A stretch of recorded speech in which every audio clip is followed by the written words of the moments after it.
Since it's a minute until, so, okay. Perfect. I can turn them on. The Zoom is different than this, so. Oh, okay. Okay.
Morning. Oh, that's loud. Hello. It's always so nice to see so many people here. You're welcome to come every meeting. Makes it more fun. It helps remind us who we represent and why we are sitting on this side of the table. So today is July 22nd and it is 9:01 and we'll start our meeting. And first we have agenda review. I'm wondering if there are any items that anyone needs to add or change. I have no changes. No changes here.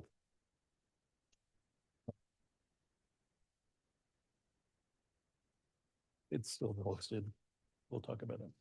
We'll talk about the variance when we get to that point for the public hearing. No change to the agenda.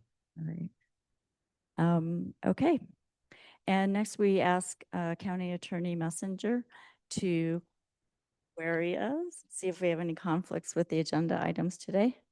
Madam Chair, do any members of the board have any conflicts of interest with respect to any item on today's agenda? I have no conflicts on the agenda. I have no conflicts. I have no conflicts. Seeing none. Next, we have an opportunity for public or press comment.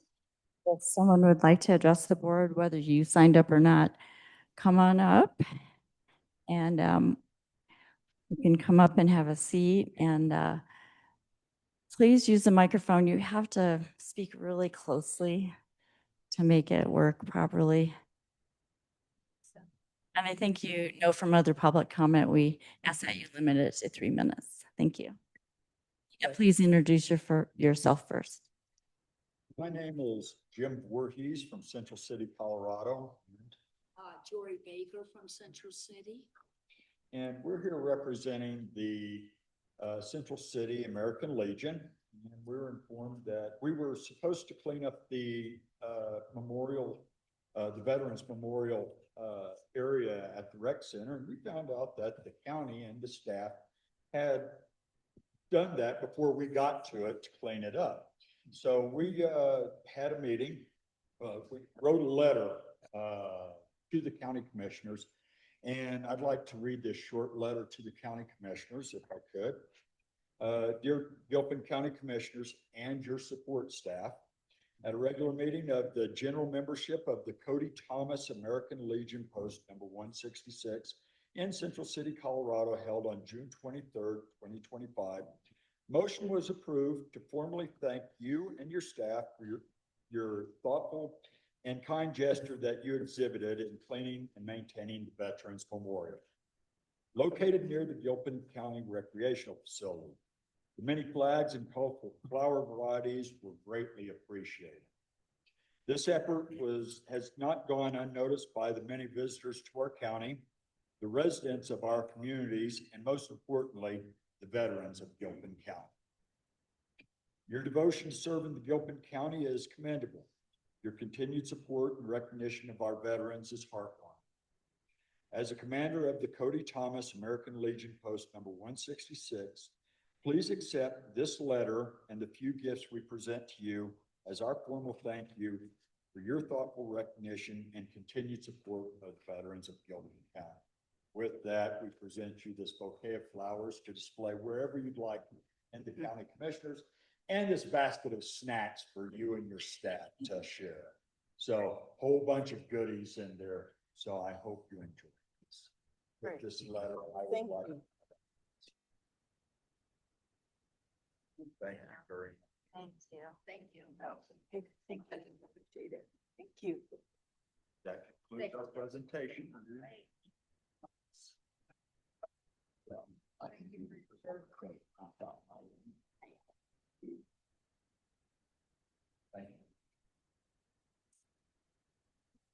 Is there anyone else that would like to speak?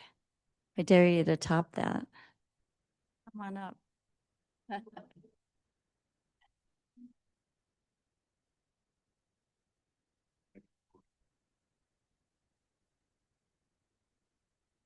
Morning, y'all.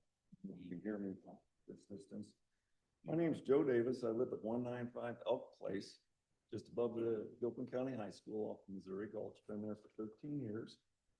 And I have a complaint pertaining to my neighbor that lives at 212 Elk Place.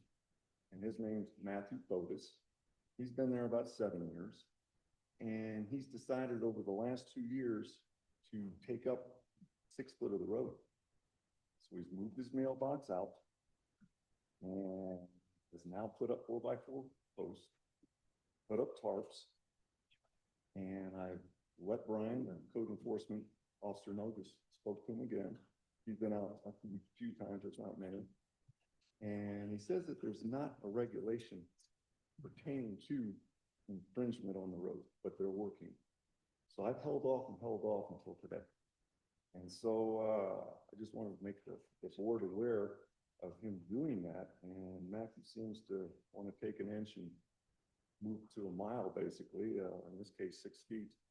And then he's storing stuff closer than the 30-foot center line. And so Brian's aware of that. Roberts was aware of that now that he's gone. And now I did talk to Jamie about it yesterday. But in the future, I'll bring in, if I'm allowed, photos and video of what he's been doing over the last year. And since there's nothing in the regs pertaining to infringement on the road, I don't know how much further he's going to get.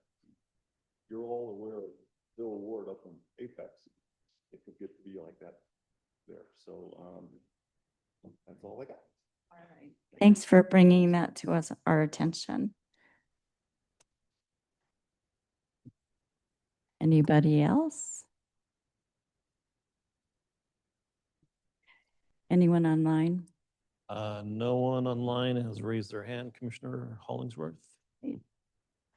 Next on the agenda, we have presentations from nonprofits that were given some funding from the county.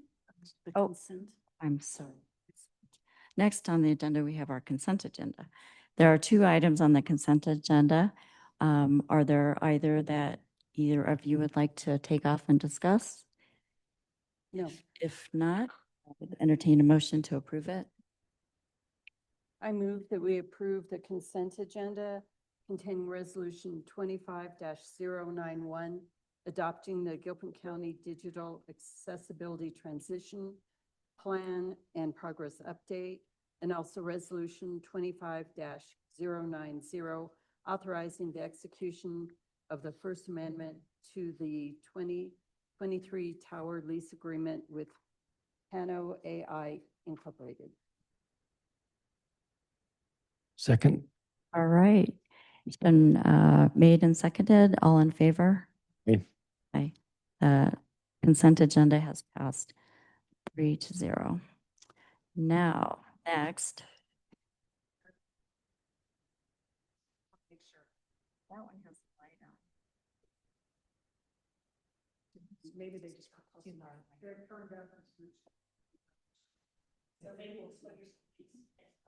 Right. Yeah. All right. So every year when we pass our county budget, we have the opportunity to consider giving funding to nonprofits that serve Gilpin County.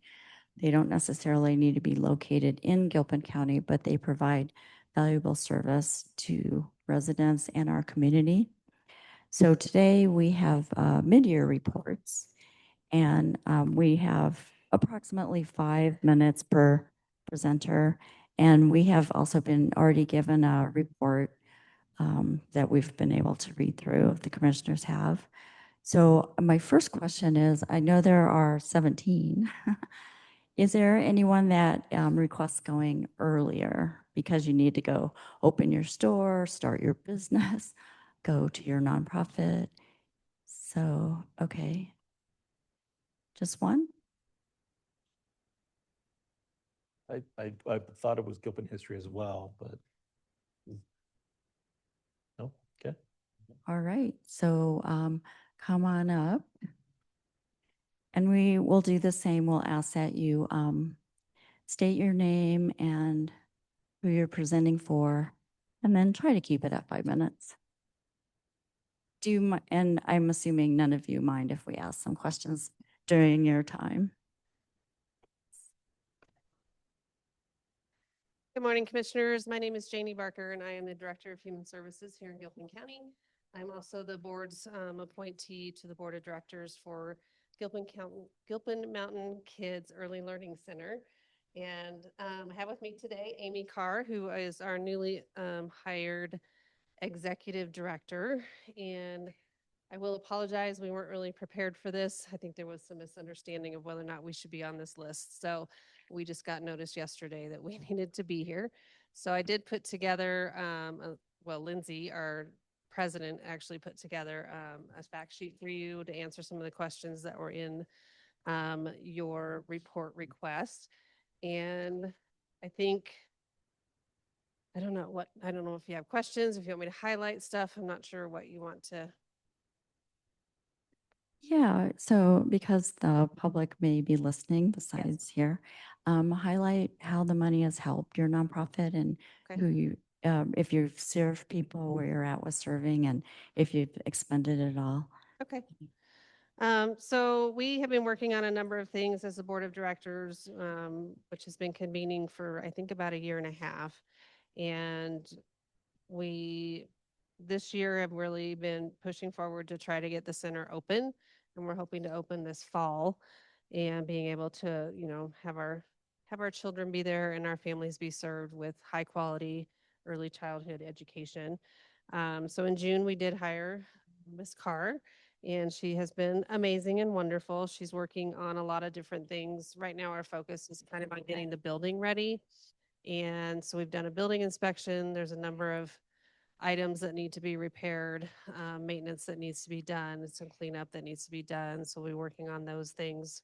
We've been using some of the funding towards that, as well as getting some insurances set up, getting payroll set up. We've hired an accountant to help us with, keeping our books and those kind of things. There was also a septic inspection, which turned out to be pretty good. So we were happy about that. We've been at the fair and done different community outreach. Lindsay's been really good, and I think Amy as well, working with Triad, Early Childhood Council, and just being active in some of their activities.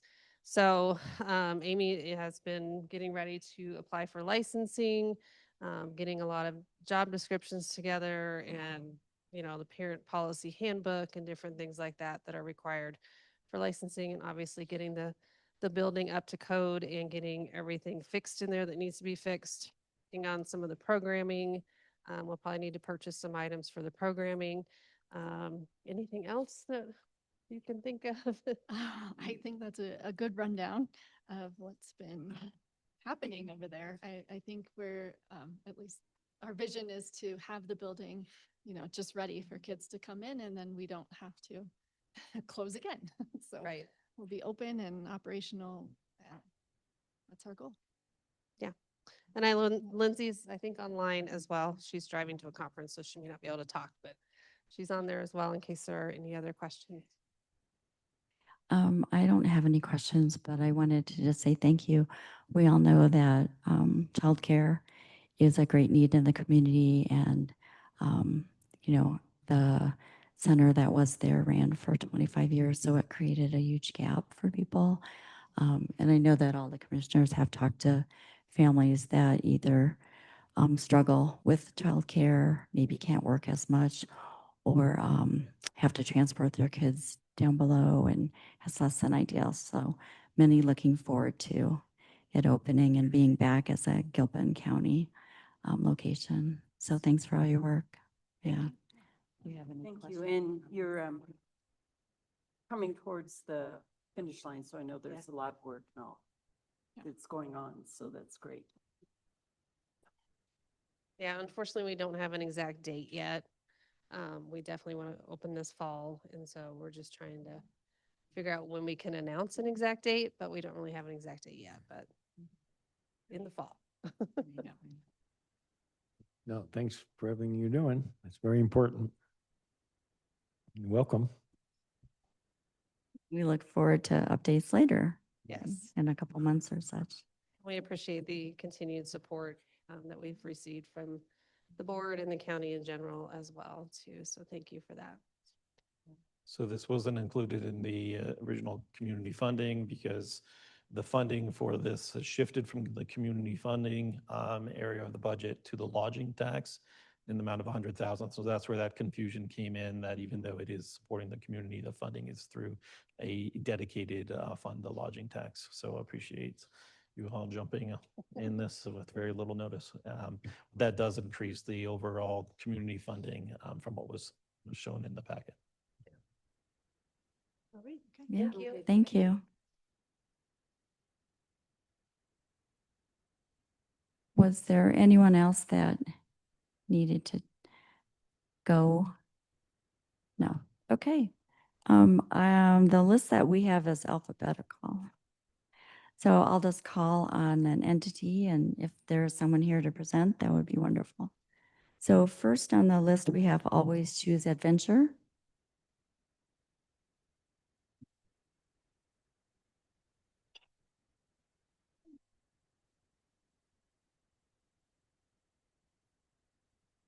Good morning, commissioners. Yeah, before you start, it looks like the report we got was blank. Do you happen to have one with the information on it? Just looking at it. The mid-year that we had to send to Jamie? Yeah. Yeah. Can I send a Google Doc or a PDF? Google Doc or PDF? How are you? PDF? Is that how you were getting it? Yeah. All right. Oh, yeah. Okay. PDF is great.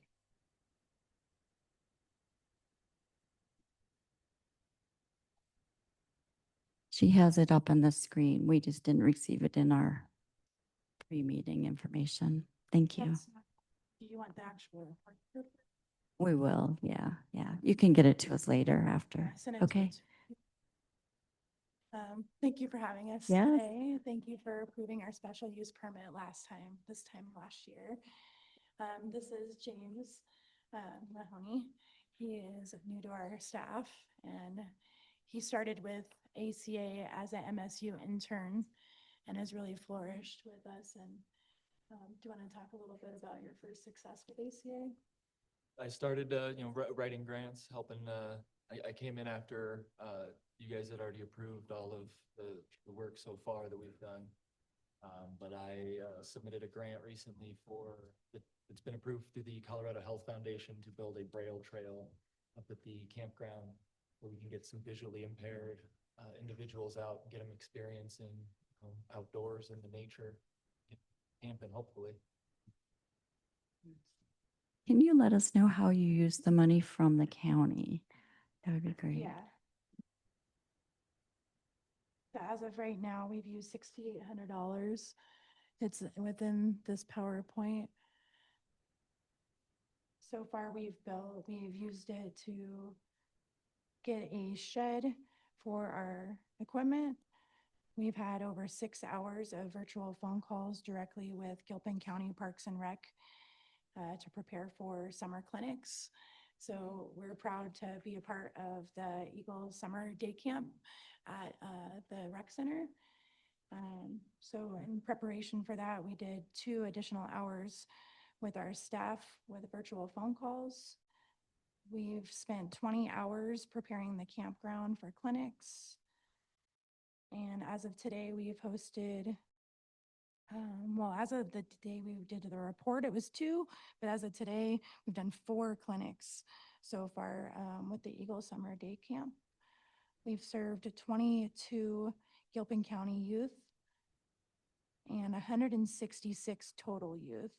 So we've had Gilpin County kids come up and inner city kids that have never hiked a mountain or been outside Denver. That's been like the coolest experience of everything. We've hosted La Luz Micro Middle School and Next GED program. We have 7 additional summer clinics with Gilpin County Parks and Rec. And yesterday we sent off 10 paddle boards and life vests to Gilpin County Parks and Rec for them to use. So it's been a really, really great privilege serving the community. It's been really, the coolest thing about everything so far is serving inner city kids and then seeing how different they are from Gilpin kids, how they dress, how they hike, how they get around. And a lot of the Gilpin County kids have never even hiked a mountain. So we got to take a group of like 12 of them to Mount Pisgah last week.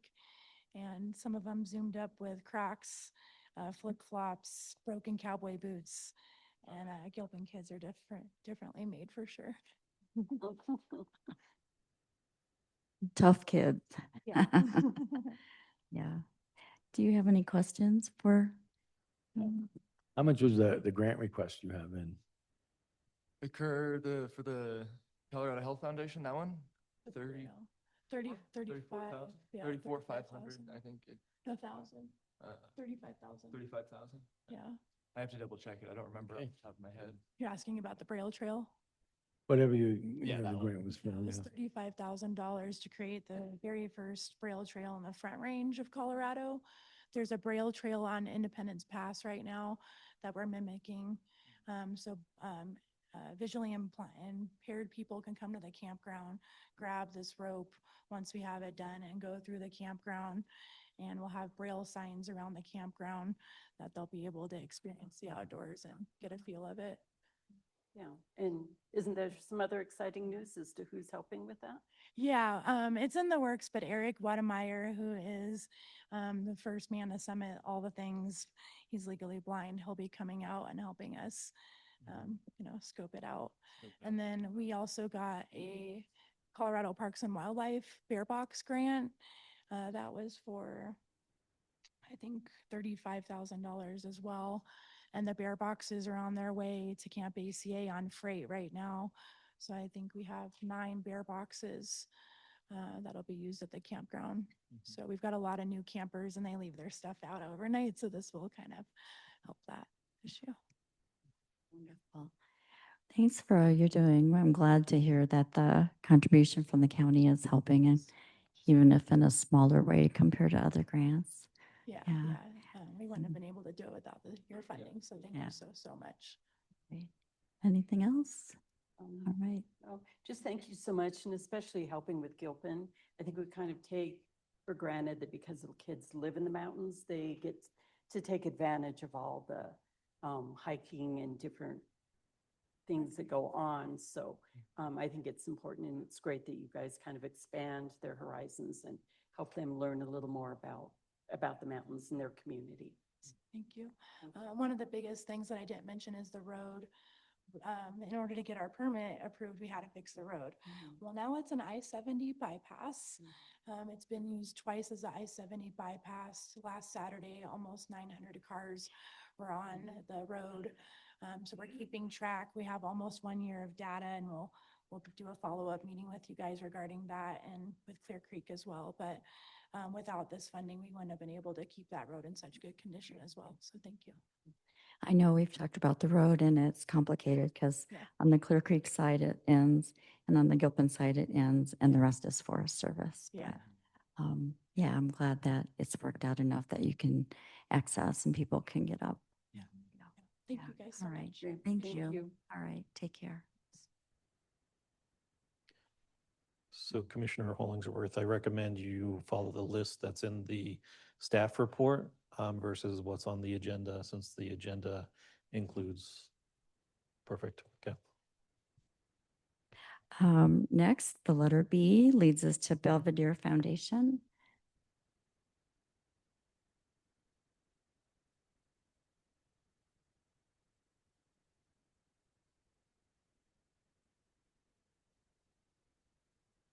How are you two? Good morning. Morning.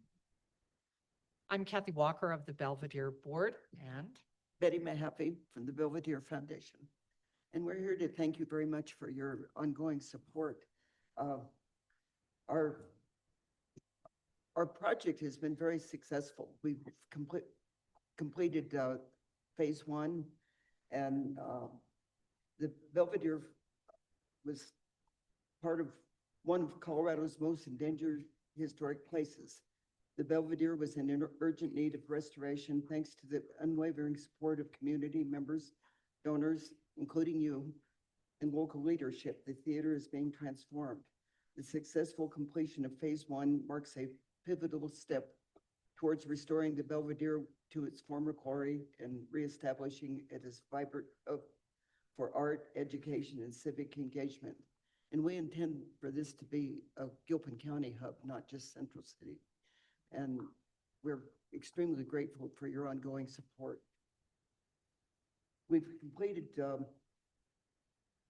Weisbart Hall, which is known as the Shoe Fly, and Central City has put the visitor center in it. And we're very excited about that it's starting to be a commercial entity.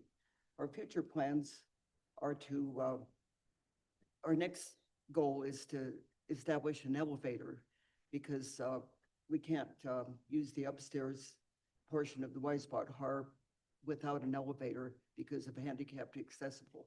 And also for the theater, we have to have handicap accessible. So elevator is critical to our next phase. And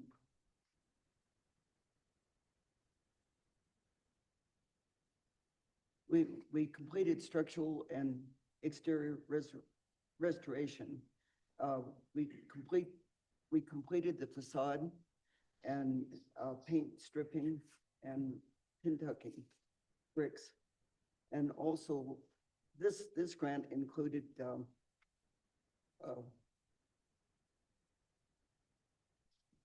completed work for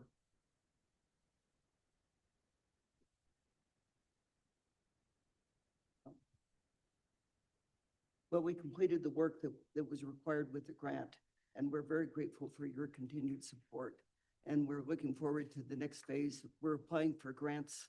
We're in the process of applying for new grants from our funders, and we're very excited to work on phase 2.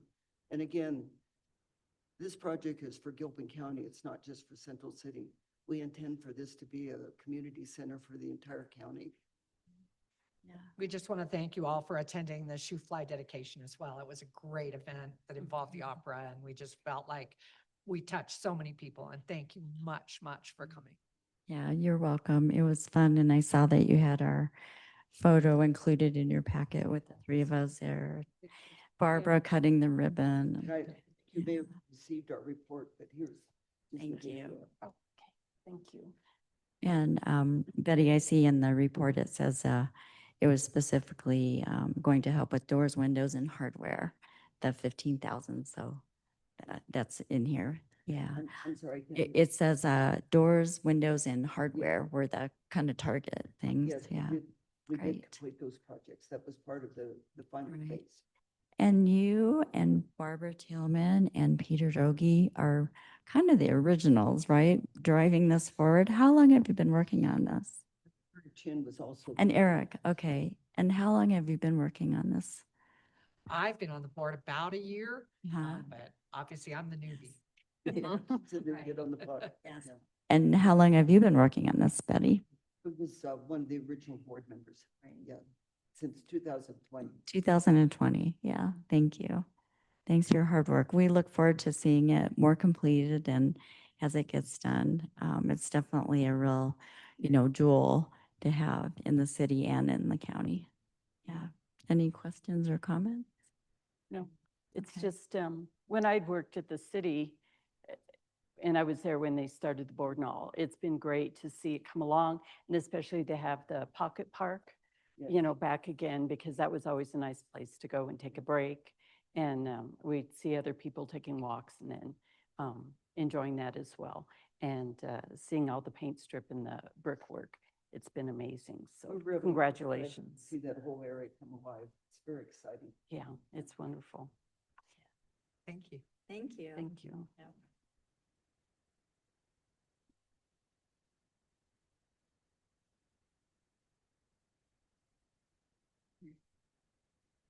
All right. Next in the alphabet, we have Canyon Cares.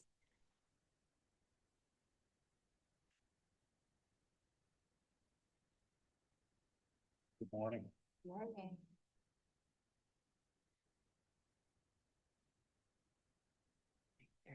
This is Chuck Berging, treasurer, and I'm Karen Seifert, president of Canyon Cares. And first, we'd like to thank the commissioners for our inclusion in the community funding program for the past several years and explain what Canyon Cares does. Canyon Cares is a 501c3 nonprofit founded in 2006 in Coal Creek Canyon and funded by a combination of grants, individual donors, local businesses. We're a partner member of the United Power Roundup Foundation, which means we get a quarterly grant through the Roundup Foundation, which is primarily used for United Power members, most of who live in Gilpin County other than Blackhawk and Central City. So we provide emergency financial assistance for residents of the Peak-to-Peak region, including all of Gilpin County, Netherland and Western Boulder County, and Coal Creek Canyon. We help with medical expenses, vehicle repairs, utility bills, mortgage or rent assistance, and more. After an applicant is interviewed and approved by the Canyon Cares Board, payment is made to the vendor or service provider. No direct payments are made to applicants. Many of our Gilpin applicants are referred by Gilpin Human Services. And one of our beliefs is that if community members can address an initial financial shortfall by tapping into local resources like Canyon Cares, a small financial crisis can be prevented from turning into a major issue down the line. We think of Canyon Cares as a short-term emergency safety net. We often work closely with other organizations like ERMLS and Gilpin Human Services if there's a situation that we can't cover completely with our funding. So that's one of the ways that we choose to operate. And Chuck will now present our financial info. Well, before I get into that, I'd like to just share with you one person that I personally help, because each person on the board, when a call comes in, one of 10 of us takes that applicant and then works with them personally to learn about their situation. And one of the Gilpin County residents, let's just call him Joe. Joe was working on as a janitor and handyman, and he lived and rented from the place that he was working. They cut his hours and raised his rent, and he was then 2 months behind on his rent. And in addition, he has two teenage boys. So they're all living in this place, and he called, asked for help, and he requested $900 of help, which was certainly not going to get him out of his back rent. But what we were able to do was look at his situation. We all decided that we would give him, towards his rent, we would pay $1,500, which would free up more money for him to kind of continue his life and find a way. And then he was able to get enough funding on his own after that. I know we sent him to Gilpin County Human Services. He was able to get food stamps and maybe some help from them. So, and to the extent of that, I don't really know. But I know that he hasn't called us again, so therefore I believe he's figured out a way to continue. But let me share with you some of the numbers that from 2024. We handed out in assistance to 179 families, $142,000. And just so you know how we operate as volunteers, our expenses were only $889.80. So pretty much every dollar that comes into Canyon Cares goes directly to assistance of other people. As wouldn't be a shock to you, I'm sure, housing was our largest number at $78,000. And out of that $142,000, we gave $67,322 to Gilpin County residents. Now, I want to look at the first 2 quarters of 2025, if you don't mind. Our total assistance this year to date is $87,000. So we're tracking approximately $24,000 ahead of last year. Again, I don't believe that's a surprise to anyone. So it's a 37% increase over the first 6 months of 2025. And the housing for 2025 has gone up to $52,000. Now, out of the first 2 quarters, that $87,000 that we've given out in assistance, $42,473 has gone to Gilpin County residents. So Gilpin County accounts for approximately 45% of the help, which is equal to Boulder County for us, because we do operate in 3 counties, Boulder, Jefferson, and Gilpin. So we thank you for your help. We thank you for your assistance. And we look forward to continue to work with you in the future. Thanks very much. Mm, Do you thank have you. any Thank you. You have any questions? No questions, but I know how essential your help is to our community, and we definitely appreciate it.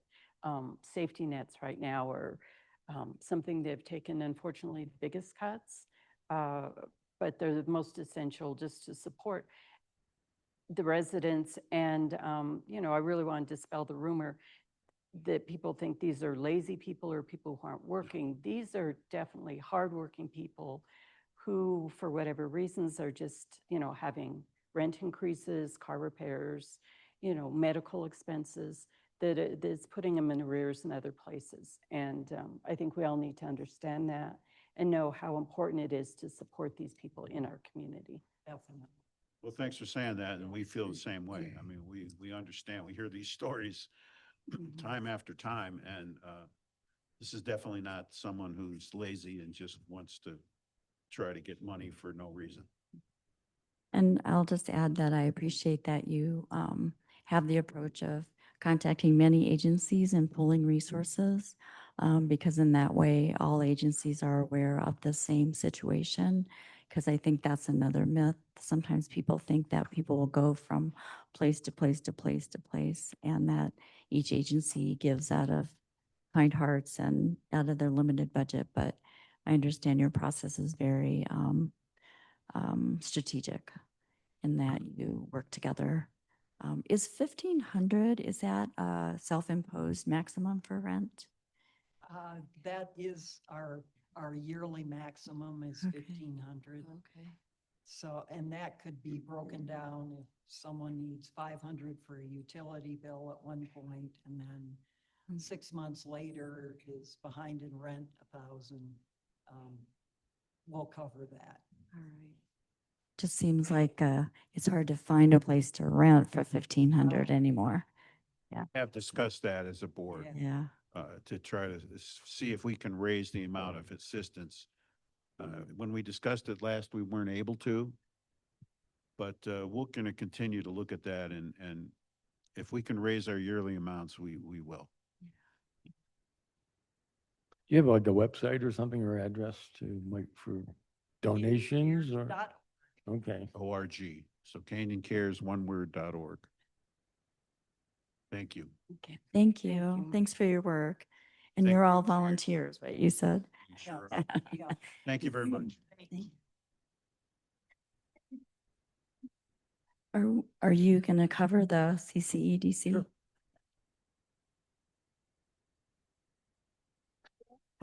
So no one is here from the Clear Creek Economic Development Corporation. I used to be, as the board's aware, I used to be on the board. Their purpose is low interest loans to help small business. They also are looking to help diversifying the economy in both Gilpin and Clear Creek County.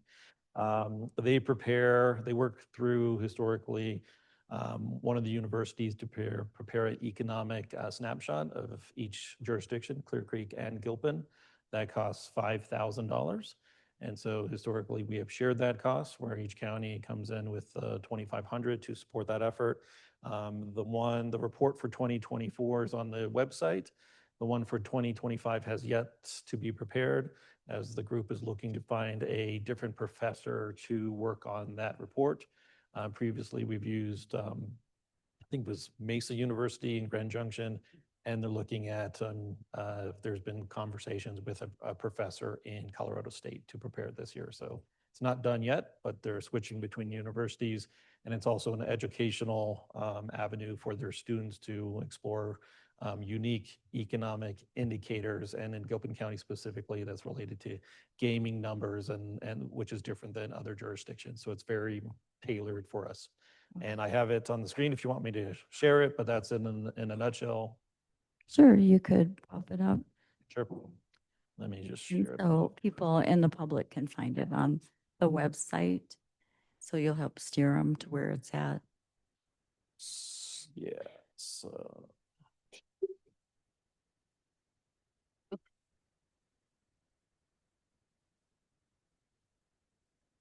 So that is the snapshot there. You can find this, and this is for 2024, again, prepared by Colorado Mesa University. You can find it on the county website. If you go to the Commissioners tab and Commissioners Documents, you can find that information there. Talking about the labor market, sales tax, business filings. It's really a one-stop source for if a business is looking at coming into the county, and as well as to support any sort of grant applications for basic information and indicators. Employment estimates, employment change, so you can see the significant drop there during COVID, things of that nature. But again, it's on the website and accessible to all. I remember when we were given this to review, it was really interesting. So it'll be interesting to see how it changes on the next version. Any questions or comments? Okay, all right. Okay, next we have Friends of the Gilpin County Community Center. Morning, everybody. Morning. Madam Chair. Friends of the Gilpin County Community Center got started in late 2020 as a result of the pandemic shutting down the community center. And we began as a sort of a little special interest group to get the place reopened. And over the years, we've morphed from that mission to also doing as much support as we can for the community center in terms of bringing in volunteers to help with events, as well as buying equipment like the bouncy houses you saw at the fair and other things like that. So we get our funding from a number of different sources, including United Power, Gilpin, the Allen Green Memorial Foundation, the Denver Broncos Foundation, which was kind of a surprise this year, and a number of individuals who have donated money as well. So we requested and were awarded $2,000 for our Heart of the Community Fund, and we appreciate that you awarded that money. We thank you very much. The goal of the Heart Fund is to help those who need help using the community center and getting access to it and its recreational facilities. We remind people that the fund is available for you through QR codes on our center flyers, on our website. We have a website application, and we also talk about it on our Facebook page and our newsletter. The center also puts QR codes on every one of their flyers for events that they think that people might need help affording. Those codes lead to an application page on our website. So frequently people will contact us for more information before they apply, and then a few days or a week or a month or two later, they'll actually apply. I think they have to think about it for a while. And they will apply for help as they need it. Sometimes we get requests for other things like rent, clothing, food, whatever help. And that's when they're gone, but that's when we refer them to Canyon Cares, ERMLs, all the usual human resources, human services, and all the other services that we have. So I have a little network of people that I call if I have to. I would have our treasurer here, but she's just coming back from the San Juan Islands today, so she can't be here. We share the application with the center to find out if that person has already contacted the center, and also to get an appropriate price for whatever service or access that they're requiring. We have approved all that we've had come in so far. We do check. Usually there's 3 of us in our group that talk about this, and we'll look at each application as it comes in. One of us tends to be more skeptical. The rest of us tend to be a little bit more forgiving about requests. So far, we've had no one come in who has tried to game the system or anything like that. I want to emphasize that each requester is treated with dignity, and then we preserve their privacy. We don't share their names with anybody but the center. As of the date of our report 2 weeks ago, we spent $1,022 of the $2,000 on the Heart Fund in grants to requesters. That funded 1 youth camp membership. It funded punch cards for center access to 14 recipients. And it also funded 2 3-month memberships. That represents help to 17 Gilpinites so far this year. Since the date of our report, we've received 3 more requests, and I've also talked to a lot of people at the fair who said, well, we're going to look into it. One of the requests we got was just this weekend. So we funded the 2, and we've contacted the 3rd person with a few more questions about what they want, and contacted the center about the cost of their request. Once I have that information, our 3 officers will talk about it and we'll make a decision. We expect to receive more requests throughout this year. I think as everybody's expecting, the economy could affect what people ask for. And one of our requests, for example, was for someone to fund their kids to be in the soccer program. And their request also outlined some of the needs that their family had that are keeping them from being able to pay for it themselves. So that usually helps weigh in our decision about what to do for them. So we do expect to receive more requests, but in the odd chance that we have any funds left over, we'll just roll them over to next year. So I'm happy to take any questions, and I have extra copies of my remarks in a report if you need them. Thank you. We do have the report, and thanks for providing the numbers in the report. Are there any questions or comments? Do you know about, on average per year, how many requests you receive? Yeah, it's interesting. I went through that. In the first year, we got just about none, or we would maybe 5 or 6. It averages somewhere between 25 and 50. Oh, okay. And sometimes we will go ahead and grant the request, and a couple of times they've come back and said, oh, never mind, we figured it out ourselves. So then the money doesn't get appropriated. Are you still looking for board members or volunteers to help out? But yeah, that's the other thing. We started working with the center to put together a volunteer program, and a lot of those people came to work on the fair this year. And so the center and us are going to be publicly thanking all those volunteers. We're always looking for volunteers, and we're always looking for members. We have about 18 to 20 or so that come to the meetings off and on. Our meetings are about every month or 2. And we just got a secretary, so we now have a full board of officers, and we can always use 1 more board member as well. Yeah. Our board members are myself, John Bryan, Eric Douglas, and Susan Yeck. And I will be adding Jess Touton to the board as well. He's our new secretary. Yeah, thank you. Well, I know that we appreciate all that you do for the Gilpin residents and helping them participate. Yeah. Yeah, it's been great. Like I said, we've had people come to us for all kinds of help, and what's really gratifying is to be able to turn them on to other sources in the county as well. And Canyon Cares, and sometimes even as far as Denver if they need something else. So. Yeah, that's great that you're part of a network, so it's kind of a It's kind of holistic. informal, but we refer each other. Oh, good. Thank you. Right. Thanks. No, I think, thank you.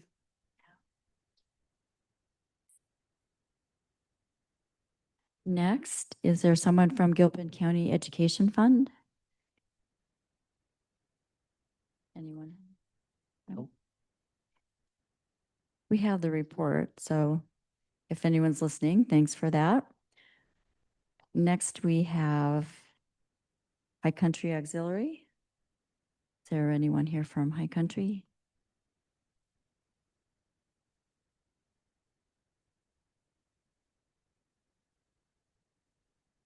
I did see Melanie was saying there was an issue about raising the hand on Zoom. I did see someone did raise their hand. Are you in the meeting now? Are you in the meeting? Are you able to raise your hand in the meeting? Oh, okay. Or there is someone online? No, it does not appear, so. All right. We can always come back. Next, we have Gilpin County Historical Society.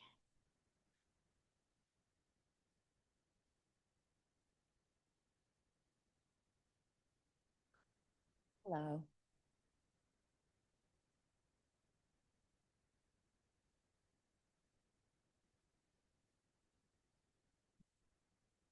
How are you?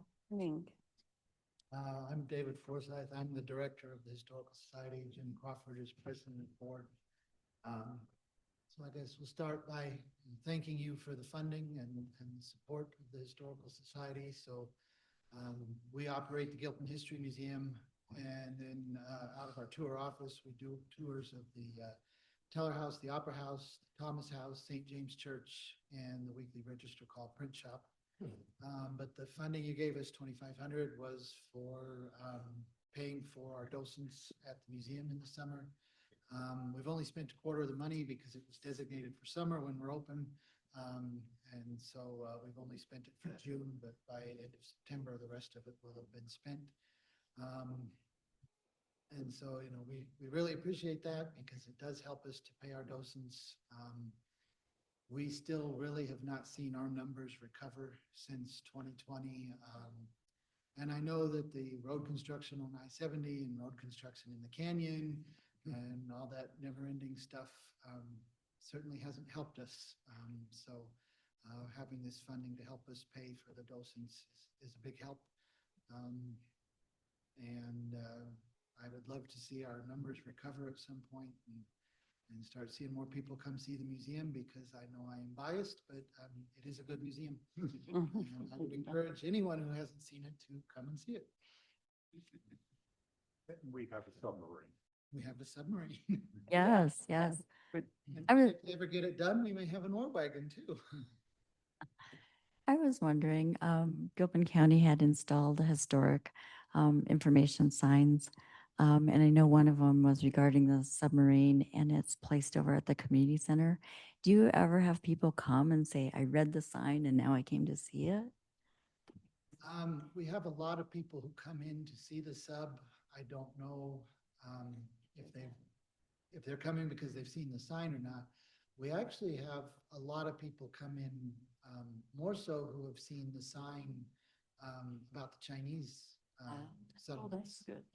down on 119. So that one definitely does bring people in. I don't know about the sub one. I'm glad they're helping in a small way. Yeah. And if you want to give a plug, what are your museum hours and things that you're open? It's open daily, 10 to 4, except for today because they have the street closed because of the tree trimming and because I'm also short-staffed today. But the museum and the tour office are open daily 10 to 4 in the summer. The tour office is year-round. The museum is only summer, but we do take people up to the museum in the off season if they go into the tour office. So again, come. Yes. And then next month, on Saturday, August 23rd at 11 o'clock, is the 36th annual cemetery crawl. And then the 2 weeks in the middle of October will be our creepy crawl. Can't remember those dates. I know it's the 17th and 18th. Something in the. Yeah. I know the 17th and 18th too. Now tickets for the cemetery crawl are available online. Have And, a good time. and I know you change it up every year. So even if someone says, oh, I did that, they didn't do it because it changes the next. Here in the Catholic cemetery. Last year was what, Deonta was? Yeah. Yeah. And it's in 36 years of doing this, it's only the second time we've done the Catholic cemetery. And then we're looking somewhere around October, November timeframe to do another paranormal night. Okay. Where you can play with the ghosts. So you guys got, you sold the Coeur d'Alene, right? So that's helping out with. So the Coeur d'Alene back in November. It was painful, but a lot of funding, it was necessary, and just because of the ongoing vandalism that was up there, we just thought it was better to get it in the hands of somebody who could be there more often. Hopefully put a stop to that. And Dutch is in love with it. Yeah, the new owner does love it. So I'm sure he does. Yeah. It's a great building. it is. And you know, over the last few years, floor-wise, there was virtually no interest in it. Yeah. So, you know, it's like here you've got all this upkeep and all that nobody wants to tour. And, you know, with the Heidi mine, you know, up the road where you can actually go in the mine, you know. Yeah, it was a good decision, I think. So glad it helped. Thank you. Thanks for your work and good luck this summer. Thanks. Yeah. Thank you. Commissioner Hollingsworth, I do have a hand up. Sarah Swanson, I believe she's associated with the Education Foundation. I wanted to mention too, it's almost 10 o'clock and I know that each one is taking more than 5 minutes, but it is fun hearing from everyone. We do have a hearing that's posted on our agenda for 9:30 or later, so that's one that may not happen. We'll get guidance from the county attorney, but it's obviously not happening at 9:30. Just wanted to point that out. So we have Gilpin County Education Foundation. Okay. Hi, can you hear me? Hi. Yes. Great. I'm representing the Gilpin County Education Foundation. And as you know, this is a foundation that was designed to support the Gilpin County RE1 school district, as well as all students living in Gilpin County. We are a fully volunteer-led nonprofit organization, and we raise money through 2 events. We have our annual scholarship dinner as well as our annual golf tournament. The golf tournament is coming up in August. And those 2 events allow us to provide scholarships to graduating seniors, as well as fund programming across our school district. The grant from the county commissioners was specifically used for our Mount Thomas Action Fund, which is used to ensure that all students across at Gilpin County schools can participate in all activities that they want to. So that fund is used to help support early childhood education. We provide some grants to help families pay for preschool tuition.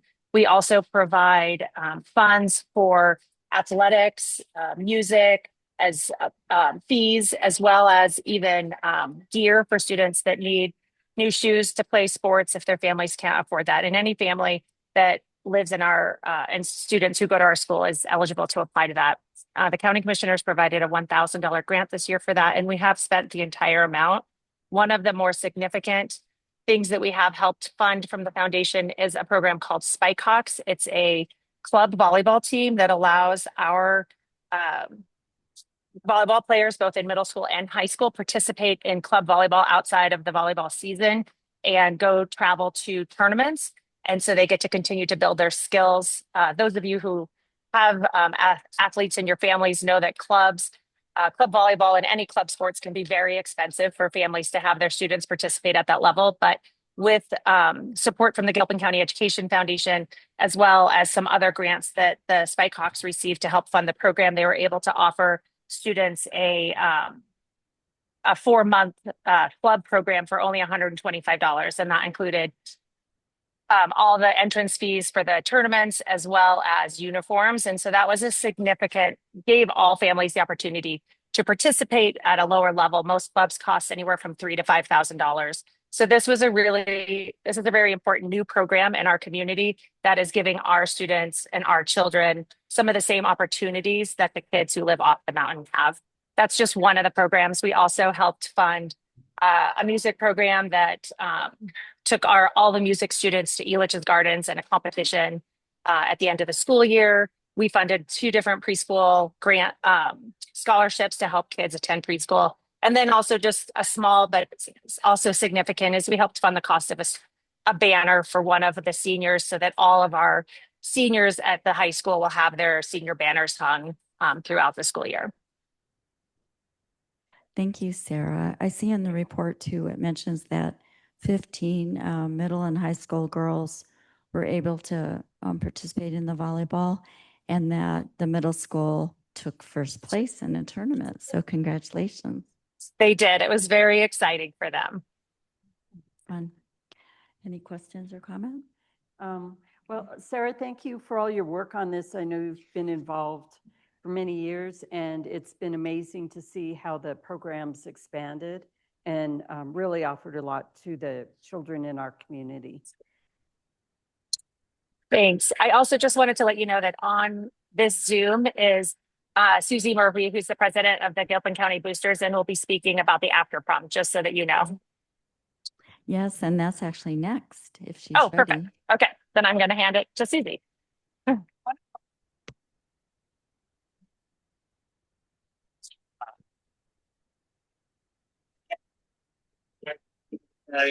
Grant of 15. In our community, it's very important that we can provide a safe environment for our students or through their prom. Sure, it was great success for the first year. Susie, I wanted to let you know your sound is cutting in and out on our end. Oh, okay. Thank you. Yes. All right. I hope this is better. Much better. Okay, great. This year we had a great success. It was our first year that we took after prom to the rec center. And we started off with a great bonfire. The firefighters came and did that for us. We had archery and sports inside, basketball, all kinds of games they could play in the gym. We had some crafts. And then we had probably the biggest event of the night. We had a dive for coins in the pool where they were given poker chips they could turn in for cash. So that was a lot of fun. And then we ended the night with our gift giveaway, which is a big deal for our seniors and juniors. Everything from coolers and ear pods all the way up to paddle boards and televisions are given away. And all of this is done with support from the boosters themselves. We got online support in cash, but especially the $1,500 that the commissioners gave us. So it was, we spent about about $5,000 total on the event and had a great time. And the kids said they'd love to do it that way again next year. So that's our plan. And we're looking forward to a great school year with a lot of good sports and theater and arts coming. So thank you very much for supporting our program. Well, you're certainly welcome. I see in your report that you did list the advantages of having it there. And so that was good to see that it worked out well. I imagine the pool is probably a nice draw for the students. Yes. Yes, and it was great because the kids who didn't want to get wet or swim were on the sidelines watching and cheering on their friends who were diving for money. So it was a great event. Worked out really nicely. Great. Any questions or comments? All right. Thank you. Thank you, Sarah and Susie, for your reports. You're welcome. Thank you. I'm gonna just see if there's anyone that now that it's been some time needs to go a little earlier than the alphabetical list. If not, I'll keep going alphabetically. Okay. All right. Everyone's patient. Next, we have Jefferson Center for Mental Health.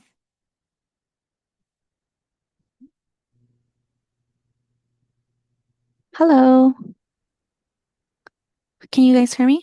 We can. Okay, great. Thank you so much. Well, first of all, I just want to say good morning to everyone.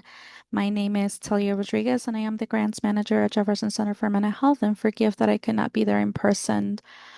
Truly appreciative that you could accommodate my health issues today. So thank you for that. Well, I'm here to share about how we have used the generous $50,000 in our community funding from Gilpin County to support behavioral health services over the past year. So this funding came at a critical time after the end of the COVID-19 public health emergency. Medicaid enrollment dropped sharply across the state, and that meant a major loss of revenue for our organization, just as the need for mental health and substance use services remains high. We requested this grant to help us continue serving Gilpin County residents, especially those who are low income or uninsured. And with your support, we've been able to keep vital services like therapy, case management, and crisis support available to those who need it the most.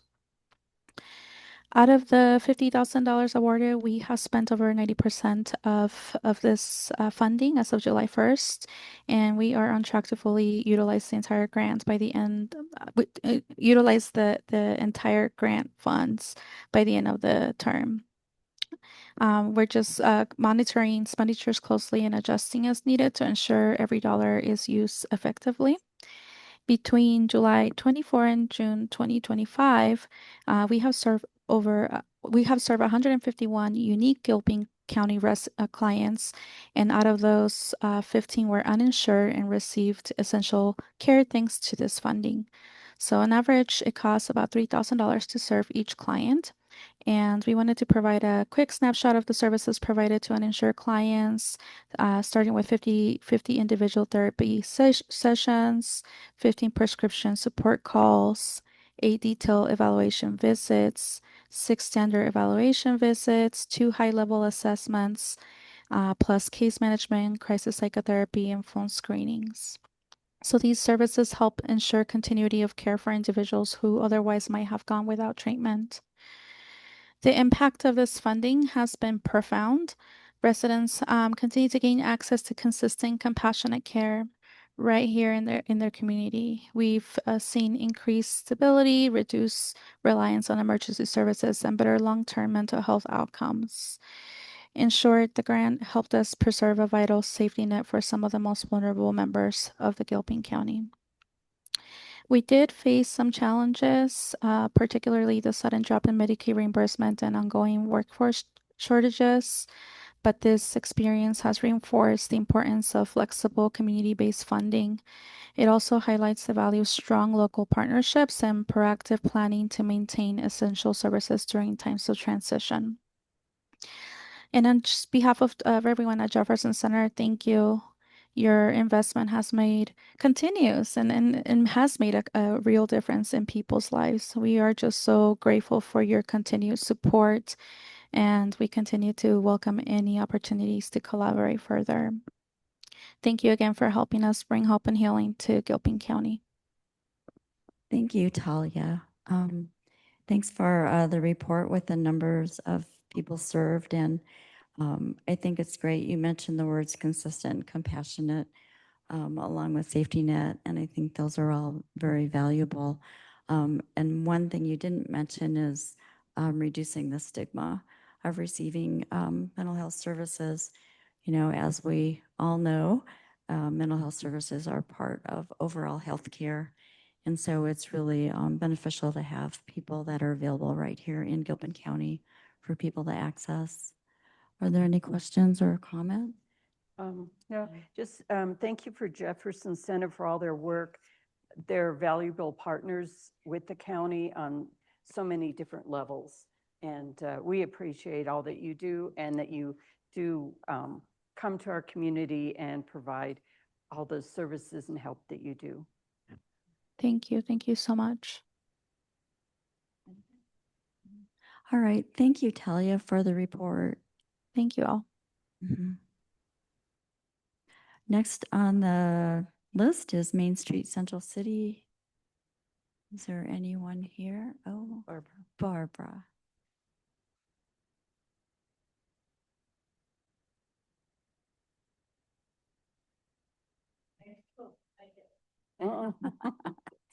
I can't imagine there's anyone in the county that doesn't know Barbara Thielman.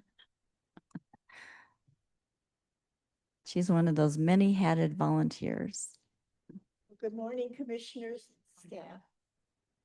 I'm Barbara Thielman, who's chairman of Main Street Central City, and we are very appreciative of the funds that you gave us last year. Here are a few pictures that I found that you might see as the children have participated. Early in the school year, I get a call from school saying, when are we going to do our party? And our party is always the first weekend in December on that Thursday. And I get the count, and this year the count was 189, and we prepared for 200. The Central City Elk Plains prepare a goodie bag with a piece of fruit, a pencil, a tablet, a toy, and homemade cookies. And the children arrive at the Teller parking lot and walk down Eureka, and Father Christmas takes them down Main Street to the city tree. And there they put on their handmade ornaments and then return to the Teller house for a party. After greeting them, Mrs. Claus did so, and then Dawn Cromwell, who's a professional storyteller, gave several stories for them. And it was so much fun to watch them interact with each other. And she's a very good person to do that. And then Miss Ebers with the Gilpin County Music Department had their group sing, and we all sang Christmas carols before the end. And then the children left and got their goodie bags. And the $450 that you gave us pays for Father Christmas, for the storyteller, for the music department, and for the goodie bag. And we're so appreciative of every penny, and we used it all. And thank you very, very much. Thank you so much. Thanks for coordinating it every year.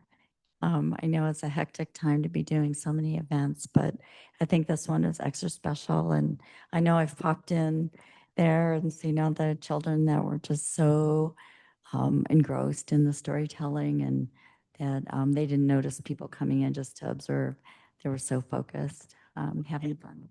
At the end of the party, 4 young fellas came up, and they were 5th graders. And they brought me to tears because they thanked us for doing this party every year that they attended since they were in 1st grade. So that just, it hit me that they appreciated it as children. Yeah. Well, and two, there are many adults that have fond memories of this happening. I know my daughter for a time had gone to Gilpin, and she is almost 30 now, and she recalls having that special memory. And I know there are a lot of other adults there who have that good childhood memory. So thank you so much. Thank you for sharing that. Yeah. And I think we all know too that you're a retired, well, maybe retired teacher. So children is really a deep passion of yours. Yeah. Thank you. Thank you. Anything? Thanks, Nope. Barb.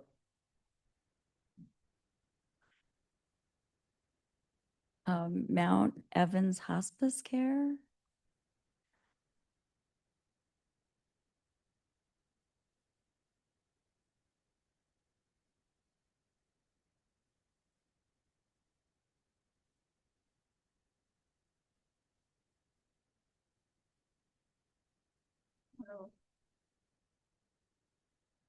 How are you today? I am well, thank you. Good Good. morning. And thank you all. My name is Karen Alland. I'm the Director of Philanthropy at Mount Evans Home Health Care and Hospice. And I feel like I'm doing okay now. My apologies. I have been struggling with allergies for the last couple weeks. And of course, talking kind of can aggravate it. So anyway, if I get choked up, I brought my water. But I've been with Mount Evans serving on as leading the philanthropy team for a little over a year. And I just want to say I'm just learned so much about this mountain community and the way that there's so much support from so many individuals and grants like these. And it's just been somewhat of a very pleasant, overwhelming learning. So thank you for, supporting our rural Gilpin County patients. Just quickly, Mount Evans is 43 years old. It was started in the garage of a nurse named Carol Linke. And she just was a nurse who saw the need for this for our mountain community. And one of the physicians living in Evergreen, Dr. Harvey, he assisted, and that's where Mount Evans was born. We, of course, it's gone through many iterations, and now we are in, permanently housed in Evergreen. So the services that Mount Evans provides in Gilpin County, well, first, the service area that we serve is all of Gilpin, Clear Creek, top of Park County, the northeast corner, and a good part of Jefferson County, so a large area. It's also talking about, it's very important to us that we remain an independent healthcare agency serving our mountain community. The services we provide, of course, in-home medical care, which is home health, hospice, and supportive care, palliative care to patients who are recuperating from an injury, living with a chronic illness, or facing end-of-life issues. So this individualized, high-quality care allows patients to remain in their homes during the course of their treatment, and this is a very important piece, avoiding costly transportation expenses, hospitalizations, and ER visits. And I have a patient profile that will speak directly to that in just a moment. So who do we serve in Gilpin County? It's an average of 100 patients per year served. We have served 37 patients residing in Gilpin County from January to May of this year. That was 1,300 visits, totaling over 2,000 hours for staff and 19,000 miles traveled by staff. And 13% of the total patients served by Mount Evans live in Gilpin County. We're incredibly grateful for the $30,000 funding award that was so graciously given to us. On an average,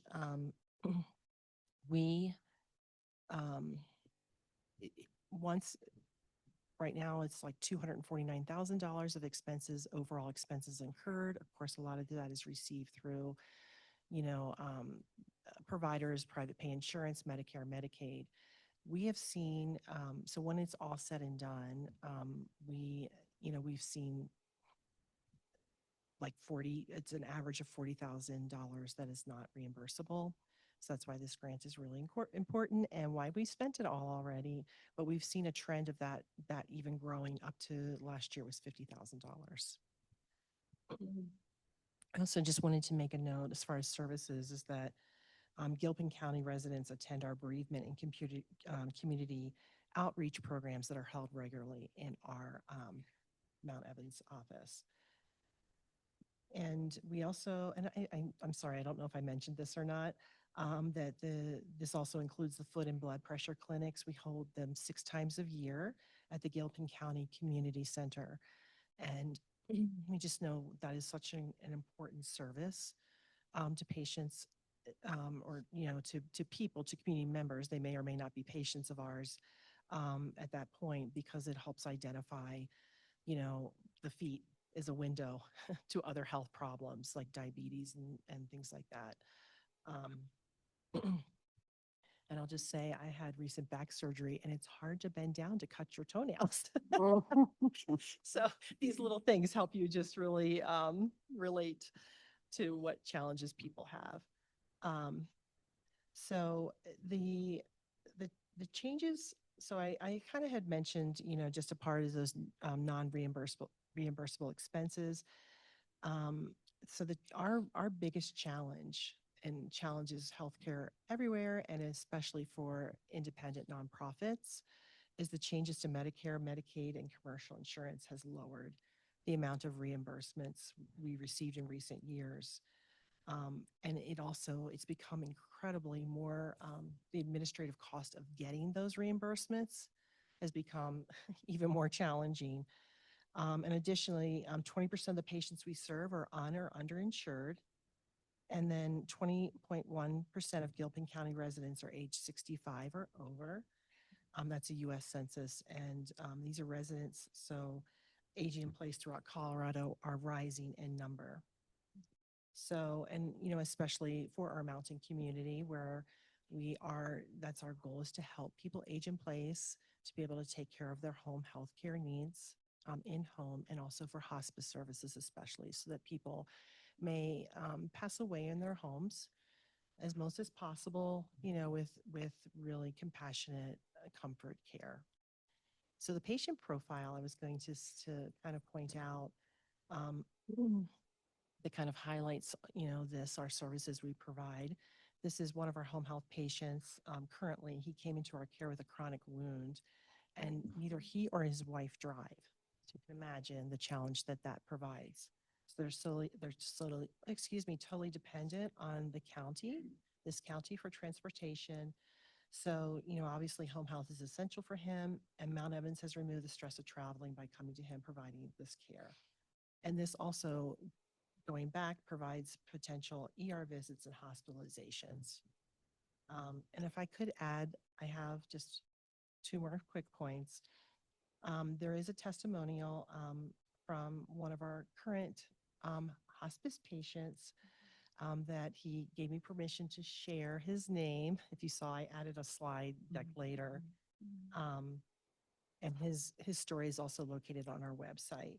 But of course, this is Greg Moats, who is Black Hawk City Councilman, and he has been a patient of ours for 2 years. In 2020, he was diagnosed with 3 aortic aneurysms. He himself, and here's the special thing about this, is I got to speak with Greg yesterday, just asking him if I could share this, extend this today. And when I took the phone call, when he called me back, and I was talking to him, I was thinking this, and I'm like, you sound amazing. He just had so much, you could tell this joy and peace that he had. And he went on to explain, like, this is my situation. This is a progressive condition, and I will not get better. And at first I was really afraid and kind of skeptical about entering hospice, because people see that as obviously, not the greatest. But he then, once he got on, he said, and this is his quote: "When I thought I was losing everything, Mount Evans showed me I wasn't. The peacefulness, the peace of mind, even beyond my physical needs, they've been there through the hardest emotional moments." Talking with Nancy Nelson, the spiritual care coordinator, has been a tremendous help. The kindness and caring I've received have made this difficult and lonely experience a little easier to bear. I apologize. I truly couldn't do this without them. It's the best decision I ever made. I wouldn't have it any other way. And he also said to extend his thank you to you. So, and I know I've reached over my time, but I just want to say that we are addressing sustainability through innovation, including telehealth, and remote patient monitoring, and these community partnerships. Remote patient monitoring, that will just put we have a pilot that's set to launch in 1 month. And so that piece in itself will put blood pressure, things like blood pressure monitors, glucose, glucometers, pulse oximeters, all those things. So anyway, again, thank you so much, and thank you for your time. Sure. Thank you. Thank you so much. Having known Greg for many, many years, wish him the best. Yeah. Thank you, Jeff. He mentioned your name, your friendship that you've had. I think he said 15 years, I don't know if I'm remembering that correctly. Tell him thanks. Yeah. I'll extend your hello Yeah. and your best wishes. Thank you, Karen. I wanted to just reiterate how grateful we are that hospice exists and the home care aspect, that you have caregivers that will come to Gilpin County. I know sometimes people have to make the hard choice to move their older adults or any family member really out of the county because the services aren't provided. So that's wonderful. And like many people, I moved my parents out here and use hospice for each of them. Not here in Gilpin, but close by. And it was such a support to the family as well. A lot of relief and a lot of took some of the pressure off, so you could spend time in a different way. Yeah, yeah. So thank you very much. It is also another additional benefit. So Mhm. thank you so much. And I'm glad to, that warms my heart. I think we've all had it one way perhaps or another. We will have a touch with this. Mhm. And I guess I'll just end by saying when I first came to Mount Evans, the tagline was mountain people helping mountain people. So I think that sums it all. I think that's You true. guys Yeah. are, oh, go ahead. You guys are located next to the Life Care in Evergreen, is that right? So we don't, we just do in-home. So Yeah. we do not have an inpatient facility, but we life care and also Elk Run, the assisted living are they're right next to us down the. So we provide a lot of care there. Right. Well, I hope you heal up quickly yourself. Thank you. I appreciate it. I'm also a home health. I was a home health patient at Mount Evans when I came. Yeah. Next, we have on our list, we have Netherland after prom, and they submitted a report, but they've already let us know they weren't able to be here today. And next, we hope that they will sing their report, but we have Peak to Peak Corral. I'm impressed with all you've done here. Yeah. I'm Linda Douglas. I'm the treasurer of Peak to Peak Corral. And if you know me, I'm kind of a teary-eyed person, so I'll cry. We received a grant and we've spent all of it. The Peak to Peak Corral has been in existence since 1993. So we're in our 32nd season. We've had a lot of changes since the pandemic with directors. Wendy Wheaton is our current director. Do you want to talk a little bit about what we spent our funds for? Absolutely. I've been the accompanist for 8 years and recently had the chance to step up and be the director as well. So I play and direct, and we decided, I was asked prior to being the director what we could ask for, and I said definitely a new keyboard.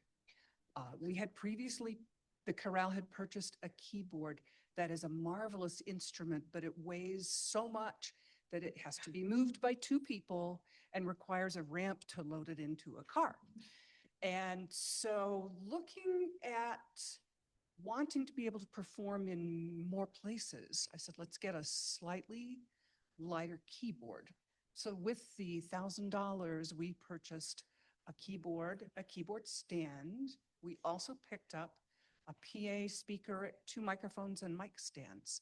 So now we are much more portable and are already talking about taking the chorale out to other places.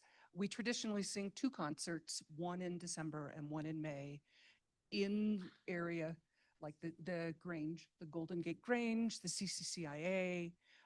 We've sung at the Teller House. We've sung at the Gilpin School. Oh, at the Gilpin School. We sang in the library. That's where we rehearse. And I was looking at this room thinking, this could be a nice place to sing sometime.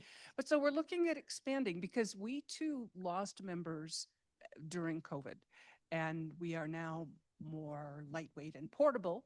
So we are talking about all kinds of partnerships that we could do, and having this equipment that I can load in my car and just head out makes it much more feasible for us to reach new places in the community.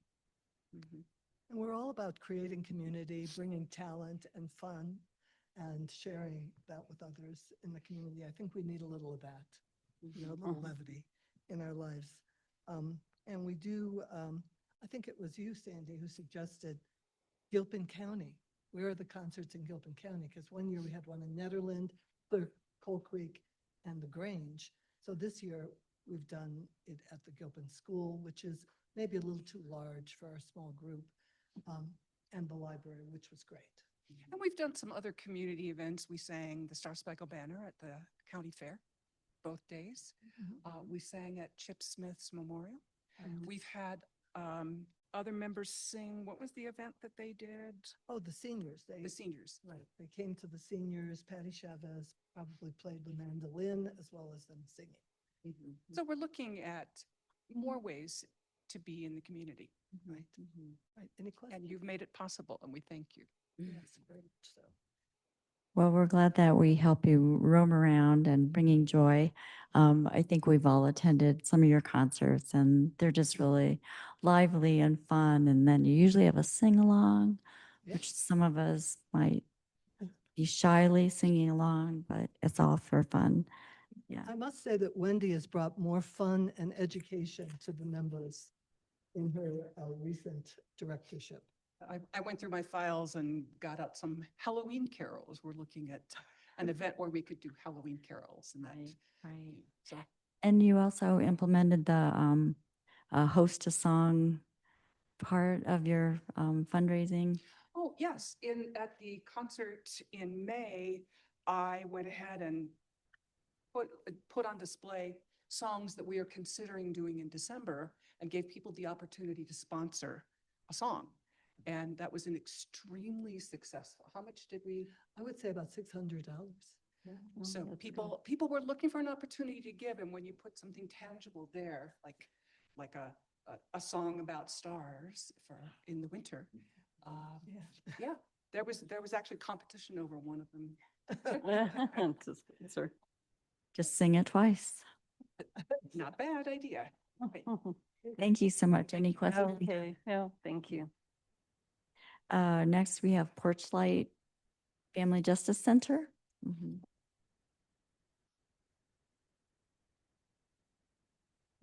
Hello. Thanks for coming up. Thank you. Thank you for having us, Gilpin County. It's an honor to be up in this beautiful spot for the day, so it's a treat to get to be up here.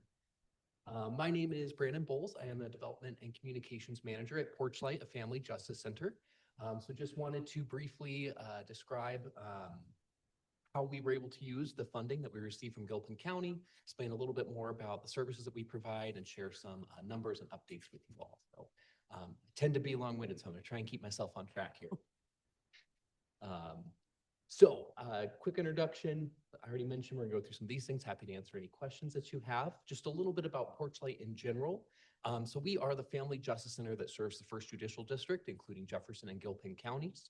And so we are we bring together essential resources for victims and survivors of domestic violence, sexual assault, stalking, crimes against children, elder abuse, at-risk individual abuse, and human trafficking. So we do this in a very unique model that is a new way of providing victim services through the Family Justice Center lens. So a little bit more about what a Family Justice Center is. So a Family Justice Center brings together all the different resources and supports that typically exist for folks who have had those traumatic experiences into one place. So before, what we would see if someone was going through an experience such as domestic violence, they might have to go over to the courthouse and talk to the DA. Then they're going to have to go over to the law enforcement agency and talk to the detective. Then if they need medical care or therapy or childcare, support for their pets, or help locating a new job, they're having to travel to all these different agencies, fill out paperwork at each one, retell their story to a bunch of different folks. And hypothetically, if someone lived in Lakewood, to go to 8 different services, they would be traveling for 4 hours in a car or 13 hours on a bus to get to each location one time. I'm sure you can imagine those numbers would probably be greater for a resident of Gilpin County as well. So essentially, our goal is to make it easier for folks to access the critical supports and resources that they need all in one location. So we kind of flip that traditional model upside down. We have a 16,543 square foot building that is located in Lakewood, Colorado. where we have things like therapy, law enforcement, virtual courtrooms, the ability to get virtual protection orders, advocates, case managers, childcare, and even care for pets. So someone is able to walk into the center and access all of those supports all at no cost and without an appointment. We can also support folks over the phone. The Family Justice Center model is an identified best practice by the U.S. Department of Justice, and we are very lucky to have one here in our community. There are about 70 of these centers nationwide, however, just 2 here located in Colorado. So having Porchlight serving Jefferson and Gilpin counties is really special for our communities. There are currently 3 proposed family justice centers in Boulder County, Larimer County, and Adams and Broomfield, but we were ahead of the game, opening our doors in 2021. We have 21 different services on site at Porchlight. They are all listed here, so I won't run through that whole list, but you'll see some other recipients such as the Jefferson Center for Mental Health, which is one of our mental health providers on site at Porchlight, offering support for folks who need it and their children.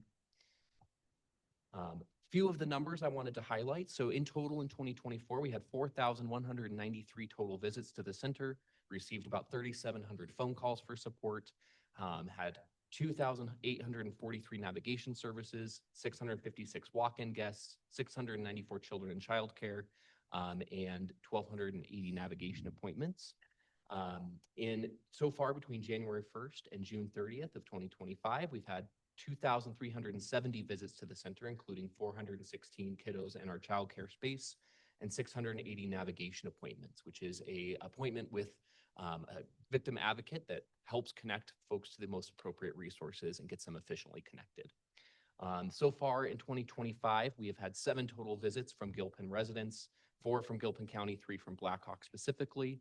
But this number does not reflective of individuals who may have had an experience happen in Blackhawk or Gilpin and live in the metro area and then are able to continue services down in the metro area after something has happened elsewhere. One statistic we always like to share is that communities that have family justice centers often see reduced domestic violence homicides. The statistic is about 50% reduction in the domestic violence homicide rate for communities that have a family justice center. Currently, San Diego, where the very first family justice center started, cites a 95% reduction in their domestic violence homicides over a 10-year period. Just a few things I wanted to share about our connections with the community up here in the mountain.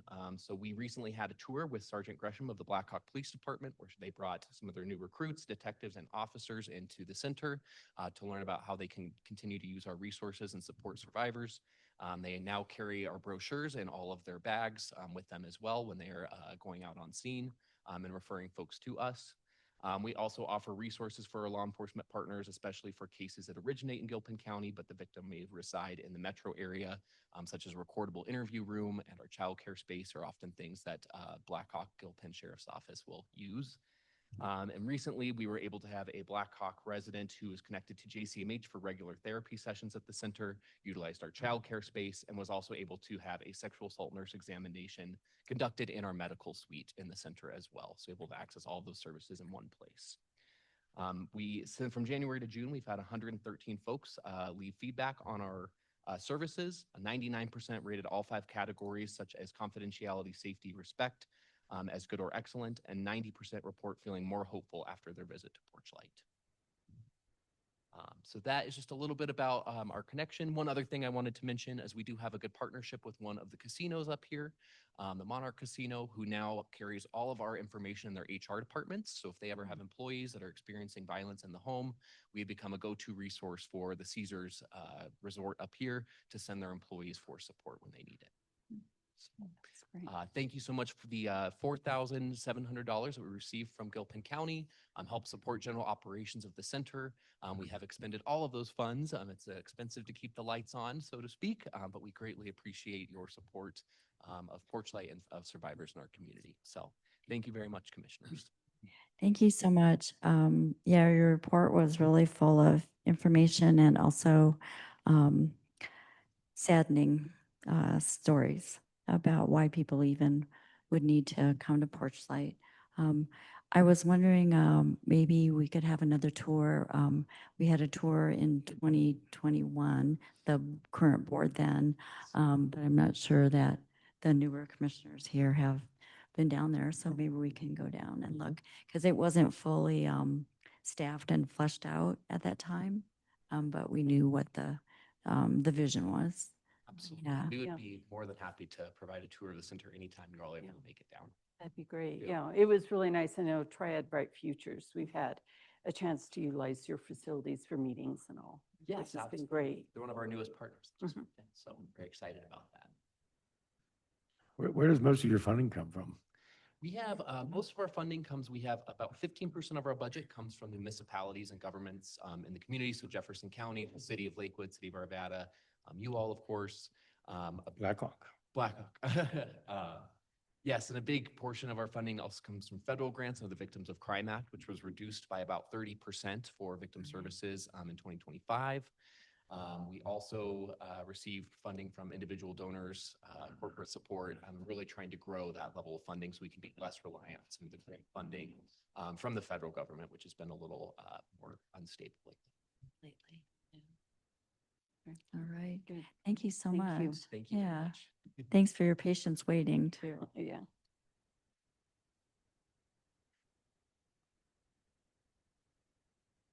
So next on the list, we have Teens Inc.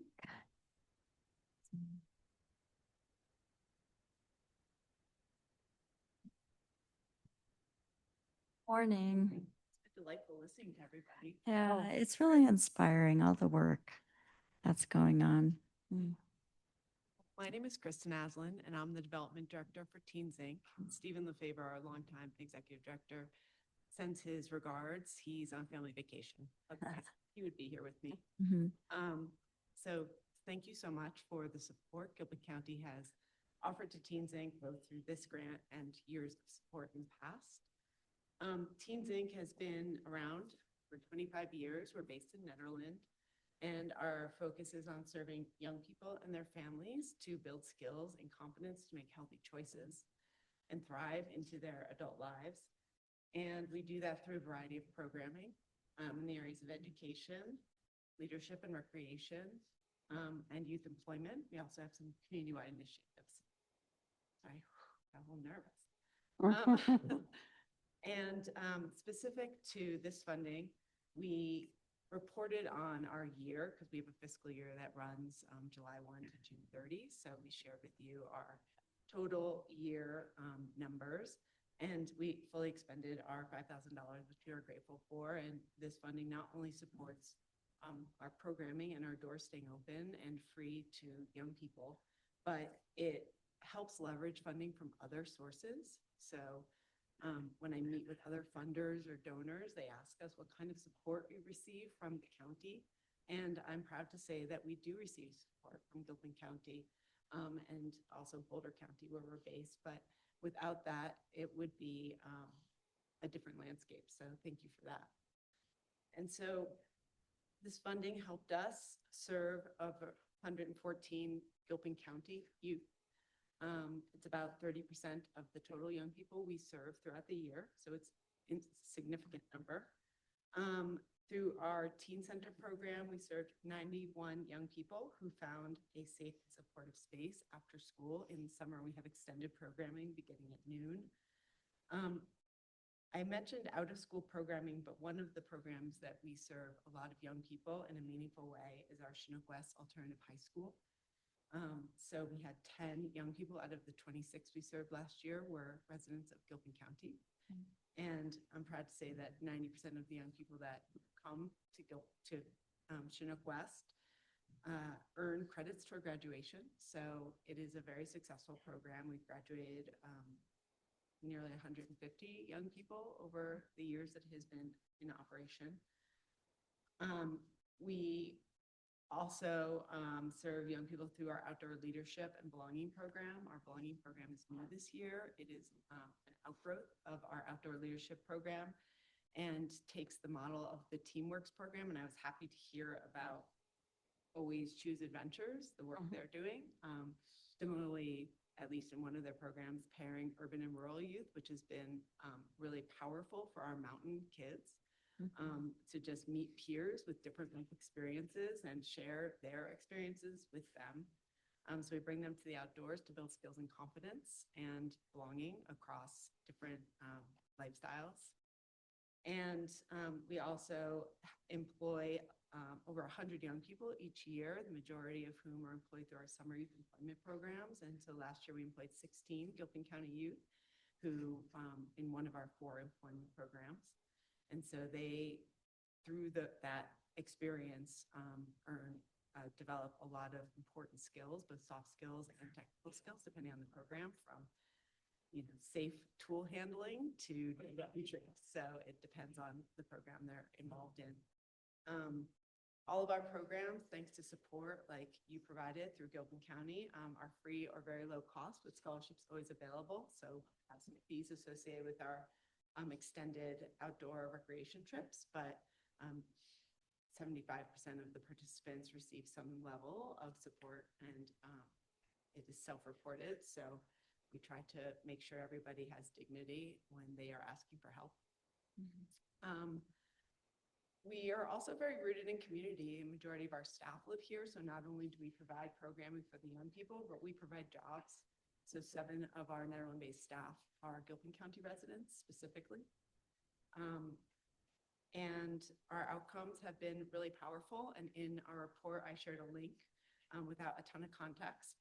The context is alumni testimonial and with some visuals for the Teen Center. And that alumni is now our Teen Center manager. So she went off to college and came back and decided to move home. And it's been really lovely to have her there and be able to have her experience and just lead the next generation of young people. So it's been pretty great. So that was the testimony you heard, having a conversation with her mentor, who is still a staff. I think that's the highlights. So do you have any questions? Do you have any questions? I just, want to reiterate, thank you for all that you do. And I know that Stephen in particular has worked really hard to develop partnerships with our Recreation Center youth programs. And it sounds like you'll probably reach out to Always Choose Adventures and just keep all those collaborations going so that youth have meaningful things to do and enrich their lives through all the activities. Yeah. And that's, and we also know that our Eagles program also works closely with Teens Inc., which is wonderful because that way it's expanded program for the youth and a lot more opportunity for them, which is great. Thank you. Yeah, thank you. We always look for opportunities to collaborate and not duplicate and just enhance what we can do. So we appreciate your willingness and openness to support that work and help make connections when possible. And also, I was happy to hear about the progress for the new Children's Center. We all know that childcare, as you mentioned, is such a dire need in this peak-to-peak community. And we are also, as you probably know, working on a children's center as well. So between the 2 centers, I think we will be able to at least meet the majority of need today. And so we have a groundbreaking, which you are all invited to. So I saw that some folks have been able to RSVP, but that's August 1st in the afternoon at 3:30 at the site in Netherland. And if you did not receive that invite, I will send it to, who should I send it to? Send it to me, that's fine. Yeah. We tried to send it to you, but maybe it didn't land. So, Oh, okay. I will send it to you through your staff and be able to hopefully see you there. That's August great. 1st at Thank you. 3:30 in Netherland. So it's Friday. It's a Friday at 3:30. So Yeah. stay in town, have some fun. Thank you so Thanks so Okay, much. thank you. All right, we're down to the final one on our list. Timberline Fire. Not yet. We're going to. Rename Timberline, we're gonna do something with an A. There you go. Or maybe next year I'll start at the bottom and go up. We'll name- and you'll do that. So, well, thank you for having us today and thank you for the funds this year. As you know, we requested $50,000 for roadside mitigation on county properties to improve safety for egress of our residents as well as ingress of our firefighters and police officers during a fire. We've been very busy with it this year. We have already spent the 50,000 that was allocated as of June 30th. We had spent about 53,000. We've since spent more. So we've started to chip away at the additional funds that you allocated later in the year. We have completed Aspen Springs, which was a little over 6.5 miles. So we're completely done in Aspen Springs. We also held one of our 3 chipping events was in Aspen Springs this year. That is completed.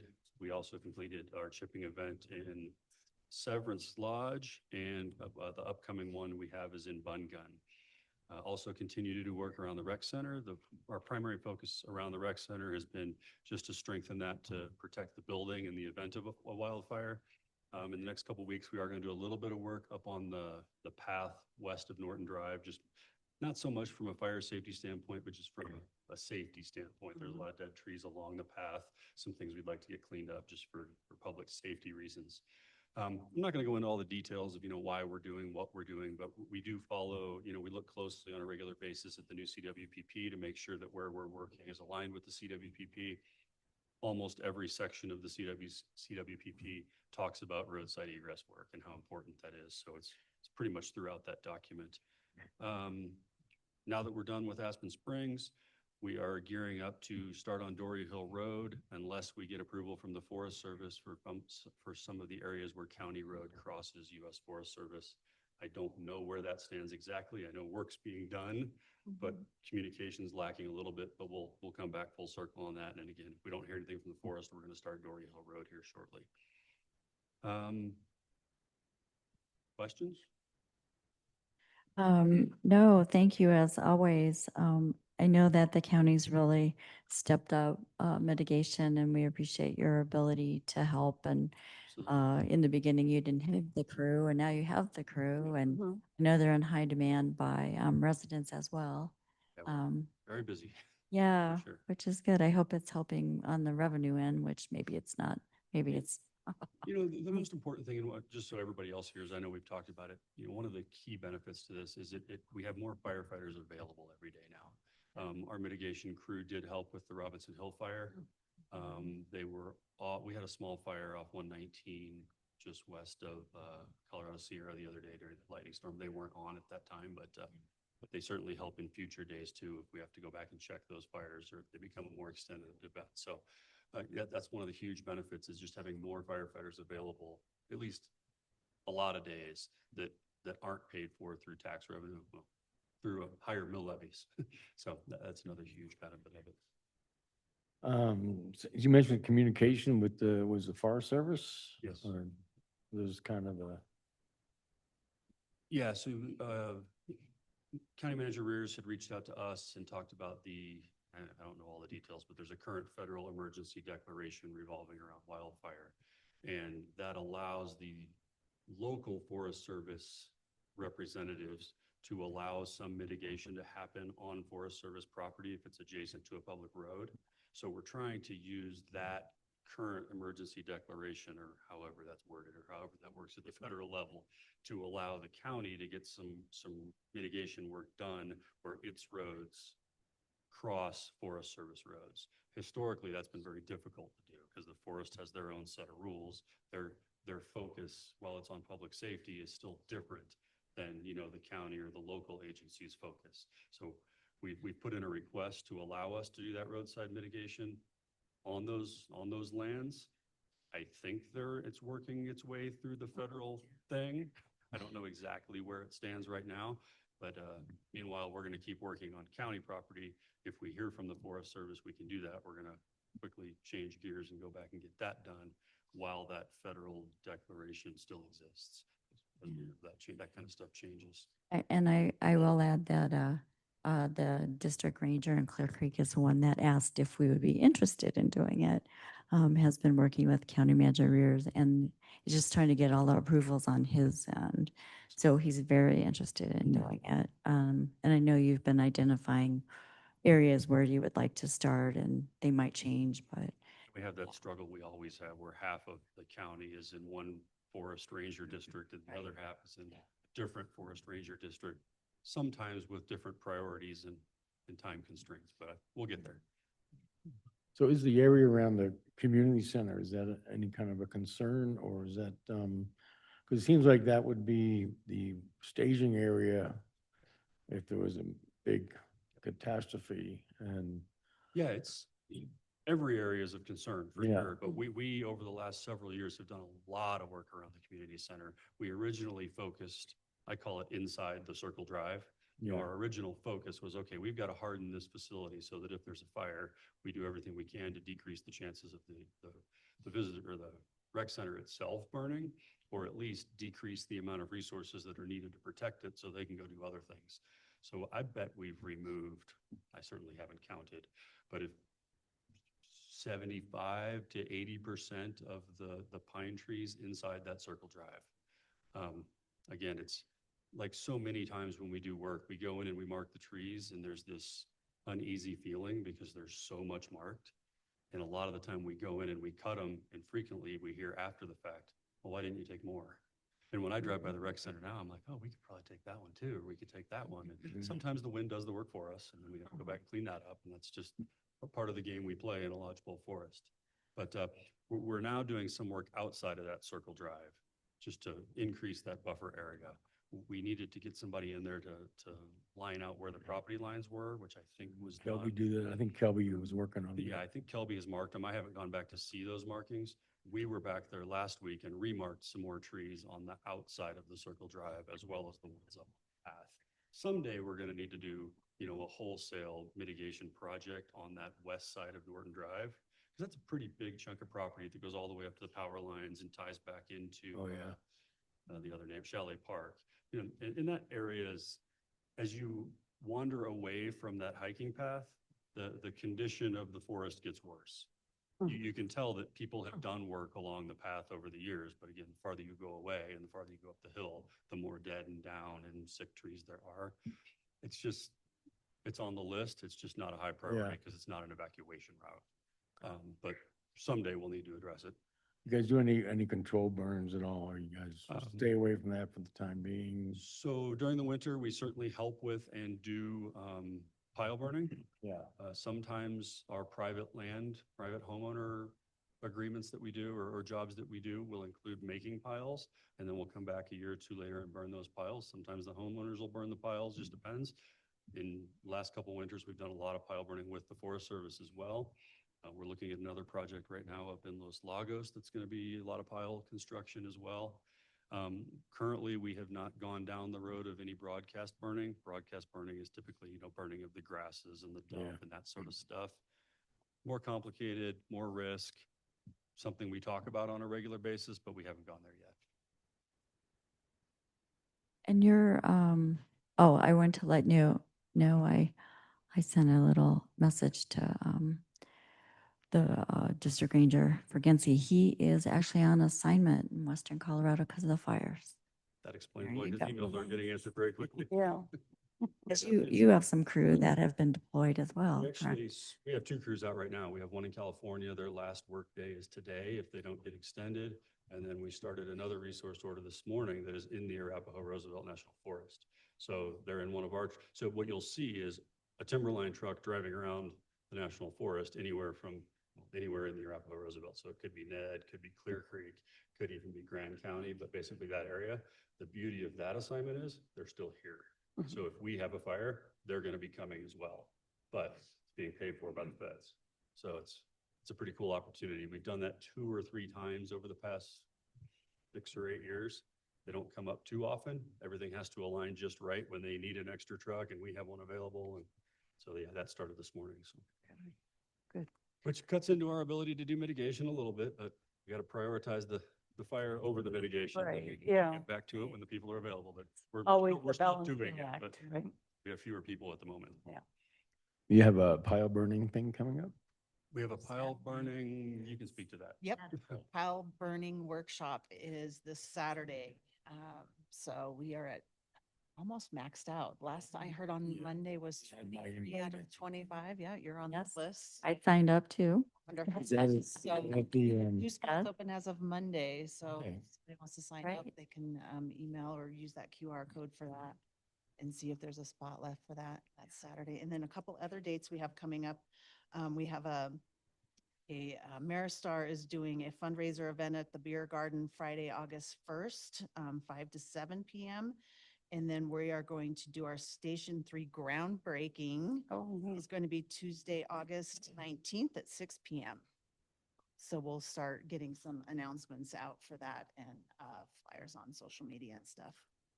See you Saturday. Exciting. Where's Very that located? Where's that? Is that Rudolph Ranch or is it? That's The- Corey. You're talking about. Oh, Pile the pile burning. Oh, It's Ranch. Yeah. Okay. right, Yep, basically Mid-County. across from Roy's last shot there. Yep. Great. We'll see you on Saturday. for that. Yeah, yeah. Anyway, I was just going to say in your report, you talked about the Aspen Springs, and it looks like you were able to do treatment and help on 99 homes, which is pretty impressive, If you haven't driven Yeah, it yet, yeah. drive through there. right? Yeah. You can see the difference. Okay. It's pretty amazing. We've heard from Yeah. several homeowners, they're like, it just looks, in fact, I think your mom was one of them. Yes. She hadn't been Mom up, who doesn't live up here. she drove hadn't been up in a Oh, few years, and she drove through and was like, road just feels more open. It's. Yeah.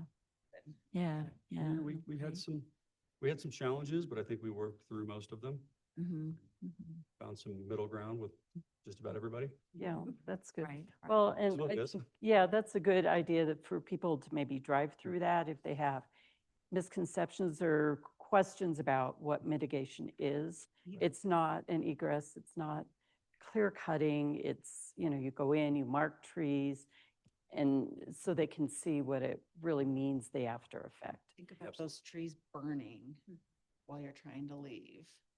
And falling across the road. I remember attending a meeting and we had seen some film of an actual Yeah. fire and how that it kept crews from going in and residents trying to from get out. leaving on both ends, so.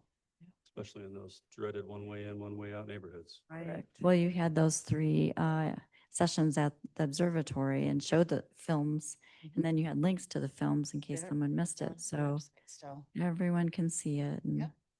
Fire and see what Paradise. reality is. Yeah. Thank you. Any other question, comment? Okay. No, Thank thank you for all your work. Absolutely. Take care. I think it's important just to clarify, in the report, it showed the funding for Timberline was the 50,000. And then the board earlier this year increased it by 100,000. So it's actually 150,000 for the mitigation work. So increase 100,000 for Timberline. And then that additional 100,000 through the lodging tax for the Mountain Kids. So the total community funding is actually $381,323, which is quite a substantial increase from what's reflected in the report for these various worthy efforts in the community. So I think it's important to reflect the actual amount that the board's elected to provide additional funding for these efforts. And then the 20,000 that wasn't funded, I believe Jennifer Cook has been working on a plan to come back to you all for next year? It's in the works. Okay, Yes. excellent. Yep, I know we've had a couple conversations on this. Didn't know where it stood. I think it's in my inbox. Awesome. Yes. Great, thank Is your you. full too? Thank you. Thank you. Yeah. Same. No break.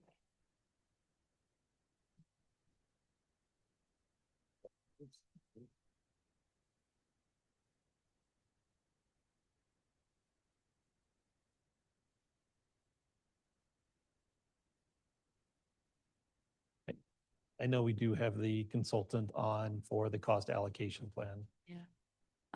I guess we could move on to the hearing to do that. That's, So the next item is the cost allocation.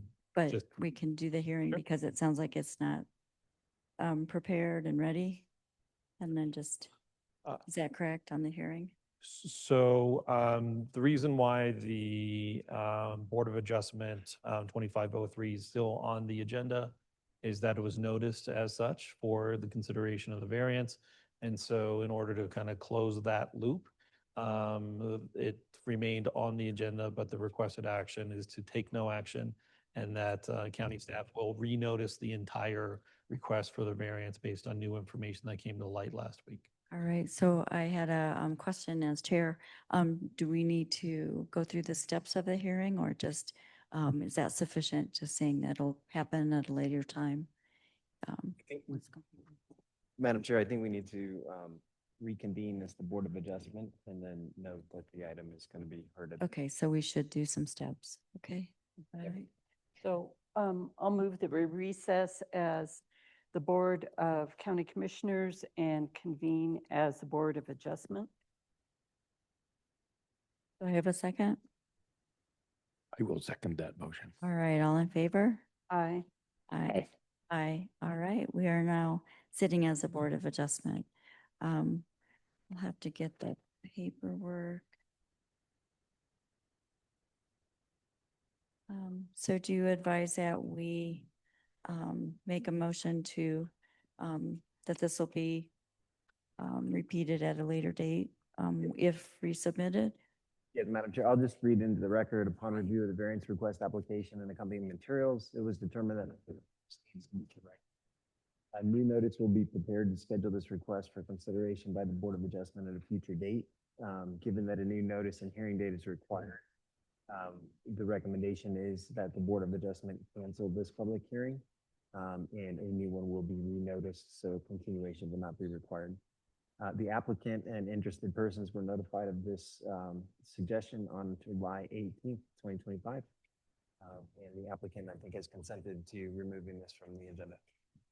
Yes. As a formality, do we need a motion to cancel, or will this suffice what your statement? I think a motion and a second and a vote would be appropriate, although I'm not 100% convinced it's necessary. All right, I just want to do it properly. All right, so it is 11:04, and I would entertain a motion to cancel this item off the agenda. I move we cancel the public hearing on the variance for 940 Missouri Flats Road, Central City. I'll second. All in favor? Aye. Aye.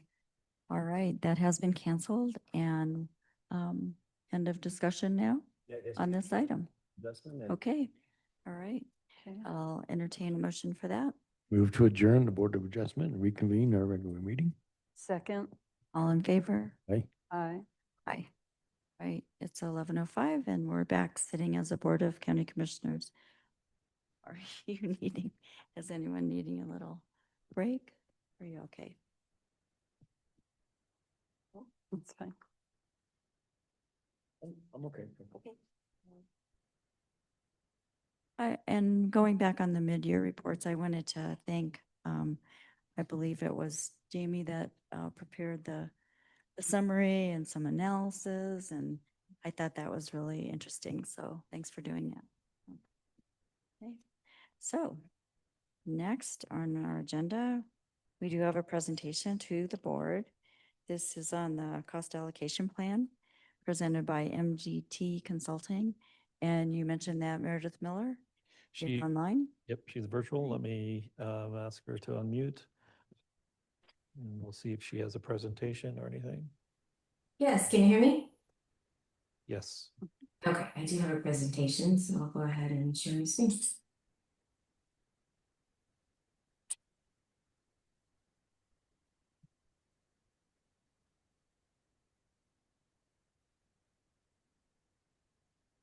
We're ready when you are. Great. Well, good morning, well, kind of afternoon now almost, to everyone. I'm Meredith Miller with MGT. Thank you for allowing us to speak this morning to share the cost allocation plan with the county.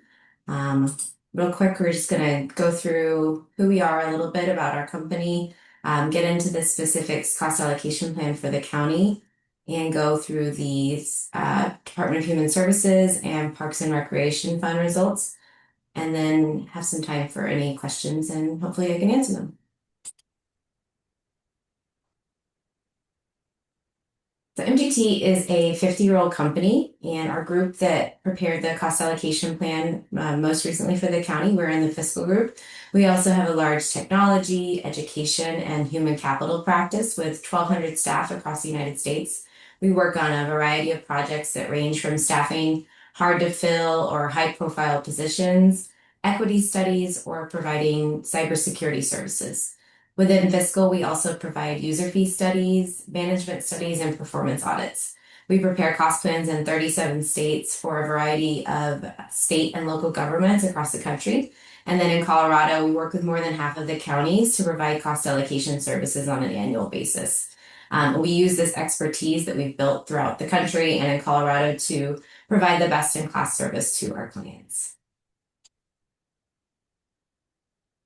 Just a reminder, kind of what is a cost plan. It's an after the fact accounting document that identifies indirect costs and distributes those costs to the benefiting departments and funds. So each year the cost plan is updated so that after the fact, so we're always working with the most recently completed fiscal year. So this year we did FY 2024, and the cost plan is structured into funds, and the general fund is broken out by department. We follow rules and regulations that have been set out by the Office of Management and Budget, Federal Office of Management and Budget. So there's specific rules as far as what kind of costs can be included, what's allowable, how different items need to be treated so that it is in compliance for grant purposes.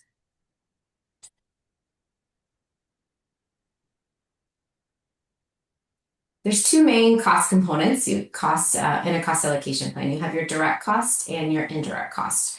So direct costs are really costs that are specifically tied to a department or program that have a clear end user. It might be, a parks department. You have a clear end user with a parks department. Those are what we call our operating programs. And then you have your indirect costs. These are costs that benefit, multiple departments, programs, tasks, activities, etc. And they're not really identifiable to one department. And it would really be a kind of a crazy amount of effort to get those costs to a specific department. So those costs are considered indirect, and you allocate them instead through a cost allocation plan. And that's what we're talking about. So those departments at the county are maintenance, administration, finance, HR, attorney, and information technology. So those are the 6 departments that are allocated in the plan. And for each of those departments, we break the department out into their major functions and really, work with the departments to determine what's the best available metric, what are some metrics that you have and track that really reflect your level of service. So for example, like finance has 3 different functions. We've got general finance, payroll, and accounts payable. And for each of those functions, we have to determine allocation metrics that are tied to that level of service. So there's 3 kind of thresholds that we use for determining what best metric to use to get those costs down to those user departments and funds at the county. So first, the cost must be allocable. So really what that means is they need to be summarized at that department or fund level. Sometimes there might be some information that a department has, but it's not at that level. And if it's not at that level, we can't use it in the plan. And then they also need to be associated, so pretty clear cut there, really need to have the bearing on cost. We wouldn't want to use AP transactions as an allocation metric for the county manager's office, for example. That's not really tied to what they do and what the services are that are provided to the other departments and funds. And then finally, auditable. We want this to be, it's a transparent document, clear information that is tied back to actual statistics and data that is tracked by each department.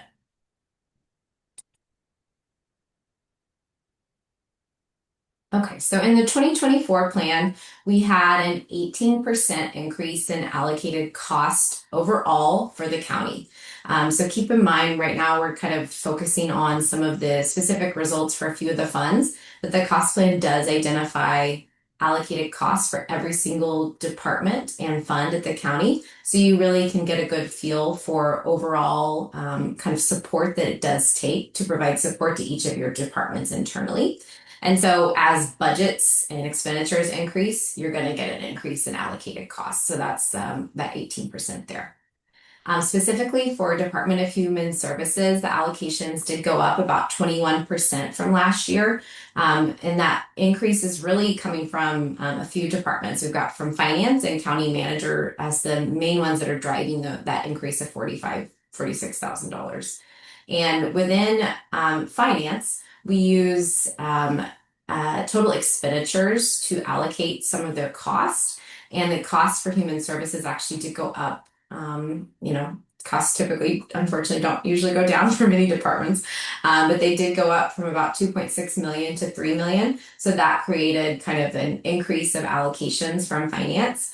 And as well, finance's costs actually went up. So that kind of further exacerbated that increase to human services. And then for the county manager, the allocation metrics that we use to allocate are FTEs. And those actually did not change for Department of Human Services between the last two fiscal years, between 23 and 24. But the allocated cost for county manager did go up from about $1 million to 1.4 million. So that's going to increase, even if their statistics stay the same, they're going to get a higher dollar value of allocations. And then Parks and Rec had kind of inverse there where they had some decrease actually this year. So it's about a 4% drop, nothing huge, about $21,000. And that's really coming from the maintenance department. There's lower contract janitorial costs for the rec center and barn. So that's one of the various metrics that we do use from the maintenance department to allocate out their various line items. So that contract janitorial cost went down for that department. So as a result, their allocations went down. So pretty understandable explanation there. So human services in the state of Colorado is reimbursed from the state, from the state's Department of Human Services. You get a 30% reimbursement for your indirect cost. As you can see on this slide, though, it's not a straight 30% of what your total indirect costs are for this year. There's actually a true up calculation that occurs. It's called a roll forward. We basically take what were the indirect costs that were projected 2 years prior. So in this example, we're looking at 2022. So in 2022, indirect costs were projected to be at $240,900. Well, this year they actually came in at $251,702. So what we're seeing is there's a little bit of under recovery. So that difference between the 240 and the 251 gets added into this year's indirect pool. So we have a total cost of $262,503 that 30% is applied to. So good news for the county, increase of revenue that y'all will get from the state for the human services indirect costs. And that's really, kind of the main reason why all of the counties in the state of Colorado do prepare a cost allocation plan is to get this reimbursement from the state. You have to have this document. Okay, and that's all I've got today. So any questions? Thank you, Meredith. Thank you, Meredith, for that report. Sure. Are there any questions or comments? Okay. Do you, this is the first time that you've been exposed to cost allocation, or was that part of Central Cities? I don't think we had this type of cost allocation studies done, so it was Okay. very interesting to see. Right. Yeah. And I know that we were given a nice fat packet that we can look at to look for any details. I assume you're available if we stumble on something that we have a question about in the report. Yes, of course. Yeah. I know Commissioner Bruman and I have been on the board, so we've had like a fuller allocation plan presentation. But you don't have any questions for now? Not to put you on the spot. Not right now, no. Right. Well, and I also dealt with it on the Library Board of Trustees because of the IGA, the library as a special district has with the county. We do use this so that I believe it looked like the figure was some $74,000 that the library will be paying back to the county for services. For using departments, yeah, great. We also use it heavily in public health for the grants. Right. So that we get some of our costs covered by the grant programs that they receive. Okay. All right. Thank you, Meredith. Sounds like we don't have any questions at this moment, but thanks for your synopsis and all this information that you provided. Of course. Okay, I guess we will move on. Next on the agenda, we have a first reading of an ordinance, and this is a new one to prohibit depositing snow and ice on certain roadways. And I believe paralegal Sarah Baycheck is presenting. Hello. Good morning, commissioners. Yeah, it's still morning. I have to check.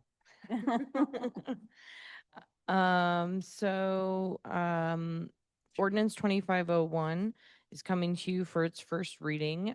You saw pretty close to its final draft at the work session we presented. I believe that was all the way back in June already.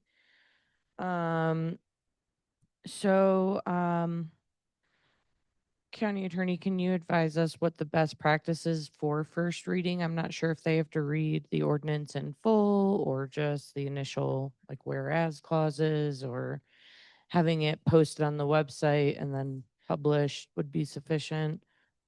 I think in the past, we've always just done the title and the whereas clause. Yeah, that's.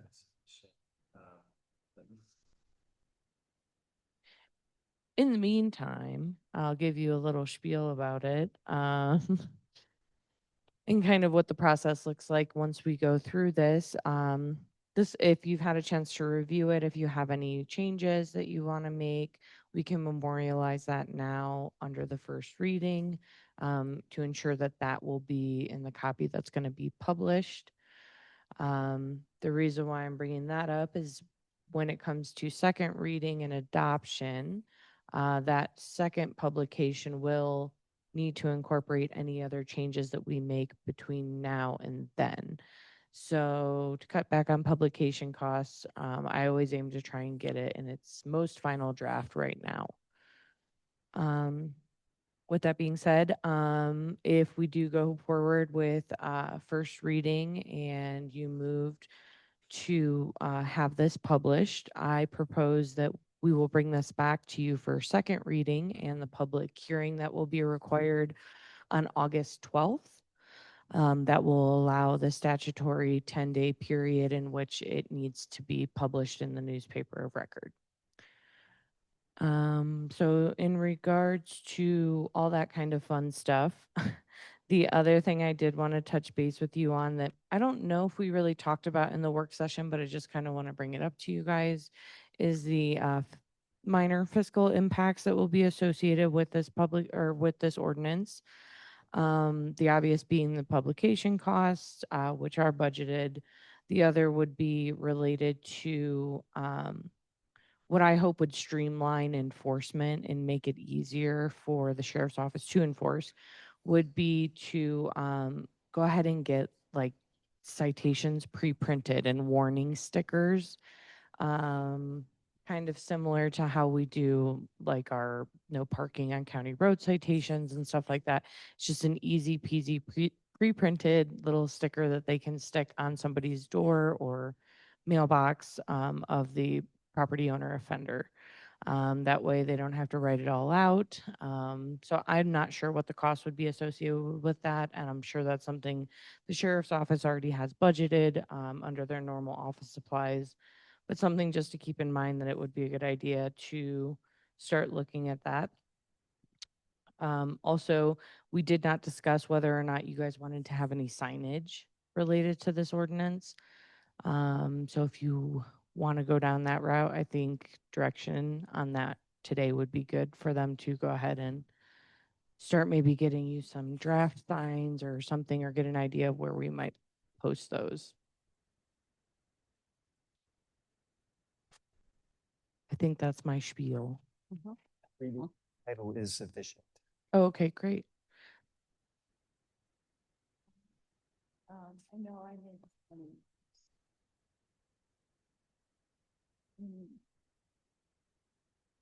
No. I know I made some notes on some questions or clarifications that I have, but do you have any, Commissioner Aiken? So as far as signing, we would probably talk to Andrew or So, Andy? so that would be done all administratively. If this ordinance is adopted, there would be proper signage placed along the roadways. Really, a paralegal paycheck is just referencing that there is going to be that additional cost associated with creating those signs. And as the board's aware, we have a number of ordinances related to roadways. So we likely would wait until that's complete And then there would be one overall sign referencing the ordinances and the references to the changes.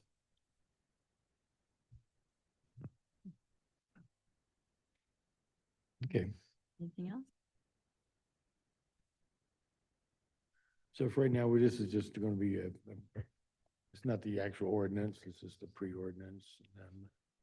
Well, this draft will become the ordinance. It's just the process to adopt an ordinance is a little bit more involved than a resolution. So you have to perform the first reading first, which is basically the introduction to the public. And then after it's been performed at this meeting, I will request that it be published in the newspaper of record.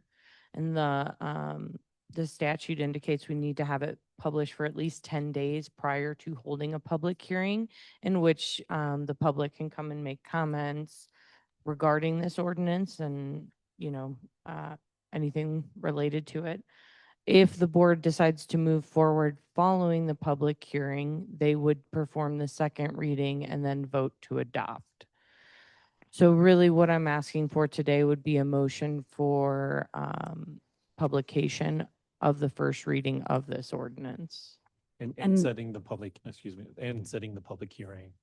Correct, which would all happen, it would all take place on the same day, and I propose August 12th, where you would have the public hearing and then go through and vote to decide whether you're going to adopt at second reading.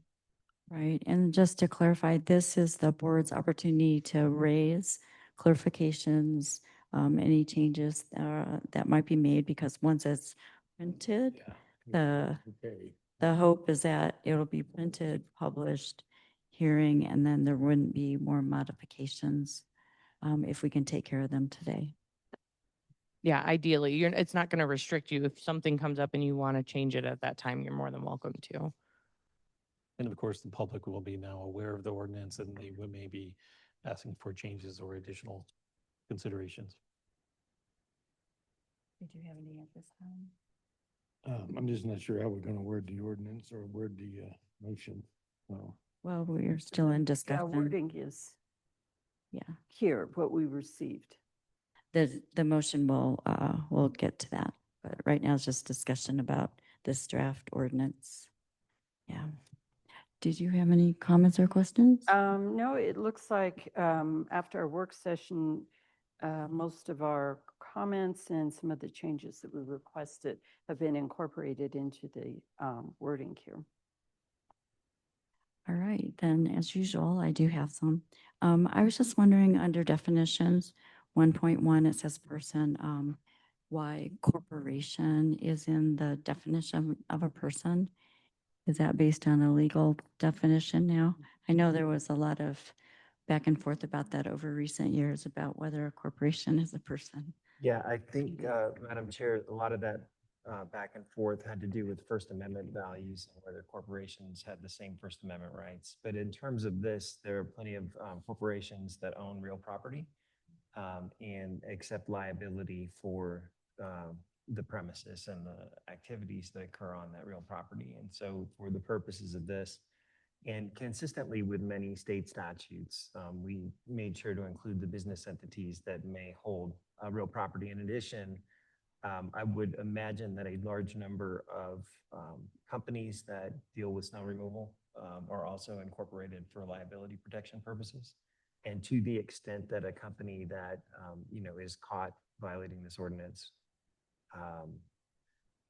under 3.3, that they would have liability as a company as well.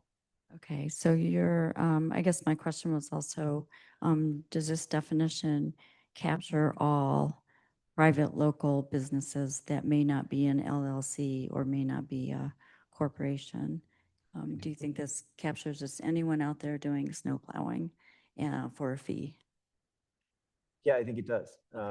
Individuals and partnerships, loosely affiliated, unincorporated groups of people would be under individuals, each person jointly and severally. Okay. So I think it does cover it. Okay. Thank you. Then 1.2, I just have a question. I think I know what it means, but maybe this is a question for John Combs. What is carriageway side of a culvert? Is that as you're headed toward the Culvert, what does that mean?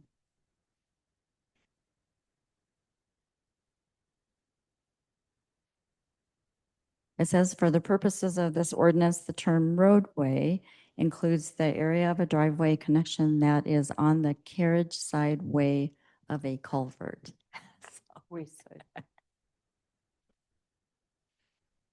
Yes, Commissioner, that, that has to do with the driving lane of a road. That defines the driving lane of a roadway. Carriage wayside. And then, does it include ditches?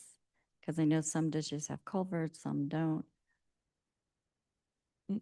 No, it's only No, the travel travel portion. portion of the roadway. So it's kind of using the culvert in that definition as drawing the line of where the snow should be on which side of that culvert, since they primarily lie in the apron of the driveways. All right. Thank you. And then on 2.1, and then that leads into 2.2. Because as I was reading it, I was like, well, what if you're trying to clear out your driveway because the road guys have come by? It was cleared out in the morning, the road guys come by, and I have to go out and do it again. And sometimes people just throw it back in the road because that's where it came from. So it looks like that's okay under 2.2 if you're just clearing a little area.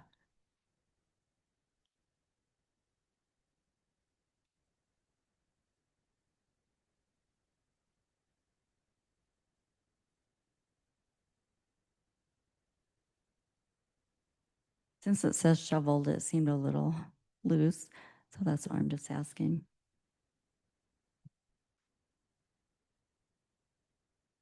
And I'm sorry, Commissioner, what was your question about it? So this is saying it's prohibitive shoveling snow into the roadway from the property owner's side or their driveway, but I know that it's common practice when people have shoveled out their driveway, the road crew comes through and deposited snow and it blocks their driveway that they have to go and clear it out again that first couple of feet or and so is this okay?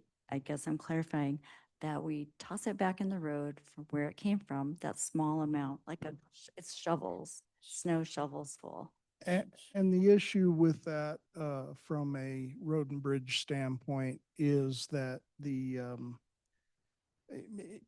worst case scenario, it's, near the end of day, going into a weekend. We have cleaned up all the county roadways, made them all passable for the traveling motorists. And if people clear their snow, and whether it's just snow because they previously cleared their driveway or they have come home from work and now they go to clear their driveway, if they deposit snow out into the roadway, it may sit there all weekend and turn into a clump of ice that could damage a vehicle, a low profile vehicle. It could cause possibly an accident if depending on the amount of snow that was deposited out into the roadway. So no, we are not condoning putting snow out into the roadway. Even small shovels full. Right, so under C in 2.2, it says the deposited snow or ice did not impair the use of the roadway. So if it's so minor that it doesn't impair the use of the roadway. So you think it's covered under there? I just anticipate this will be a question from the public maybe, because, you know, if you look on a snowy day, a lot of neighbors are throwing that first little part into the road. And then cars just come and drive over it, so. Yeah, and unfortunately, not everybody thinks of their neighbors when they're trying to clear their drives. So there are a few bad characters that will leave big, large windrows in the roadway and, they just go on about their business. Right, and I know that unfortunately this has been happening enough that we have to consider an ordinance to prohibit it, yeah, when it's actually larger amounts. Under 2.3, it looks like it's kind of giving a pass to our county public works to go ahead and leave snow if it blocks a driveway. Or if you're in the process of clearing it. So on, let's see, it's a it's the middle sentence where it's talking about the county plows, shovel, deposits snow or ice on a roadway as part of routine or extraordinary snow plowing. But isn't that just a temporary depositing? Because we've had public comment come to us where people are not happy because they have been, they're plowed into their own property. So I just want to make sure it's really clear that we're not trying to penalize people for, that it's a good balance and a good faith consideration in this ordinance that, you know, the plows aren't shoveling people in and the public isn't throwing their snow and ice out. Yeah. I guess I'm wondering if this is like if it should be that you would deposit there temporarily as part of your operations. So Commissioner, our snow removal policy, we plow every road in two different directions. 50% of the snow goes in one direction of the roadway and 50% goes in the other direction of the roadway, whether that be north, south, east, or west, depending on the road. Some people beat us clearing their driveways before we even get the road open. That happens quite often because they're home and we're working our way to their subdivision or to their road. We cannot take the time to clear every driveway in Gilpin County. We're talking, you know, possibly over 3,000 driveways. We wouldn't get the roads opened.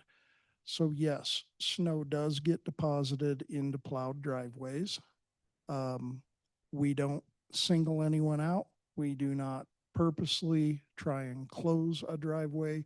It's just a process of clearing the roadway in the process of doing our due diligence for snow removal. If we go into a subdivision widening a road that is a truck route, we have, as a standard practice, taken either a front end loader assigned to a motor grader or a smaller plow truck assigned to a motor grader and clear driveways as long as it is more than 72 hours past the snowstorm. We will, if the driveway has been cleared, we will do our good neighbor snow removal and clear the driveway that has been previously cleared. We won't clear a driveway that is untouched, but because of the fact that we're widening, getting ready for the next snow event to get the snow back as far as we can, there are sometimes a day or two after a storm when we're in these subdivisions that are assigned to trucks, the graders can get the roadways wider than a truck can while they're plowing. So we will go back and we will clear those driveways that have been cleared as long as we have the personnel to do so. And I think that the intent of this too is there are people that push snow around, you know, from their driveway they own on the other side of the road or have permission from their neighbor, and then just push it up on the berm, but it's not in the traveled portion. So there's not going to be any penalties for that. No, if they push, we're not saying you cannot push snow into the driveway, but we're just asking them to do their due diligence and clean up their mess, not leave windrows going crossways of a traveled roadway that can cause issues for their neighbors dealing with solid mounds of snow going across the roadway.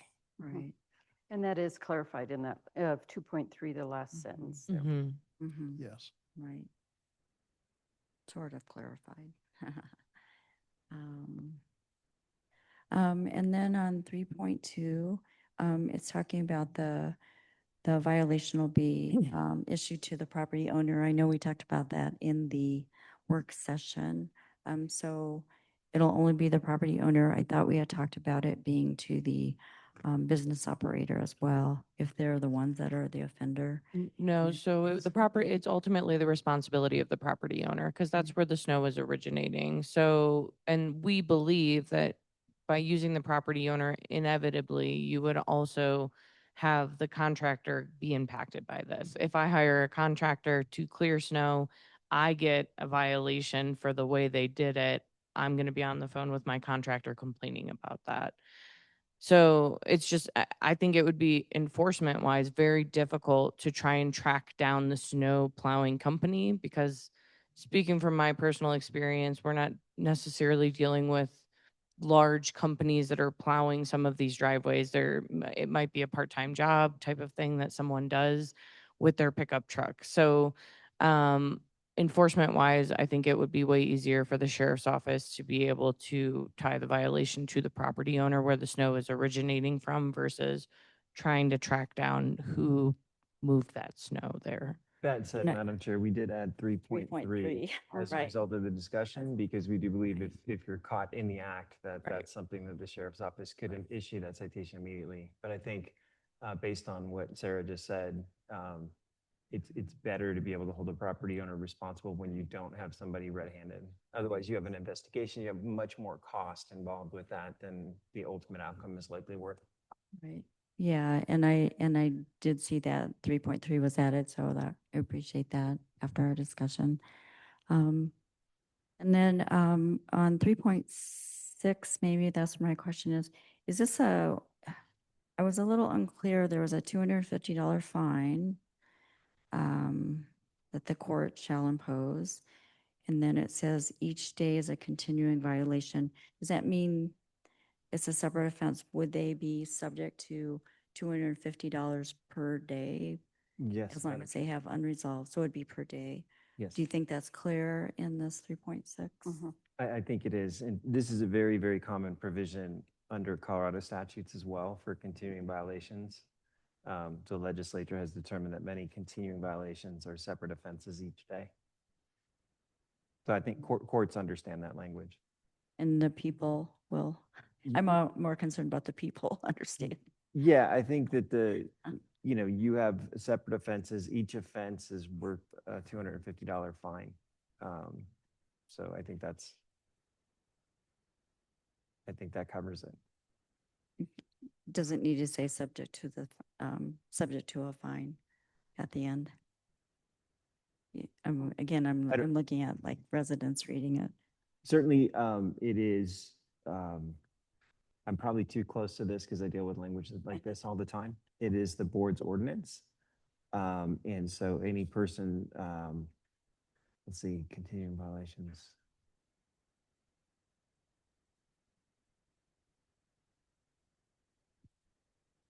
It could say shall be deemed a separate offense subject to the penalties set forth in 3.5.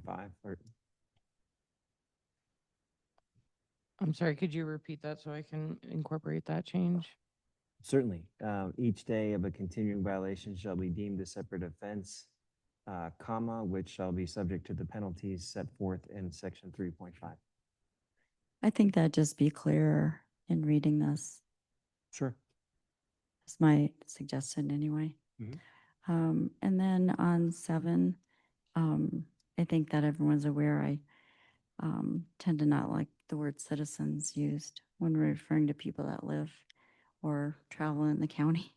So maybe that could just be changed to people. That incorporates anybody. Can I propose residents?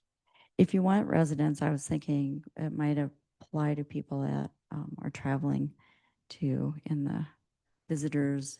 So you just want people? Okay. You pick. It's more all encompassing, I think.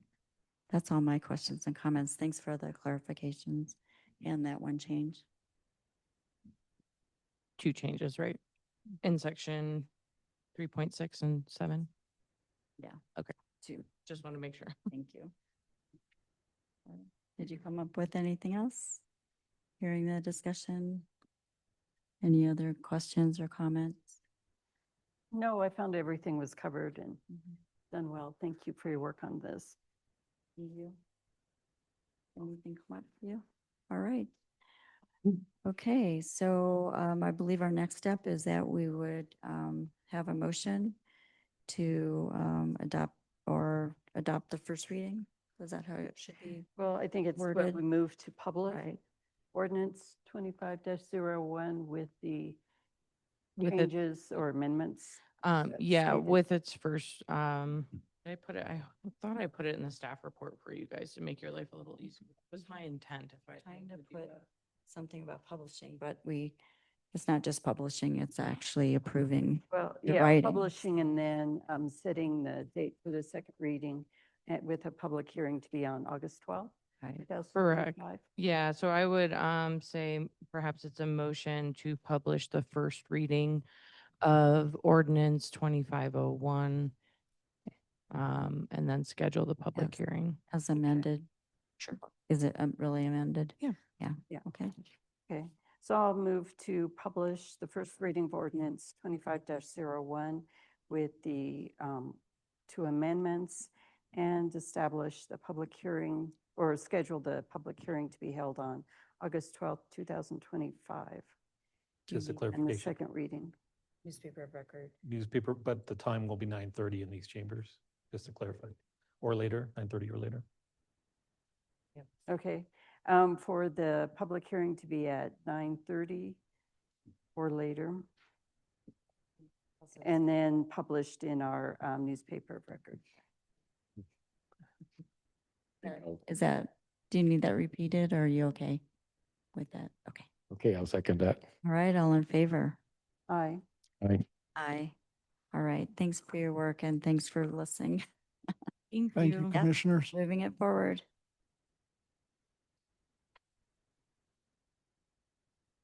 I know, right? Next on the agenda, we will recess to local liquor licensing authority. I'll entertain a motion to do that. Propose a motion to convene as a liquor license authority. And we have to recess our county meeting right now and then recess as a liquor licensing authority. Second, Aye. Oh. Is it- you just. Can you, do you mind doing it again? Recess of the board, adjourn as the. Okay, recess as the board and adjourn the meeting No, and convene. and convene as convene as the liquor licensing authority, LLA. I'll second. All in favor? Aye. Aye. Always a tongue twister.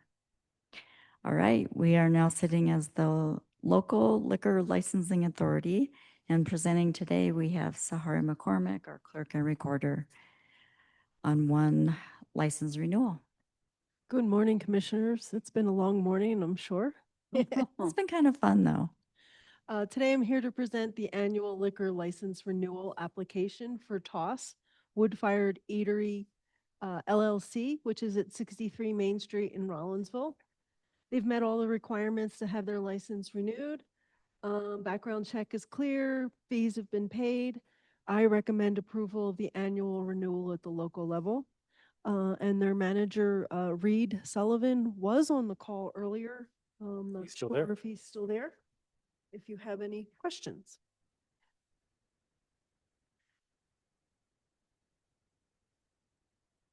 The copy we have isn't, oh, it is signed and dated. I didn't see the date, sorry. I don't have any questions. Do you have any questions? No. This time? Okay, All there. all right. If there are no questions, I entertain a motion to approve this. I move that we approve the local liquor license renewal for Toss Wood-Fired Eatery LLC at 63 Main Street in Rollinsville, Colorado. Second? All in favor? Aye. Aye. That passes 3-0. Thank you, Commissioner. And this next item, do you need us to discuss this while we're sitting as the Yes. local liquor licensing. This is I apologize for this. This is complete and total oversight on my part. Very Nice Brewing, Gilpin County had renewed their or had gotten their liquor license for sales malt sales room. And for some reason, I did not submit the local license to be signed for them. So this is just playing catch up to old work from them. Everything is good with them, and the sales room malt liquor license is actually good for 2 years, which might have been why I pushed it aside, trying to figure out if it was 1 year or 2 years, because the state does have some different requirements for some things. All right, so this one's all approved in place and good. Just need a Yes, signature. I just need the signature on the license. All right. Okay, we'll take care of that. Now I have a packet for signature. Should I give this to you or should I give this to Kimberly? I don't need them right now. I'll Just just so you have them. put it here. Yeah, perfect. All right, and that's it for the That is local liquor it. licensing? Yes. So point of clarification, do you need a motion, second, and vote to assign the Very Nice or? I don't. Because we already, we already previously approved it. approved it, yeah. But Just- thanks for asking. Clarifying. Thank We you. like to make sure Skip we're that one piece of paper. dotting all the i's and Yes. crossing the t's. All right.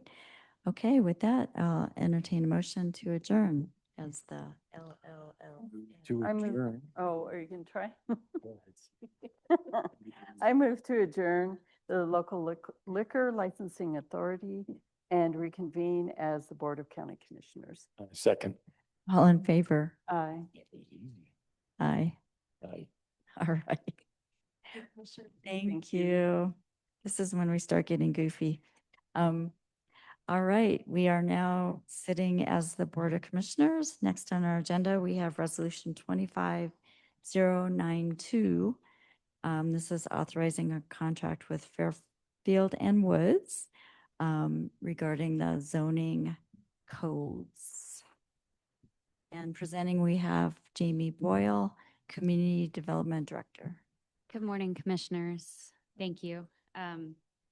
Before you is a request to authorize an additional contract with Fairfield and Woods to really complete and finalize the land use code update that has been underway for several months at this point, beginning in 2004, I believe.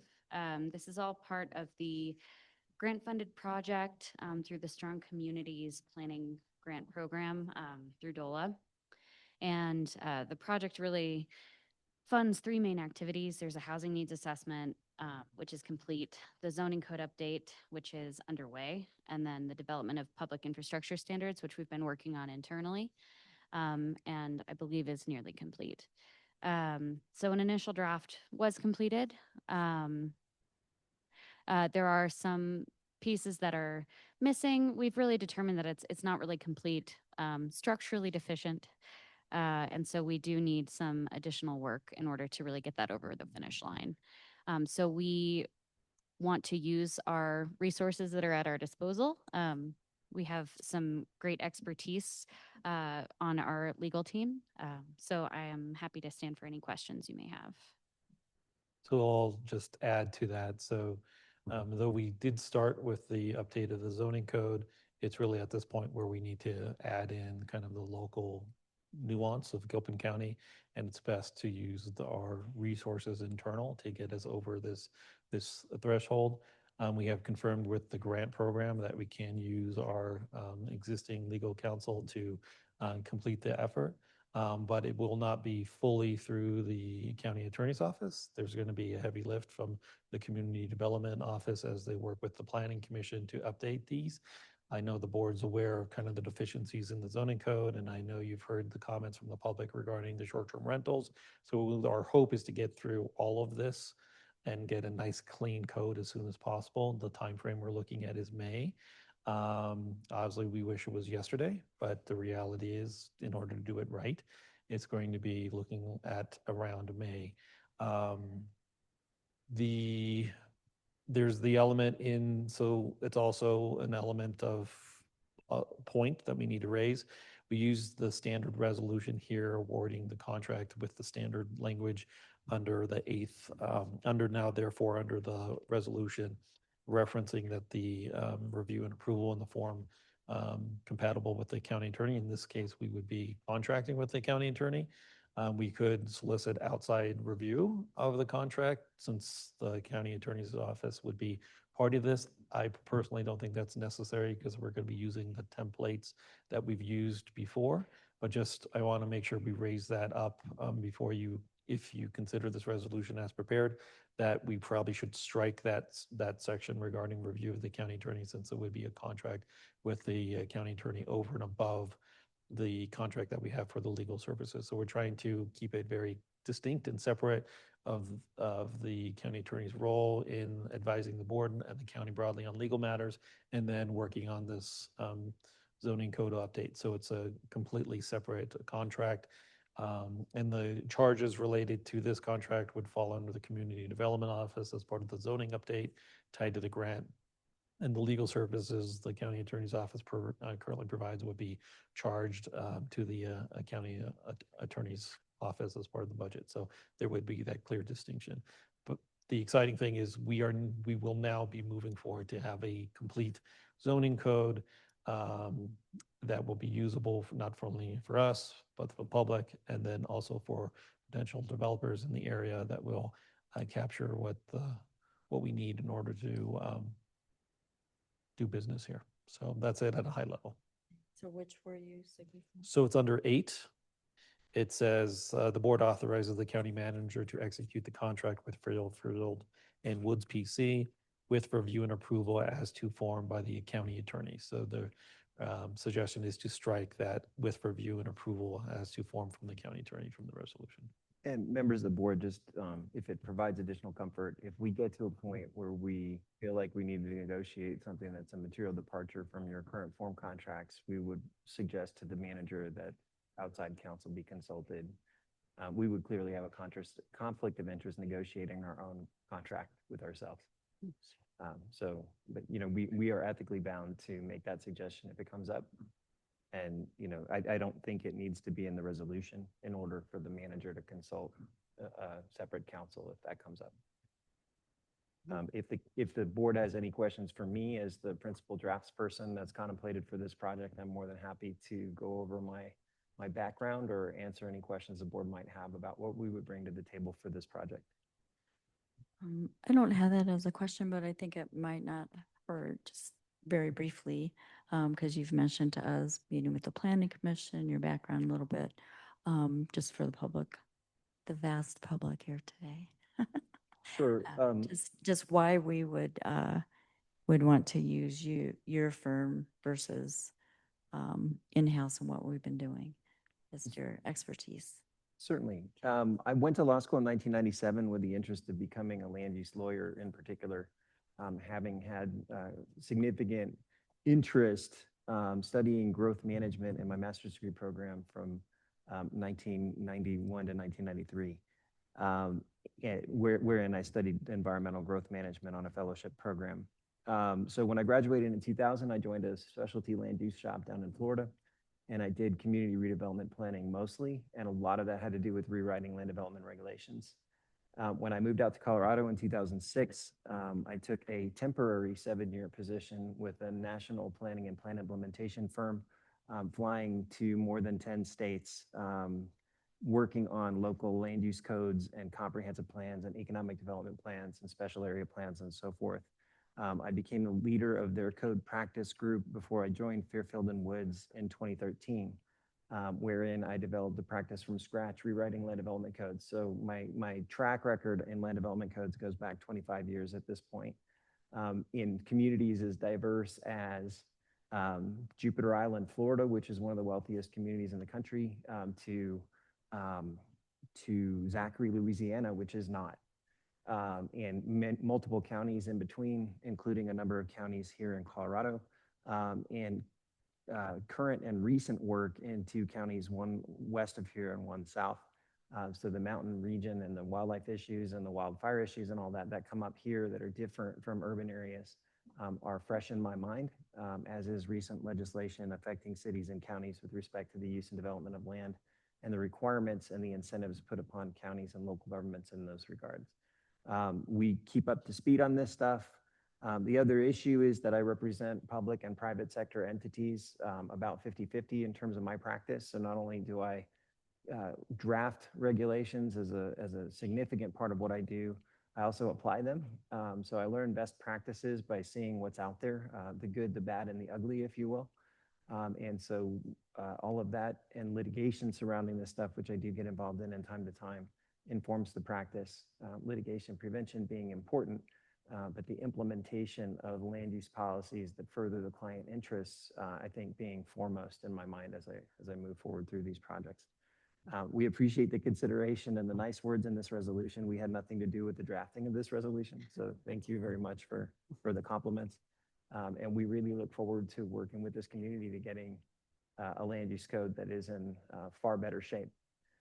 I often say that the second law of thermodynamics in a closed system applies to land use law as much as it applies in physics, which means that matter tends towards disorder just as regulations do.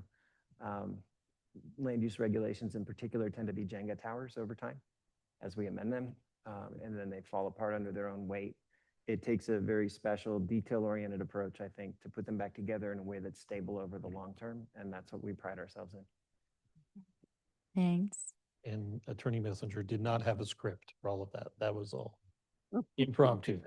That's 25 years of understanding how this stuff works is what that is. I think that's helpful in case someone's listening and just wonders why we would want to use your firm to do this, and you in particular. So Thanks. thank you. I think in short, it helps to have done it before. Well, and then I had asked County Manager Rears, like if we didn't adopt this and we wanted to have another organization help with it, if we'd have to put it out for RFP and the time that takes and all the staff time it takes to vet. So this seems like a good solution to get it moving forward if this is what we've identified as a need. And from my, when I was interim community development director and I spent the time with the planning commission, it's very clear we have a very good planning commission, but I did sense the frustration that this isn't moving along. And this is a path where we'll be done and we'll be moving along and we'll be done right. And so we will have the end product where we will have assurance that it's done so that everyone will be happy with, maybe not with every element that's decided, but at least through the process and having the opportunity to provide input throughout. Well, and it's important with all the legislation and everything going on that we do have this process wrapped up so we can move forward on a lot of things for the county as well as working with the state and all. So I think it is important that we know there's a clock ticking and we need to have this move forward. And members of the commission, I would say also that this is a very, very aggressive timeline. So we're going to be doing a lot of what we call back office work on this, where we're just sitting drafting. And we do think that, well, from experience, land codes are some of the most dynamic of all local legislation. They get amended frequently. We see one of our principal functions, obviously there are certain policy things that need to be addressed. But what we want to do is create a container with contents that can be amended over time in response to evolving needs. We anticipate that those evolving needs will challenge this container rather quickly and that we'll need to amend it. We expect that given the time frame that we won't be able to hash necessarily every latent issue out. And so once it's adopted, we would expect that the board would want to revisit certain aspects of it, maybe at 6 months, at 9 months, at 12 months, and just to tweak it and tune it to make sure that it's working. A couple things that we noticed right away, there isn't a real good category for federal land in this code.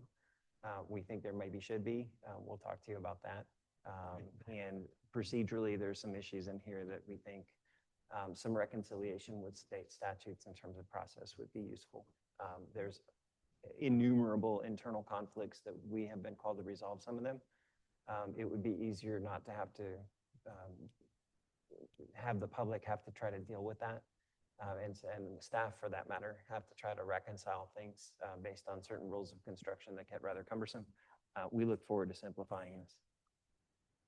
I know that our recent past community development director had mentioned to us too, that there was discussion about creating that backcountry zone, because other jurisdictions have done that and found it beneficial. So I did see that cited in here, and, Yep. you know, we're somewhat aware because it's been brought to our attention before. Yep. Yeah.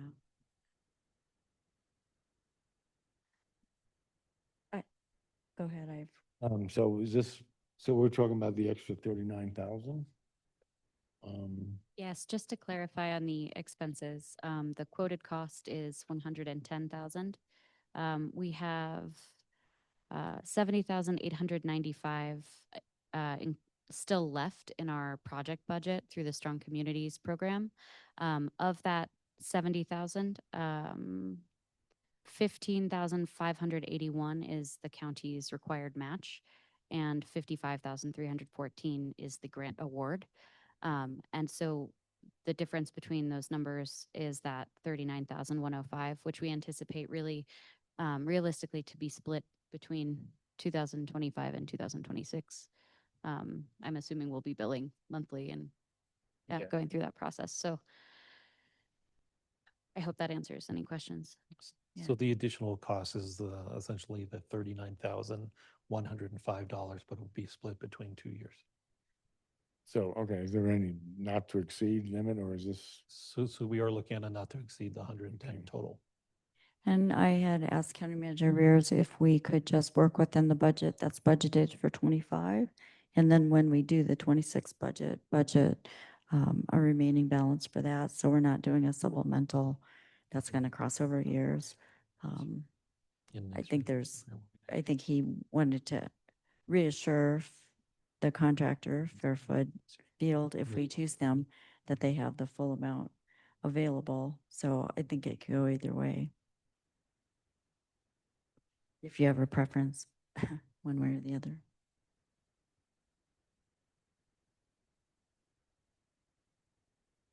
Do you want to allocate all of it now, and then we won't have to put it in the budget for next year, or this is all going to be out of the general fund this year? It would be, yeah, it would be a supplemental to the current budget if Yeah. we allocate it now, because it's not budgeted now. And then it has the ability to carry over, and it'll be reflected in the 2026 budget, but have been approved now.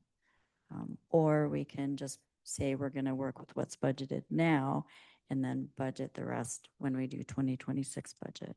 But that doesn't give the reassurance that we are funding enough to complete the project. So there's a few areas where we're going to be going over budget in certain areas that we're going to come to the board at a later date. We're just compiling all of these areas. But the good news is that we do have that unanticipated revenue from 24 that's carrying forward. So we have the funds to cover it. I'm not worried in the aggregate sense.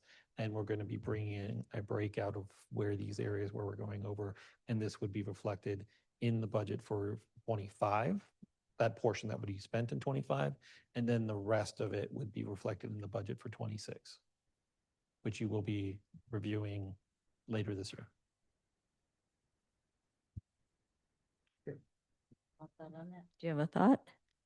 Well, so we'll be paying part next year in next year's budget. Or are we allocating all of it now? And then that'll reflect on next year's budget. But We just have to make sure it's in there. I'm just sure where, is some of this money coming from next year's budget, or is it all coming from our general fund now that we have the extra money now? And I think, to me, that might make sense just to allocate it all.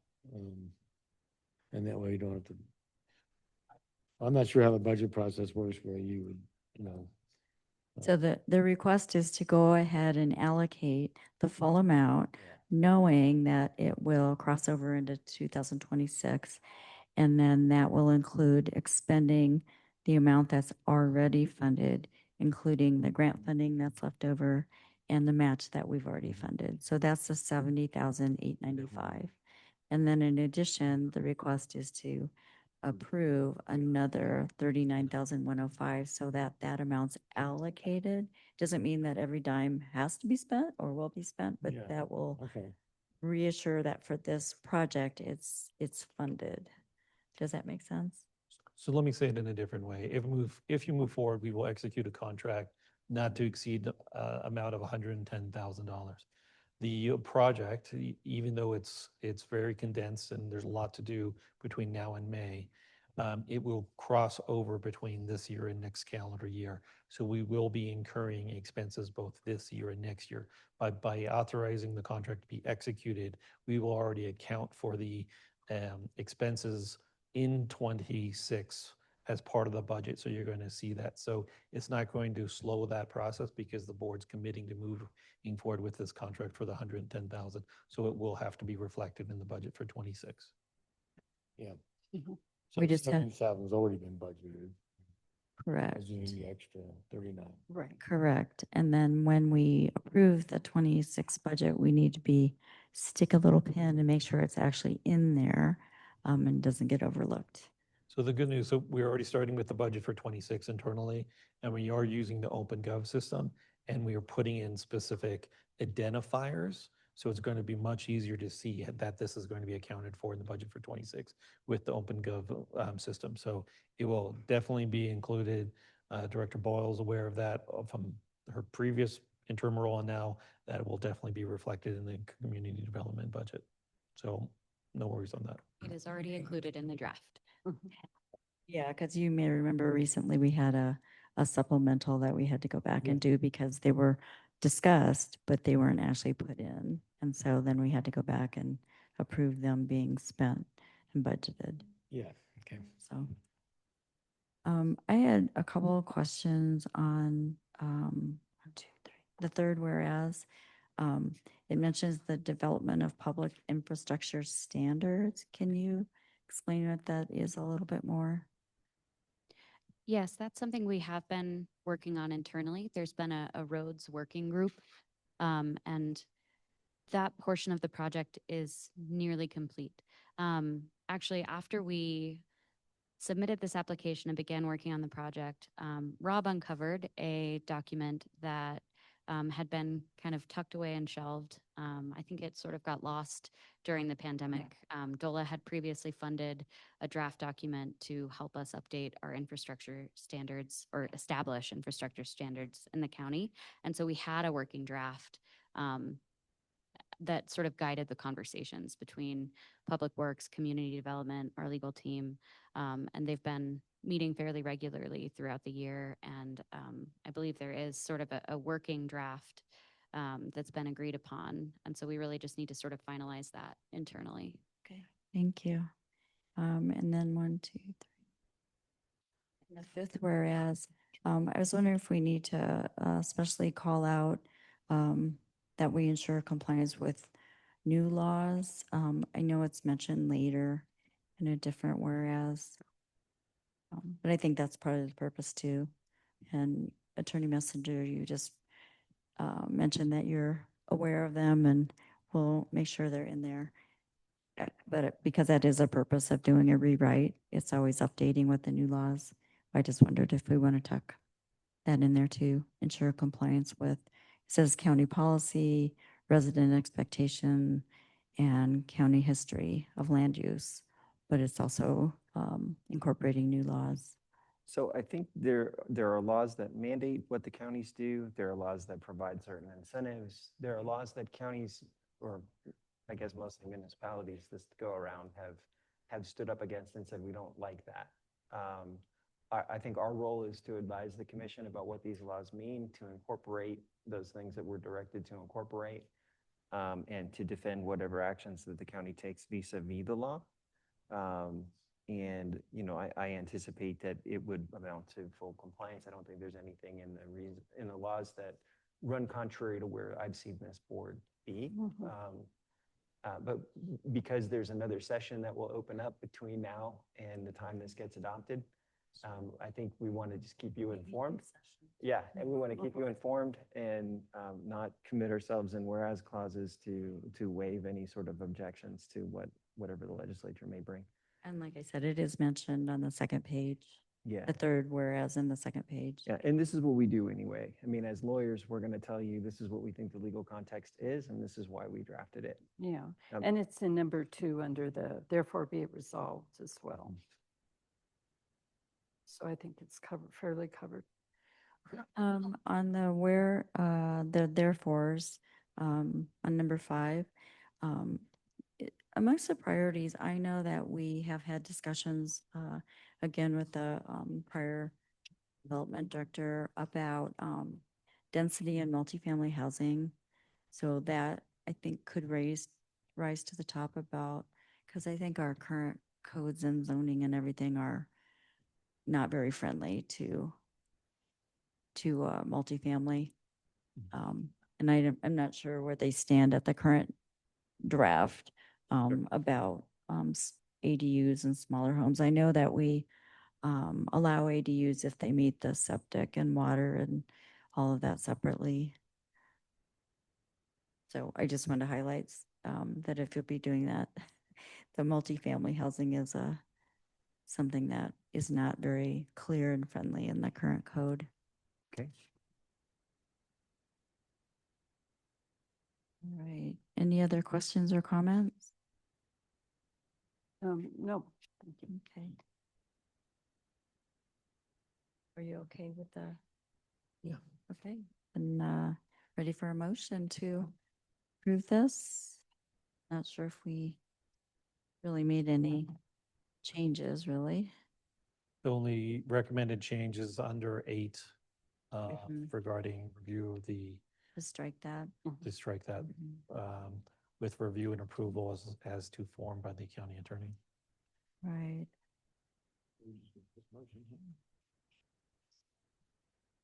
There's all that, but you could just say as referenced. There's all, because you don't want to read all those. Number 8. You don't want to read all the whole those, thing, but yeah. number 8, you want to read with the strikeout correction.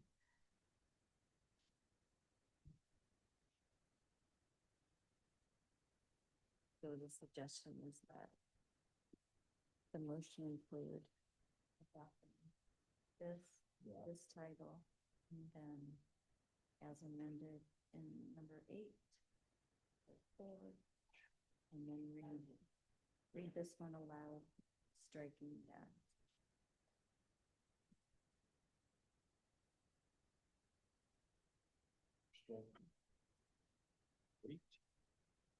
So with review. So don't read that part because we talked about it. Because that would be him reviewing his own. Don't want the county attorney reviewing his own.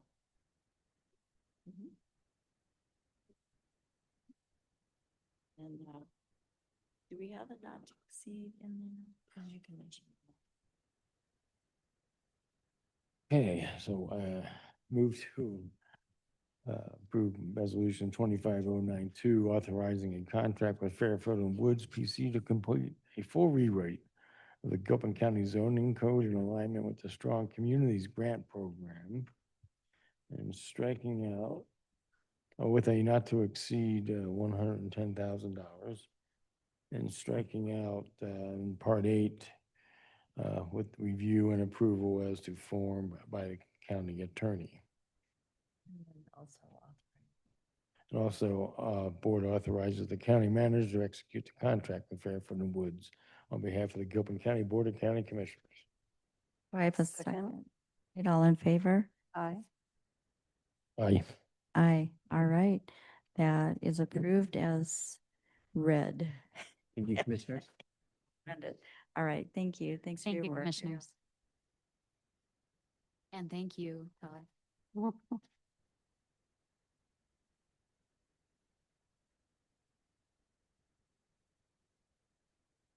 Next on the agenda, we have resolution 25-093.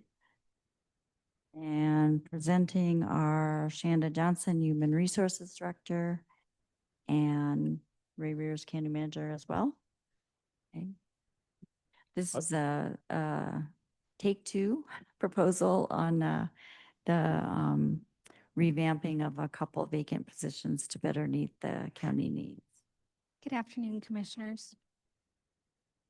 So this is adjusting two positions. It's removing two from the county manager's office that are no longer relevant and then adding two new positions, changing those job duties and responsibilities. So this is not in addition to staff. It's changing of existing positions that will actually result in a net savings of $6,115 annually, including benefits. including benefits.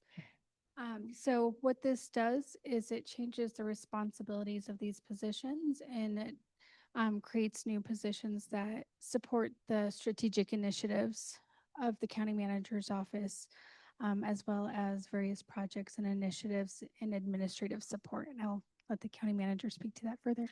I'll just say from a high level, we took your comments regarding the position and rewrote the job description for the manager of strategic projects, made it very clear that they don't manage staff, that they're just managing the strategic projects. Their focus will be applying for grants, so as well as managing projects that can be associated with grants or may not be associated with grants. But if we apply for a grant and it doesn't have an easy home in our department, they could manage that grant moving forward. It's also important to reference that this will expand the capacity for the county to apply for grants, because in the current setup with the grant writer and grant manager, they would also be managing the finances behind the scenes. And per the action of the board 2 weeks ago, that's been transferred to the financial analyst. So it expands that role and it heightens this role so that there's more professionalism and independence so that they can get needed projects moving forward. So that position has increased in the overall tiers. There's some question about the tier level, and I'll ask Director Johnson to elaborate on that. The other need identified in the office was basic office support. As the commissioners are aware, the office is very busy, and there's no necessarily dedicated office support for all of staff. And this would create that support for all of the staff members in the manager's office, again, with an overall salary savings. So the office assistant role would provide support not only to myself, but all the other members in the manager's office, as well as broadly to the county and the public, if a need arises, and provide some coverage if someone is out on vacation or ill or whatever the case may be. So provides that continuity, but the job descriptions are listed there. Stand for any questions. I don't know if you want to talk about the compensation level and what you went through, since that was a point of discussion 2 weeks ago. Yeah, so for this position, there's grant writing, and then there's also the management of non-routine projects. And so, and there are some comparables for what that market rate is in the Denver metro area, our biggest competitor. And as you can see, it's pretty substantial just for one, the grant writing. That is somewhat a part in that, but really it's the project management that increases the level of this, having the whole life cycle of projects, and a lot of time doing that non-routine work at a high level and implementing these big projects. It takes a lot of different skill sets that really raises that level of compensation for this position. As you can see, it's pretty hefty. We can't always compete with the Denver market or for private companies. And so government typically pays a little bit less when we look at our internal leveling. We looked at comparable positions that have the same type of impact on the organization. And so that's what puts it at an E7. And then just so you're aware, E7 positions, those are the IT specialist, the chief appraiser, emergency dispatch director, and the public works road supervisor. So it's really moving that to be in line with those positions that are non-director level, because the next tier up is director level positions.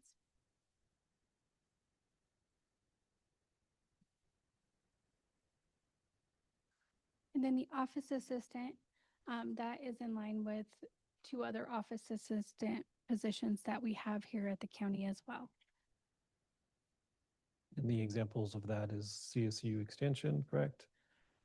That is So I'm going off the memory. Treasury and Human Services. And so there's two different tiers where office assistants are at within our pay structure. The ones that handle the most sensitive data are at a slightly higher level, and that is the Treasury and Human Services. So my request would be to put this position at that same level because of the sensitive nature of some of the information being dealt with. And the NE is non-exempt versus exempt. Correct. I had asked last time, and I still don't know, the original administrative analyst, what was the level of that? Yeah, and I realized there was a typo in here. It says NE8, but it's actually NE10. And so the administrative analyst was at NE10. But was that after it was changed to an hourly just based on circumstances? I was wondering what the original was. It was an E3. Yes. Oh. So we're using an E3, but really going to a NE6. Well, the needs in the department are really changing, and this is to give that administrative support. So it's changing it from what that used to be to more basic administrative support, and then the high level really being shifted more towards the strategic or the manager of strategic projects. So as usual, I have questions, but I'll start with, I'll call on Commissioner Broom. Do you have any questions or comments? Let's see. No, because I've gone over, I just, guess my only comment would be,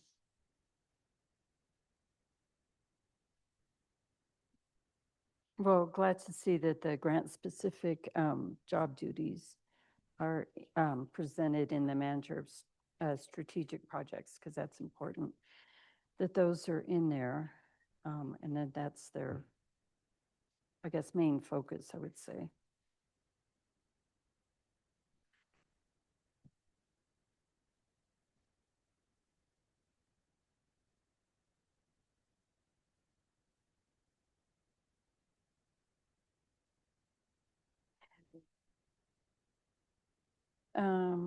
No, not at this point.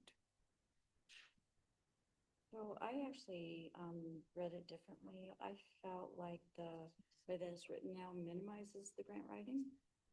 I felt like the way that it was written before led with the grant writing, and it was more laid out with the grant writing. They were going to prepare and coordinate them, and then they were going to serve as the county's primary grant writer and proposal coordinator.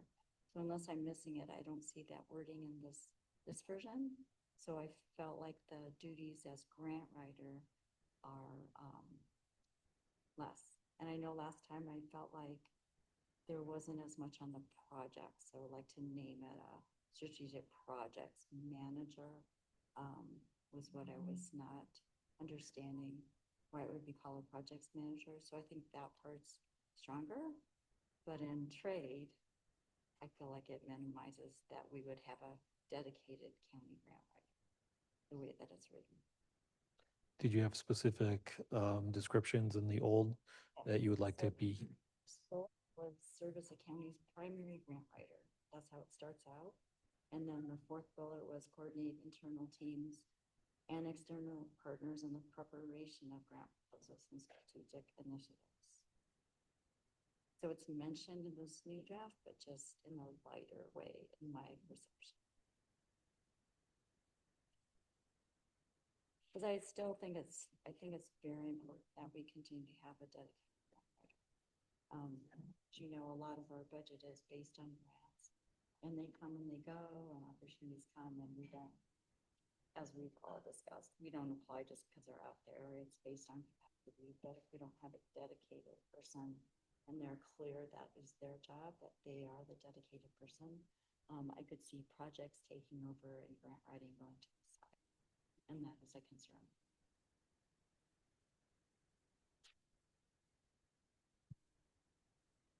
And the other thing is, if you look at this one, I was looking between the two on qualifications. This one doesn't mention technology. and the other does. And I think that proficiency in the computer and software programs and databases and virtual meeting and all that is really an integral part of work these days, especially when we're kind of the main person doing certain tasks. So I didn't understand why that was not good. On the other one that we are given today, it's item 2 on qualifications. It says technology, experience effectively using a computer. And I imagine, Amanda, if this manager true, that's going to be a big part of their job. It's working on the computer and creating reports and databases, being on, working with other entities cooperatively, virtually. In part, this manager of strategic projects, it has a higher level of education where some of that is gained and learned through that education. And so it's kind of implied that that would be a skill that would be needed. But we can definitely add that in if. Under ability to add in a reference to. Qualifications knowledge, if you see the other one specifically as item number 2, it's very brief. It says you gotta be able to work on computers, effectively and proficiently. Because I know that's been a struggle. Sometimes people get hired and they're maybe not, or elected, and they're learning, but it's different than you hire that person as proficient. And since the skills have a lot to do with reporting and data, policies and all that, and then you're into computer skills. So we can add in technology under the qualifications of profession and technology. We'll have to wordsmith that, but. Did it look like a standard HR option, right? The technology one, the way this is written. They kind of vary by position. They're all pretty standard. Yeah, but as far as the grant duties, I mean, maybe it would be beneficial to move them up, but it does state research, track, and write successful grant applications, ensure compliance with grant conditions, reporting requirements, and applicable regulations, and support post-award I can't talk today, implementation activities, including procurement, condition, coordination, and documentation. So that's specific, maybe just move that up a bit, but it does state yes, it's all of that. Here, I just think it's much softer. I think that the last version unit says serve as a county's primary grant and proposal. That's stronger to me than, well, and you're going to research it. Because it's also down listed in the previous one. Right, and that's why I said we could move that up. But really, in reality, they are not the primary grant writer because it is, departments will do their reoccurring or their own grants as well. And that's partly why we had a grant writer added to the staff, because I know that years ago, not many years ago, that was something that we heard from the staff, was that they were expected to write grants, manage grants, and they didn't have the expertise. So bringing on a dedicated grant writer was something that the county chose to do. And I just hate to lose that myself, because I think it's very beneficial. Well, I would say that the grant writing capacity is increased significantly in this role versus the other role. So we can absolutely add in the primary language, but it's significantly increased the capacity for grant writing for the county than before. Because now the duties are shared among others, even though they are going to be writing as either the primary or providing support for department head writing grant applications. And I think that one advantage of the recent past grant writer that we have had is that that person could help staff and guide them and read through and say, this grant versus this grant, this one's going to have a lot more management needs than this one. And I think it really helped guide staff about their capacity too. And I just don't read this draft as saying that's going to happen. But I know staff have commented how beneficial that has been. have that dedicated person that has that expertise.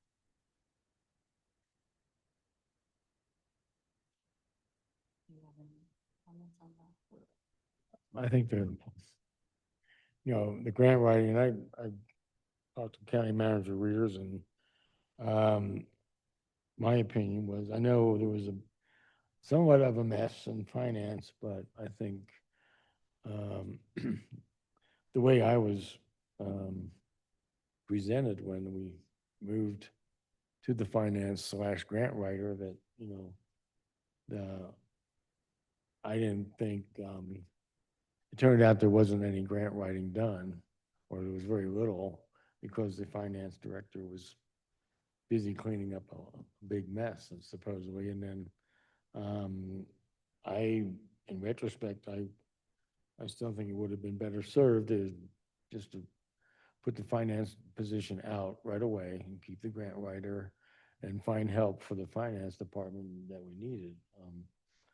Because, I think the grant writing is essential, and I think we've lost, some opportunities. I was talking to, I was looking at a possible grant coming up in August 9th, and trying to figure out a way to, maybe get some teamwork involved and see if we can get that, done. And so I'm expecting to hear back from the lady from CC4CA, who may facilitate, and then I think with the new thing, I think the person who's going to be the writing part and then the management of it was going to fall into a finance person at the end of once the grant writing was done, or, so, I mean, you have grant writing and then you have the management of the grant. And if there's not one person doing both of those.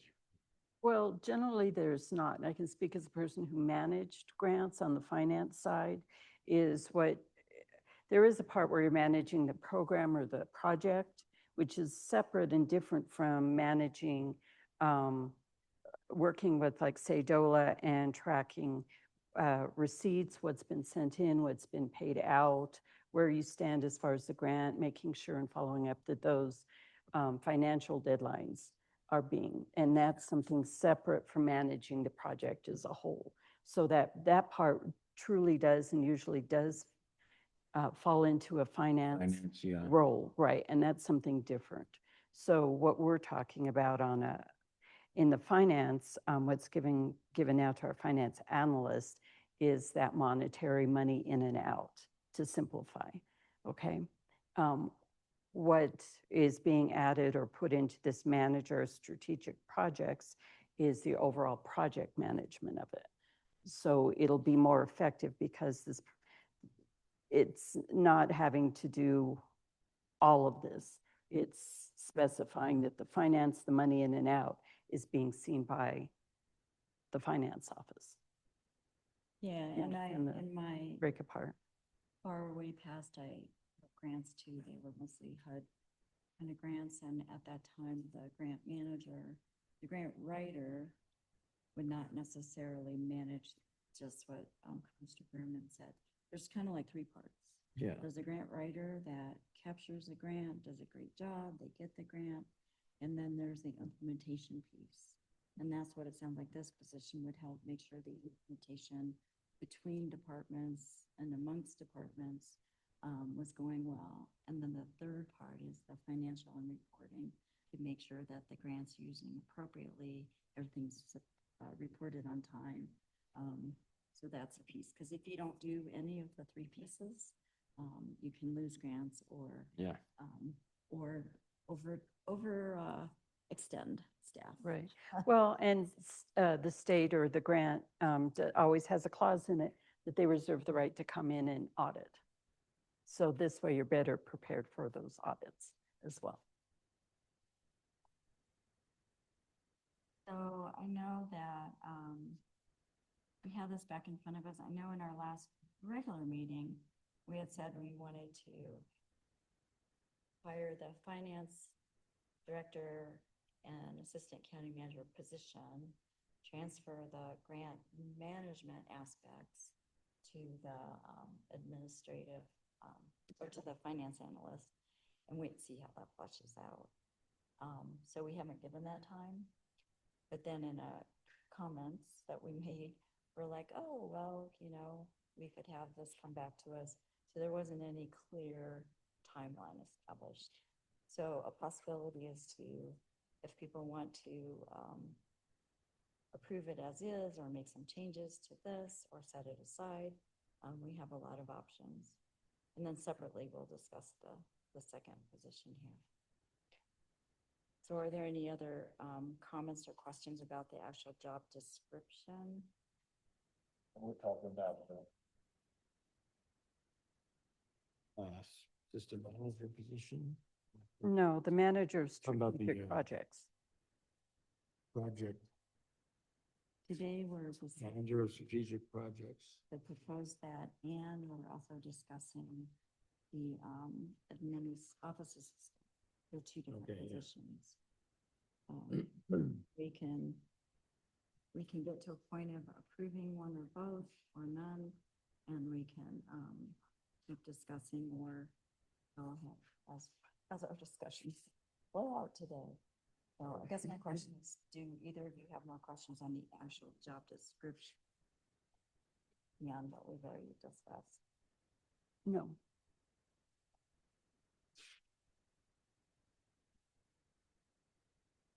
So we talked about elevating the grant writer, clarifying that, and then also adding in the technology part. Yes. Is there, I was reading through some other grant project managers. Project manager is a pretty distinct job nowadays.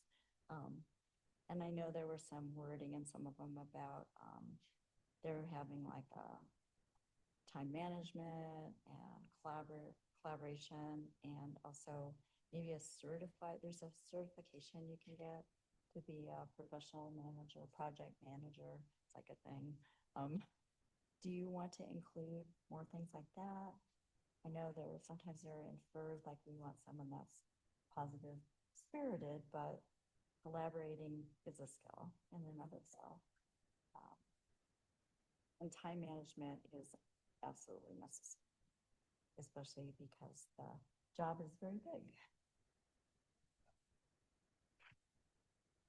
Do you have any comments on those?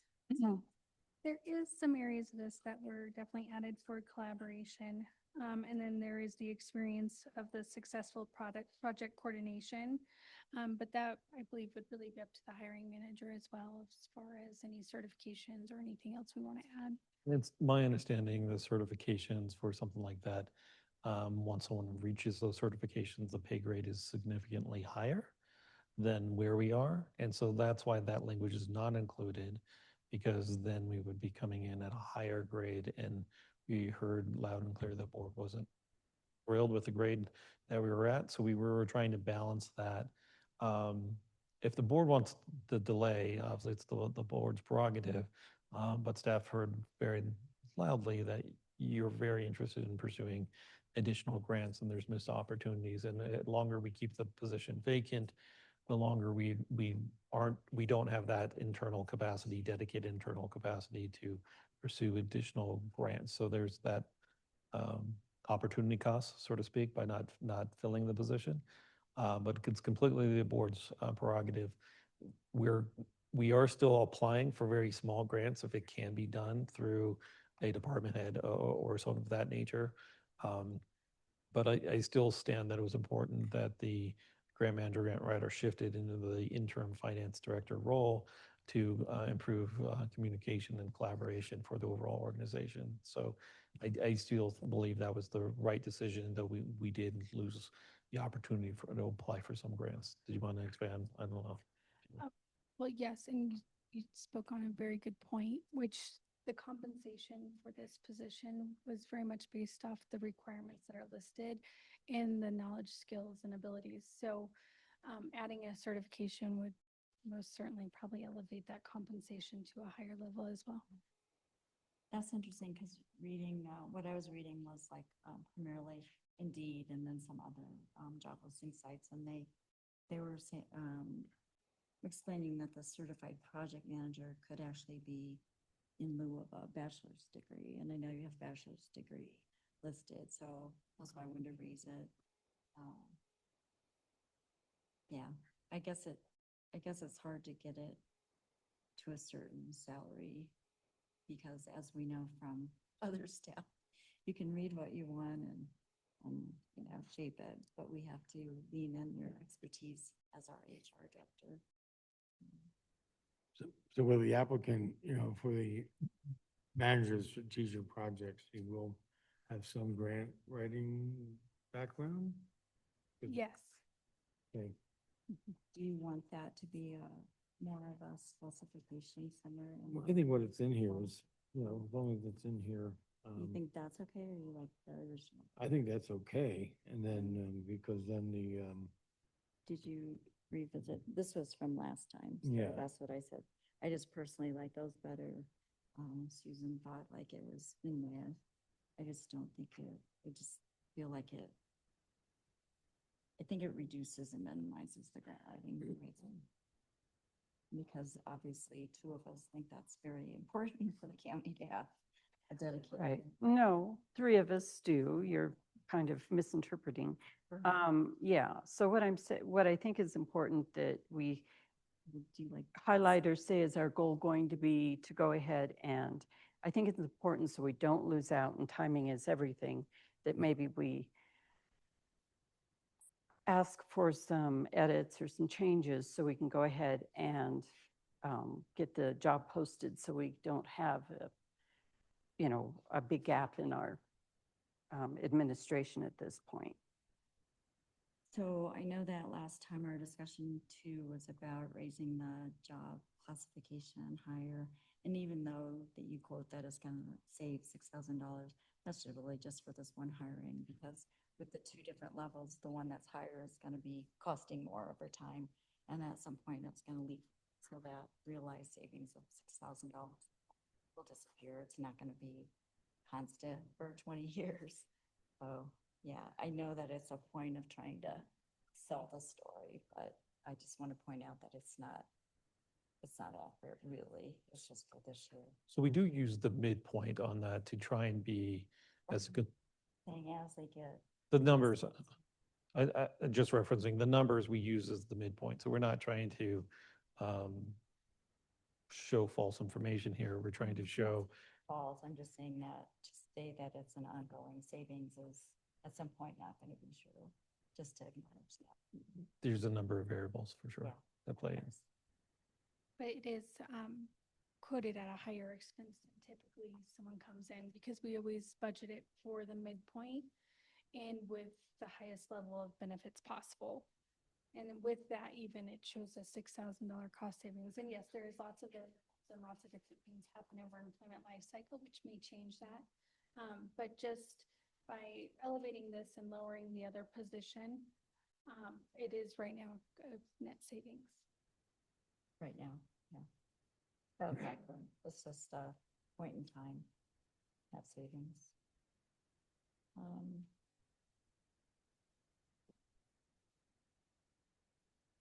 So I know last time we did struggle a bit about that it would go up by 2 grades. So is everyone feeling confident version of this going up 2 grades? Not considering the other job too, but it's okay.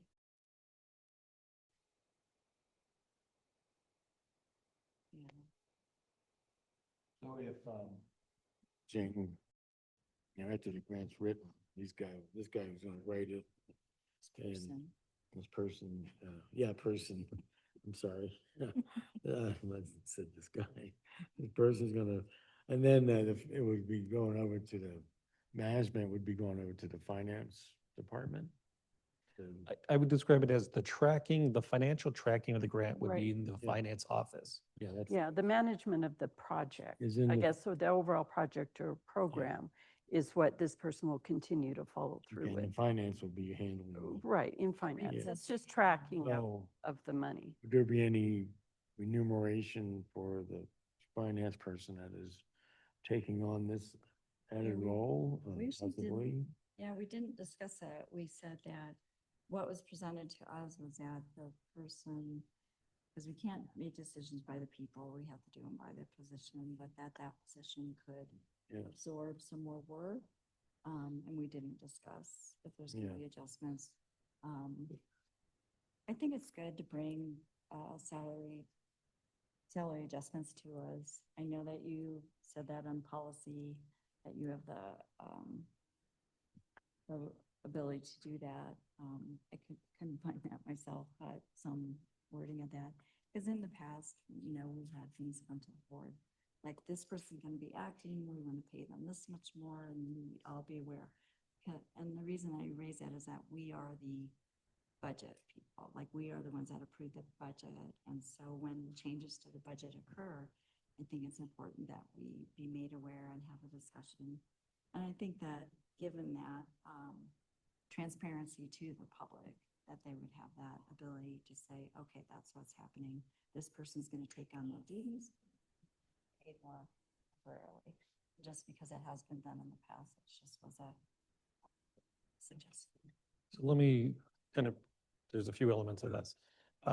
So when we were discussing, when the board was discussing 2 weeks ago, shifting the duties of the grant writer, grant manager, the financial end of it to the financial analyst, we discussed that the grant manager or grant writer in that form before it was dissolved was at the exact same pay grade of the financial analyst. And because it was at the same pay grade and the duties were shifted and we identified an expanded capacity of the financial analyst, we looked at that position to see whether there should have been any sort of financial adjustment. And no, ultimately, because the duties were in that exact same tier. So that's why that shifted over. Then there was discussion and we looked into the grant writer part of it. And looking at the grant writer end of it, that aspect actually would be a lower grade if we just had a dedicated grant writer moving forward. But we need more than someone just writing a grant. We need someone to manage the grant to make it more efficient for the overall organization. That's why we brought it back at this level. And that's why there's an increase in the pay grade for a grant writer, which would be lower than the financial analyst. So there would be a net increase associated with the overall management associated with that.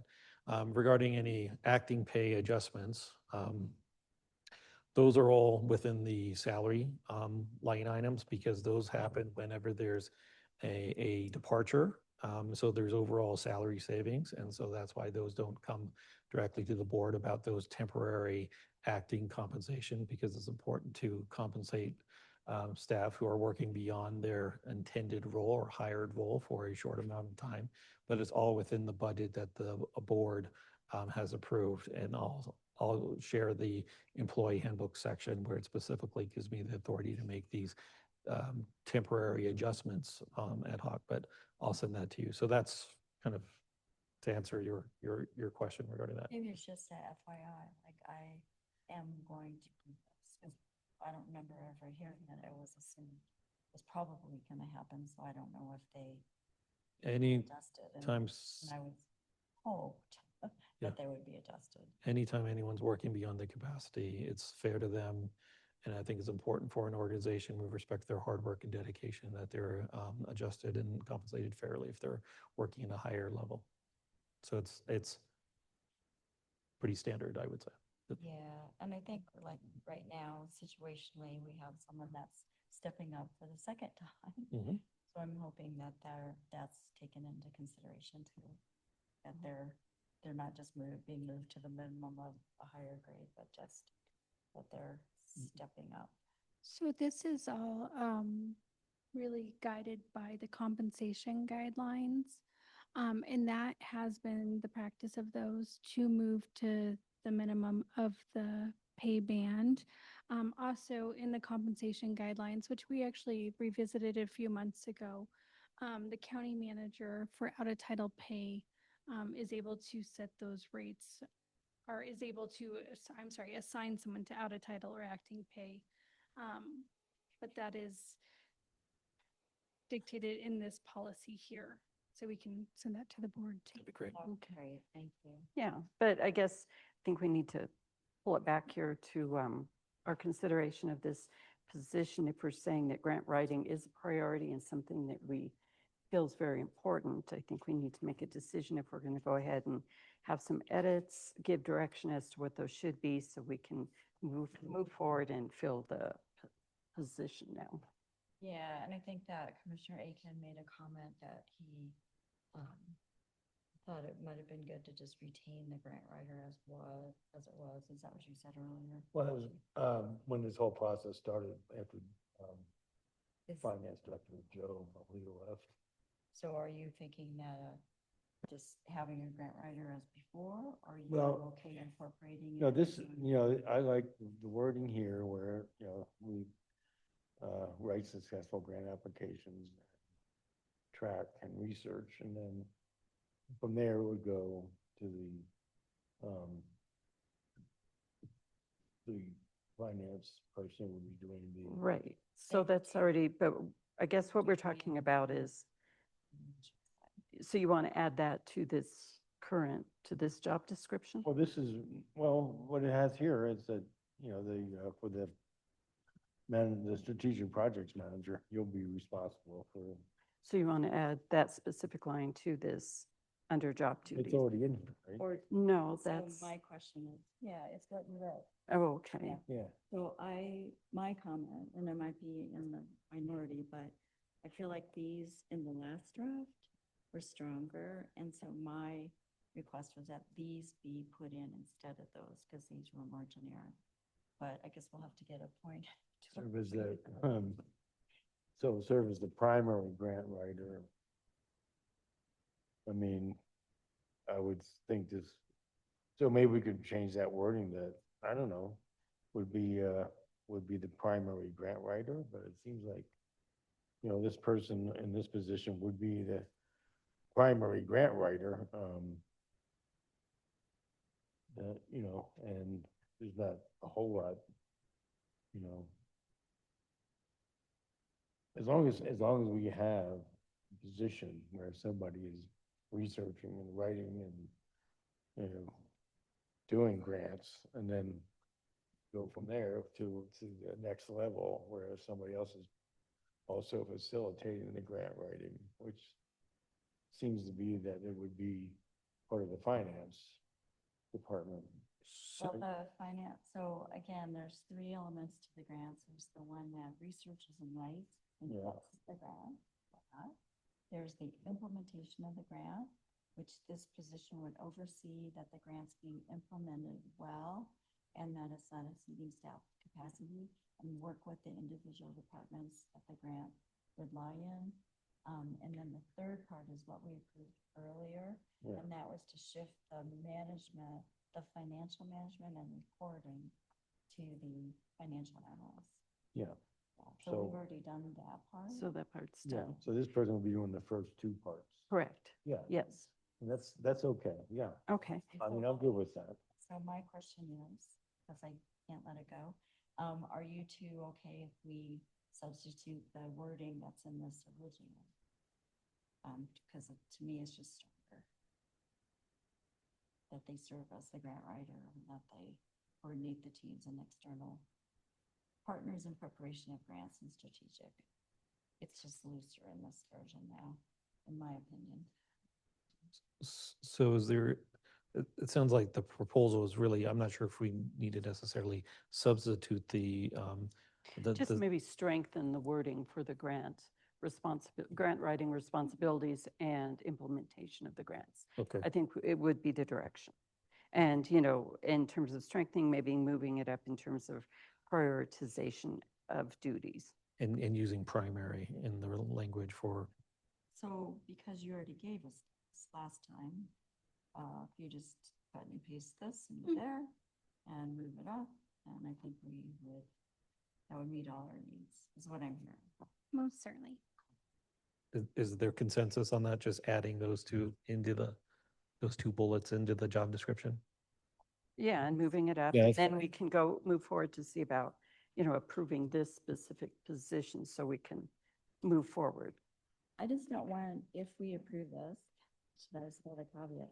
I just don't want this position to get higher than be doing 95% or 90% project management and not be doing grant writing. Because That's not, that, and I think that's what it would be. And I know we took out the percentages. You spend your time doing this. so that's not the direction of the board. Clearly, the board is unanimous that finding grants, applying for grants and moving them forward that are appropriate for the organization is the priority. So it will not be, I can assure you, as the person who would be managing the staff person, that will not become the situation where they're managing projects for 95%, because it's going to be an evolution in the process as there's new opportunities. And luckily, we have a great framework already in place of opportunities and deadlines of other grants already in place. So I can assure you that is not the case. Yeah, I know that's the intent. I just want to make sure it's clear in the job description, because someone that's going to apply, let's say that they have, you know, skills in project management, but they've never written a grant. They might say, oh, crap, I'm going to write grants. Or they might say, I'm a strong grant writer. Project management, somewhat. So, you know, we want to attract different people to apply. Sometimes our applicant pool is small anyway. I just wanted to be clear, like if someone needs it.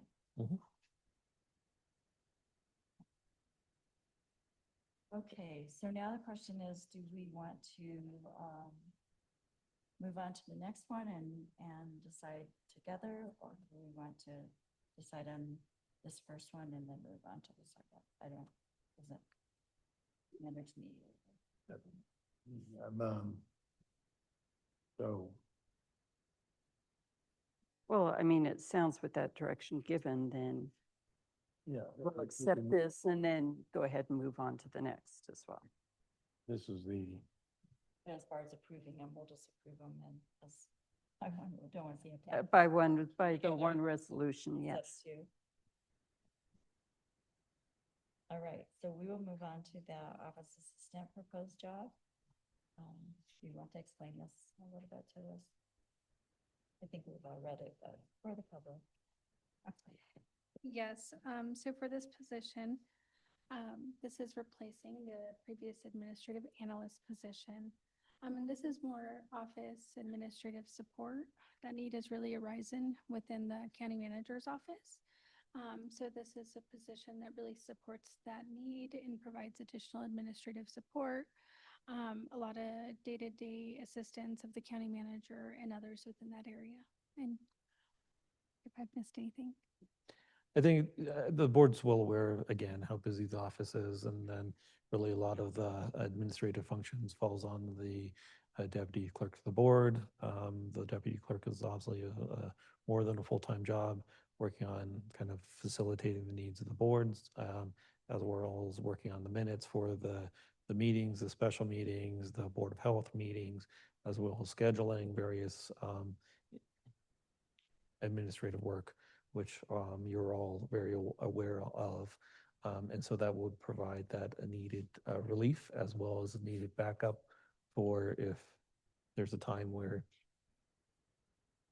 the clerk of the board were to take a vacation or use some sick time for a need. Things of that nature. So it's just a very clear need that there needs to be that administrative support. And then from not just for that role, but broadly speaking, whenever there's a letter or scheduling or something, it's things of the nature, we don't have the go-to administrative support to provide. And so we're using our time doing that administrative end when we could be better using our time for other matters. And again, with the cost savings and no net increase in FTE, this is the ideal setup in the manager's office, and that's why it's being recommended to you. I think you're right. My observation is that this type of assistance is clearly needed. I think there's a lot of things that get behind, and then things also partly because of vacancies, job duties have been shifted around with people that are employed. Do you see that this job would take back some of the duties that have been shifted to the two employees now and get them more dedicated to what they're hired to do? You do. I do. Very much so. Yeah. And I kind of see as the analyst position really has kind of fallen by the wayside. It's not, I think this would be, an office assistant will do more to help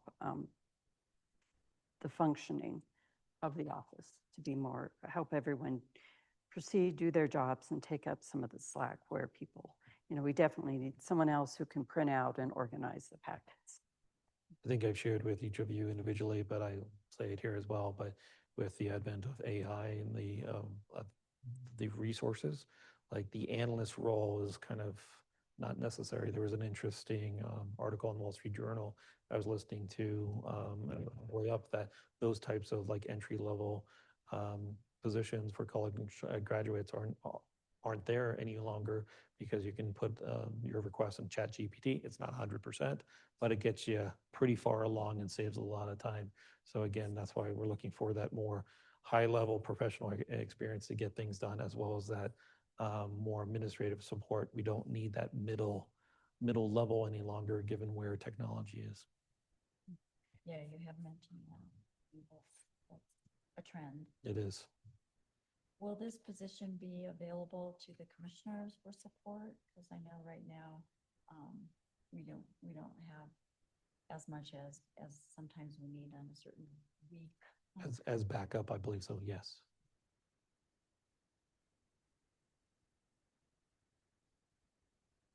It's kind of hard. I mean, I know that I've been here longer, and so there have been different clerks to the board, and their job duties have shifted around. Some have been taken back, like the clerk's office has taken back some of that, the liquor licensing.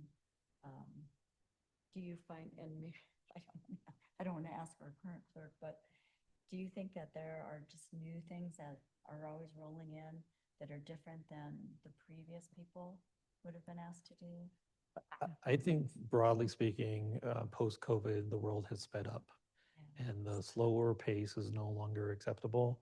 I mean, we're all connected digitally. We are having our cell phones and emails and there's really not a downtime. And I think that has kind of hit this office particularly hard, given it touches all the various offices and have, deadlines and meetings and scheduling. So I think it's more of an aggregate that the world is faster and we are expected to move quicker as well as maintain a high degree of accuracy. And it's been a challenge. I don't know if you want to expand on that. I think our positions are always evolving. Yeah. We have several positions on staff in the county right now that probably will not exist in a few years.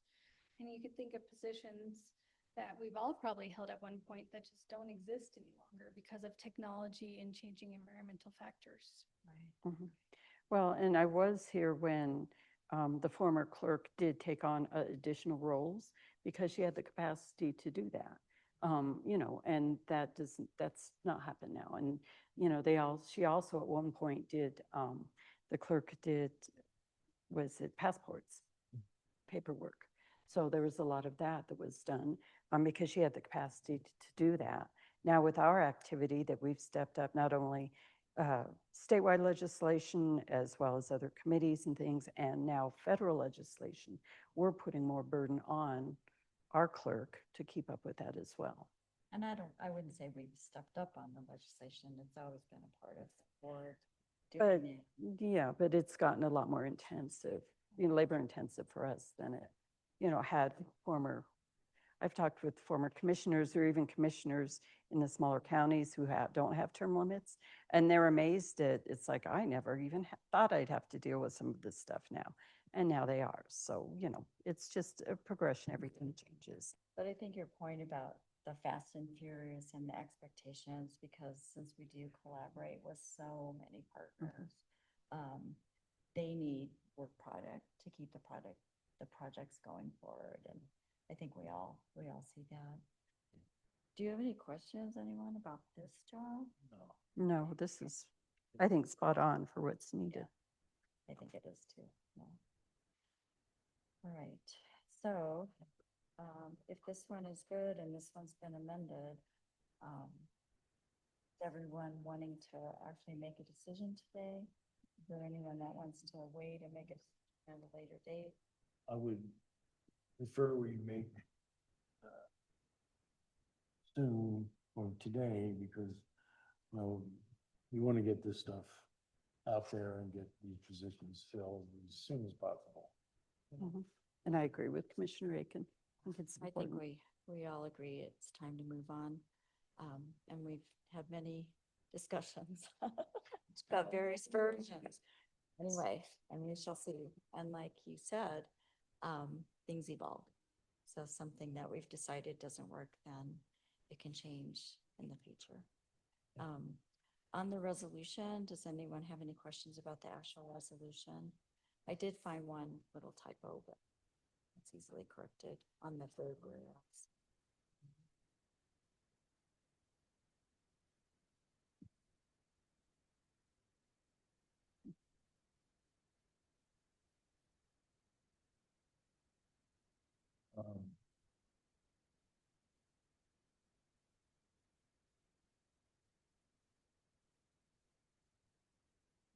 Any questions or changes? No. So if we read the resolution, we were just creating the manager with new wording As amended. I guess as you could amended, say. yeah. Mhm. So I think, okay. Okay, so I'll move that we adopt resolution 25-093, approving the removal of the grant writer and manager and administrative analyst positions and creating the manager of strategic projects and office assistant with the county manager's office with the suggested changes to the manager of strategic projects duties. I'll second that. All in favor? I was just looking at the therefores to see if there's anything that needs to be emphasized. I don't think so. That's all. People can access it. It talks about the salary ranges and the rates and everything. Yeah. All right. So All in favor of Aye. the motion? again. Aye. All right. Thank you. So that can't go through as well. Who wrote the resolution? It just has one little. I think you have the latest version. I do have the latest version. Yeah, it's just in the third whereas. And if we could see the 2 bullet points and then we can incorporate in the job description. And we'll also add in a reference to technology as well. Oh, yeah, I have it. Okay, perfect. It's just dedicated to. All right, that was a lot of discussion, but you know, an important decision. Thank you. So. Better than zooming through the agenda and not having discussion. Okay, so next, thank you, Shanda. Next on the agenda, we have the county attorney's report.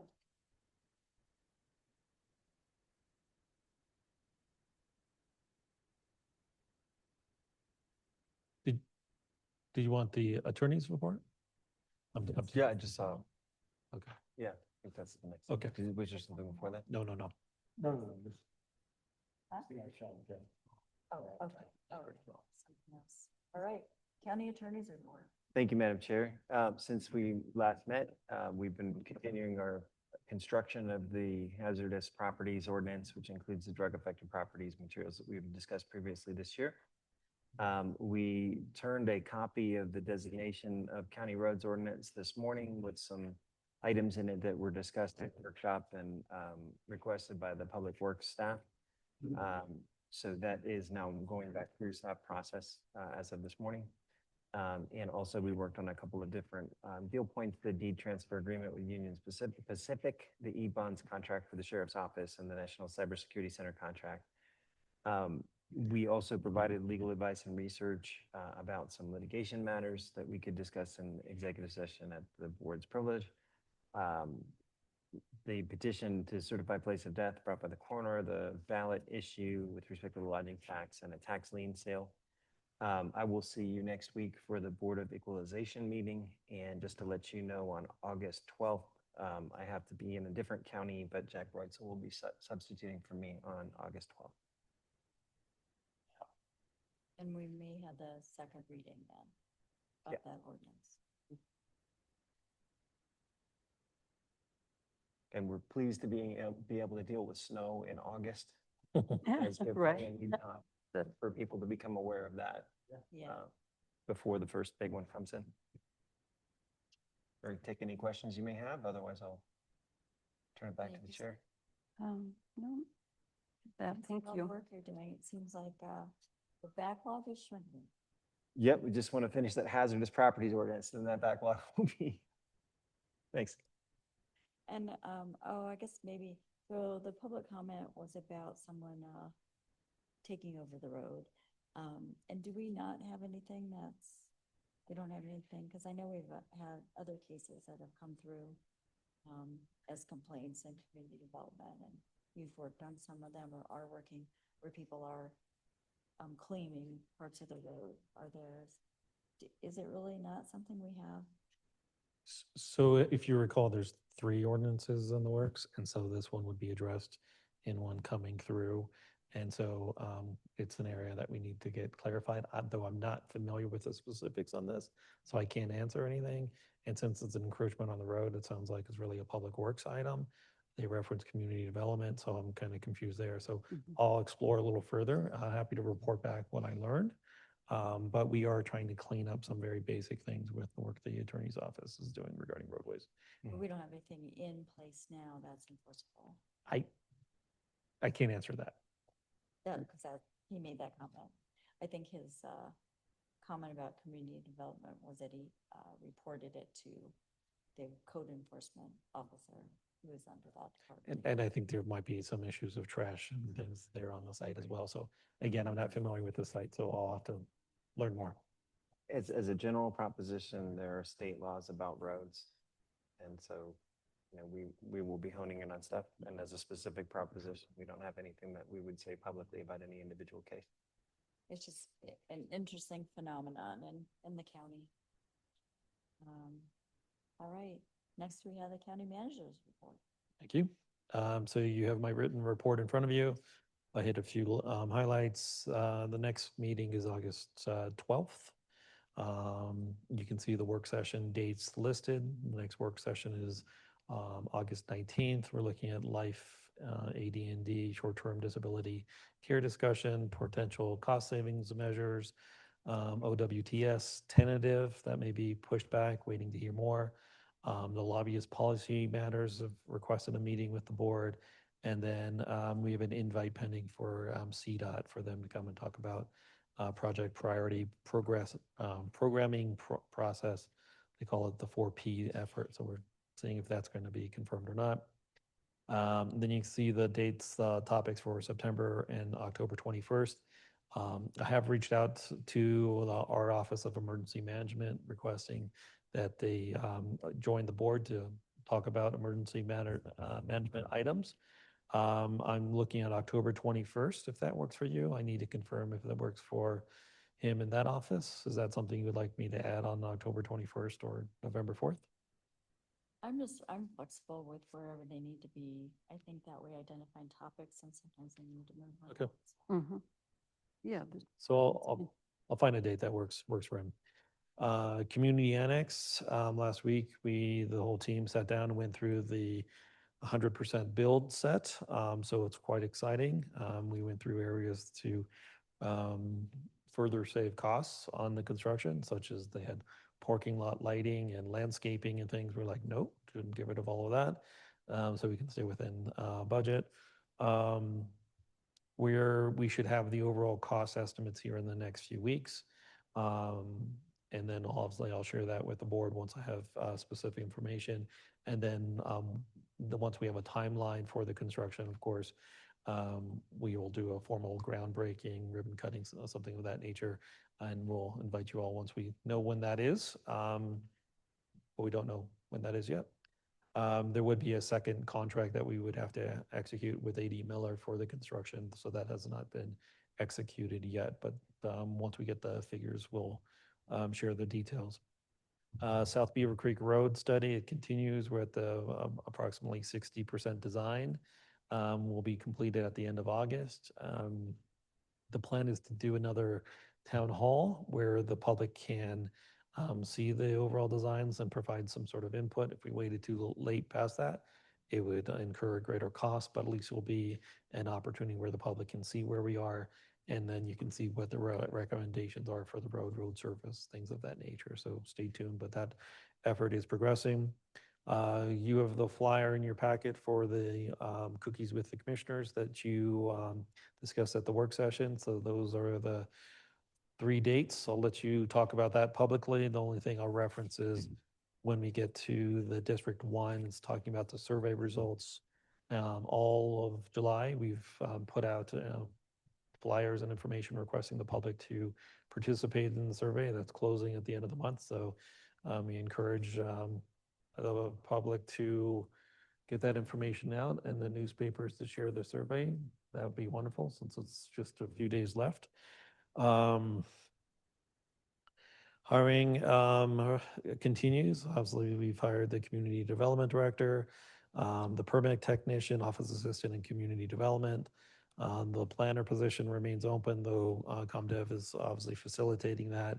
And then the finance director, assistant county manager has been posted for 2 weeks. So I'll start looking at those positions later this week. And then obviously we'll be moving forward with the 2 additional positions, reconfigured positions that the board just approved a little bit ago. Attorney Messenger referenced the UP effort as we're working through that for the East Portal Cabins. Gabrielle Chisholm is going to be the acting county manager from July 27th to August 3rd. I believe you all have her contact. We've shared that widely. And the first portion of the budget process has really been completed where the departments have submitted their initial budget. And now I am meeting with department heads, elected officials to go through their budget and fine tune that.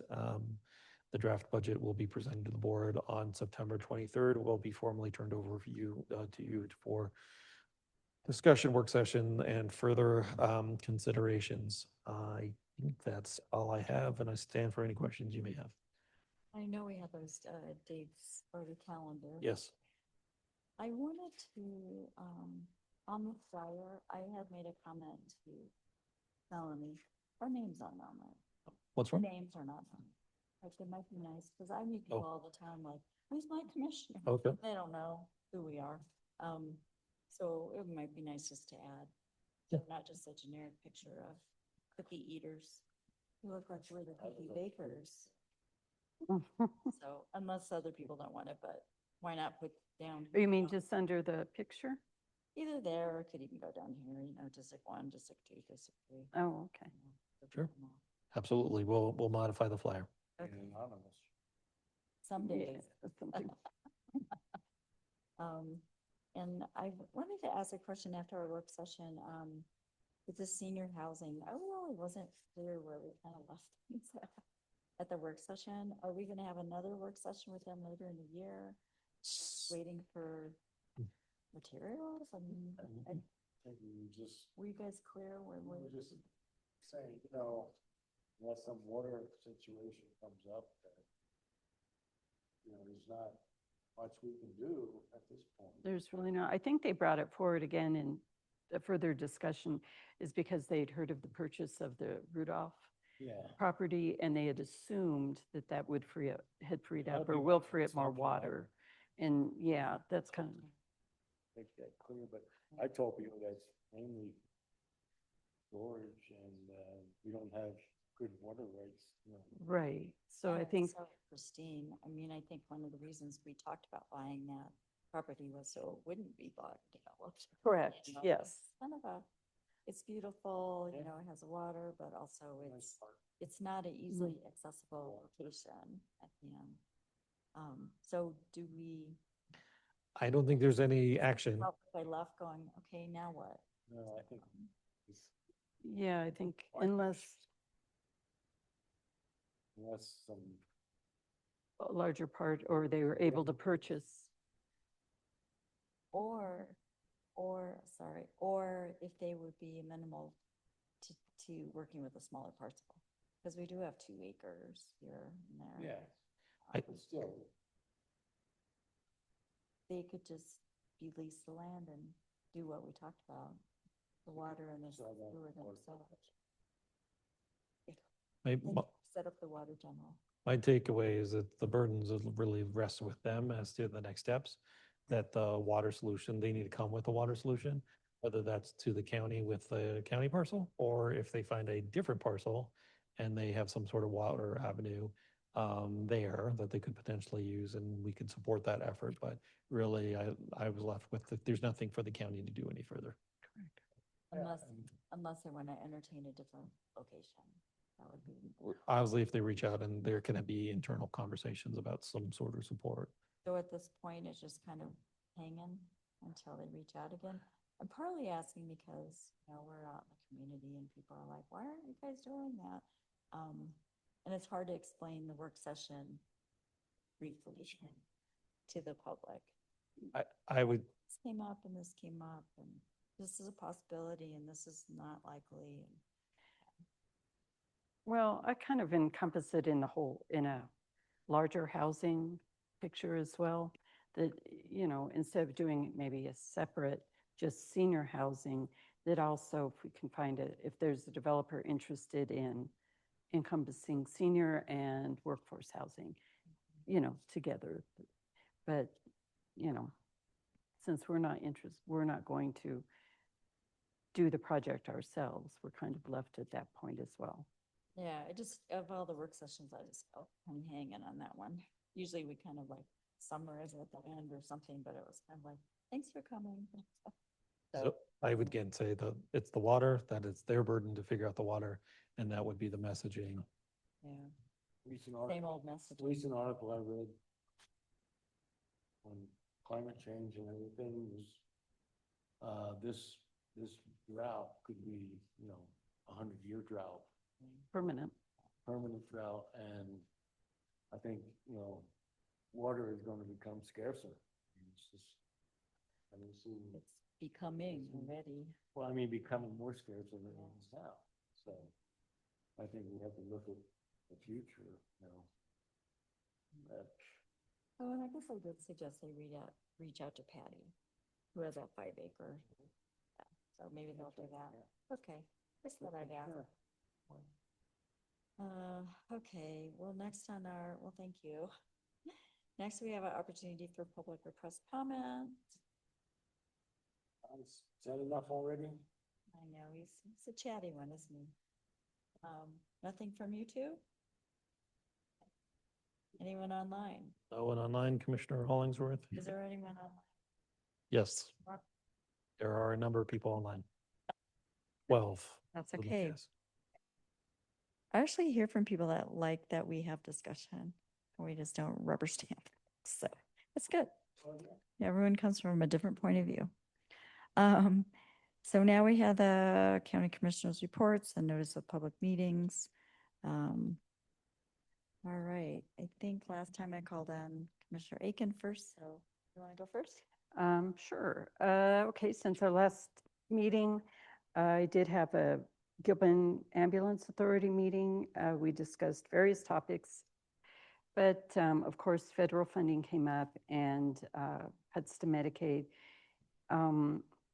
A big concern that was raised is right now in 2024, the bad debt for the Ambulance Authority was some $668,000. This year, we're on track for it to be almost double that, or at least $1 million in bad debt. And that has to do with Medicaid and Medicare, us not receiving full payments, as well as uninsured people needing service and not being able to pay. So we're anticipating with cuts to Medicare and Medicaid, having even more uninsured people needing to access service and the debt going higher from there. Well, it's bad debt because it's debt for services rendered that has not and cannot be collected. Uncollected debt. There was some financial tracking or something that went on? There were some payments to the county for the lease as well as a truck service, some servicing done to a truck that was hacked. It was diverted from the account. Instead of going to where it needed to be for payments, it was diverted to another. There is investigation going on for that, but some money has been recovered. I believe some $53,000 has been recovered, but that's about a third of, what was lost. So there was a small amount that was recovered there, and there are ongoing investigations regarding that. Do they have to fork out for attorney services to help remedy that? We do have an attorney, and that was reported to the sheriff's office as well as the FBI. They don't have to, they're not incurring additional costs for legal. They will be, yes, because they do have contract attorneys. There goes, yes, but that's the way the ball bounces when you have responsible for these things. Anyway, and so that was really the concerns in that as we're going into looking at budgeting it as well.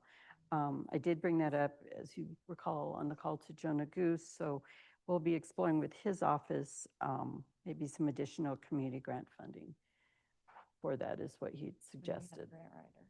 Right. But, so that's something that's been discussed. Attended the call with Congressman Neguse. Discussion, of course, of the budget bill that was passed on the federal level and all of the ripple effect of that. I did attend last week a meeting of elected officials, which was sponsored by Colorado University of Latino Research and Policy Center. The keynote speaker there was Ken Salazar, which was very great. If no one remembers Ken Salazar, he's a fifth-generation San Luis Valley native son. He was elected to statewide office for 3 consecutive elections. He was Colorado's Attorney General, a U.S. Senator, where he met Barack Obama and worked with him. And so he was appointed the U.S. Secretary of the Interior with the Obama administration. And most recently, he was the U.S. Ambassador to Mexico. So he was very interesting and helped give some good perspective for the times we're going through. Also, we were able to have question and answer sessions with AG Phil Weiser and Senator Bennett. And so a lot of difficult questions were posed to them, and they answered those. Also attended a Dr. Cog meeting. We discussed the 2024 Transportation Improvement Program and some of the delays that program was facing.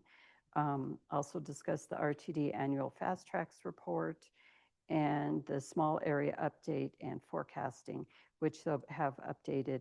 That's economic forecasting and all. That'll be on their website soon. Were they really hit by the reduction in the transportation project funding? I know they reduced it by $7. Some at the point they've got ongoing money that they have that's already been allocated that they still have access to and are able to utilize. So at this point, they're doing well. Some of their senior programming has been affected and is going to be cut back, unfortunately. And also discussed the active transportation plan, and some of that came forward as far as going next year. And that's been it so far. On the senior programming, are they looking at urging nonprofits to take on some of that? I guess communities have nonprofits that run their senior. Yes, but unfortunately, a lot of those community nonprofits do get money from them, from Dr. Cog, as well as other larger Volunteers of America, et cetera, which are also facing some problems. So. Area Agency on Aging, and I know in the past they have to do a 4-year plan, and I haven't seen it for a while. Can you get a 4-year plan for the Area Agency on Aging? Yeah, I can talk to Jalen about that. I was thinking that, Warren's was on the, Dr. Cloud, and I think they were in the process of updating. I don't think they were. Yeah, that's a current, I'll see if they've, that may be one of their ongoing projects at this point. I'm not sure. The stop and the starting point of that.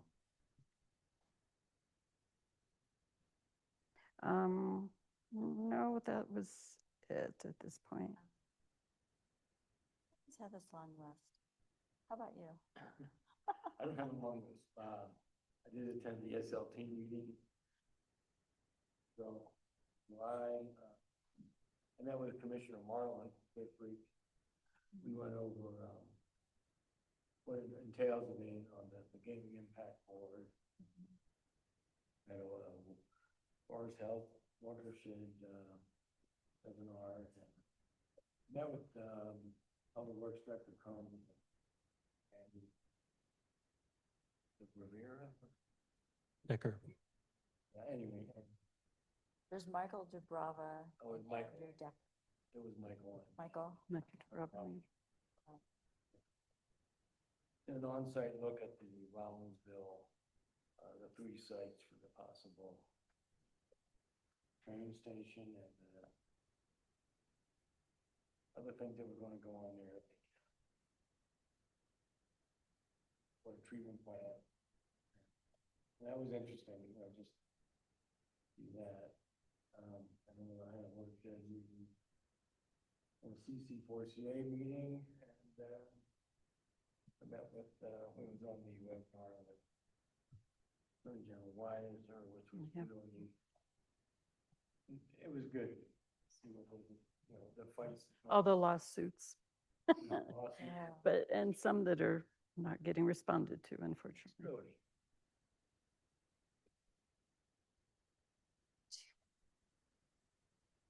So it's about it.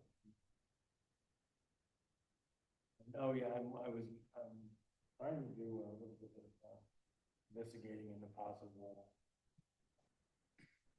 fire mitigation grant that might be coming up in August 9th deadline, and we can get, I can get some help with some various departments. I talked to the lady from CC4CA, so that's give me some pointers, and maybe we can get a grant application in, see if that's a possibility. So. Have you talked with Timberline or passed that on to them? What's that? Timberline, could they help with that? They don't have a grant writer, but I am involving them, and I talked to Kevin and maybe Steven about it too. And Jennifer has done some grants. And Jennifer, yeah, I will contact her. I think And we're talking with County Manager Beers as well. He is. Yes.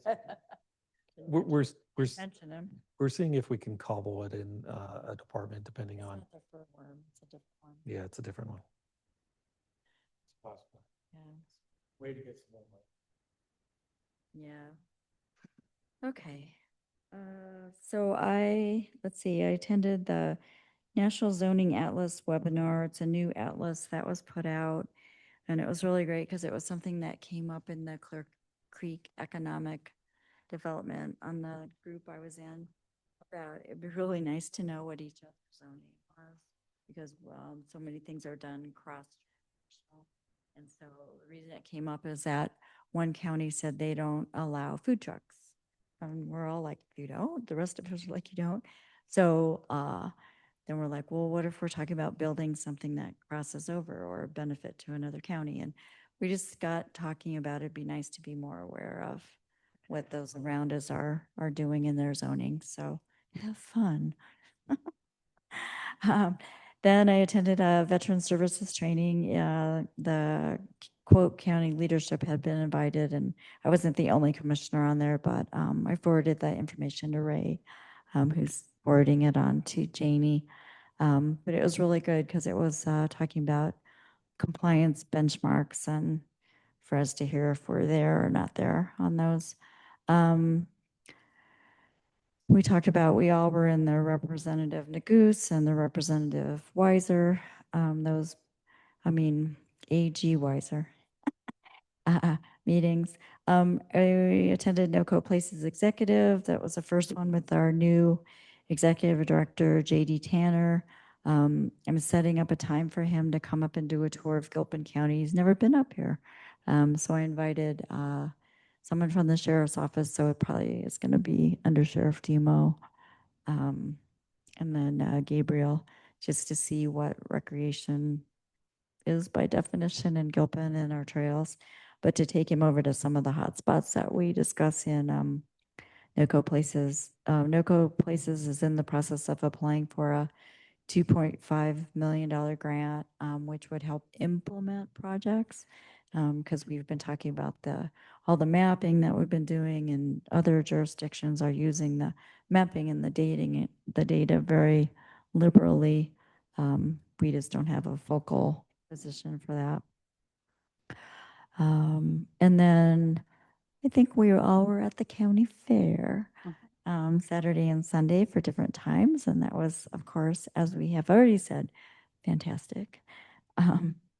And then I went to Jefferson Center is doing a feasibility study about their big consolidation project. So we're invited to a meeting. They're interviewing us one-on-one, all the board members.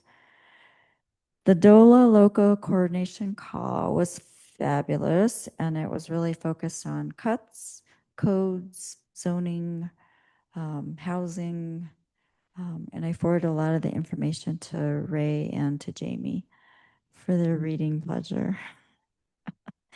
Lots of things that we need to implement by the due date, and other things are grants, and what's going up and what's going down as far as availability to promote housing in particular.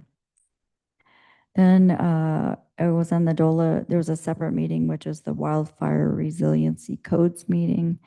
And so now that that's all in place, just reviewing it all, they are wrapping up the public comment on that, which isn't really going to change it. It's more getting into the implementation phase.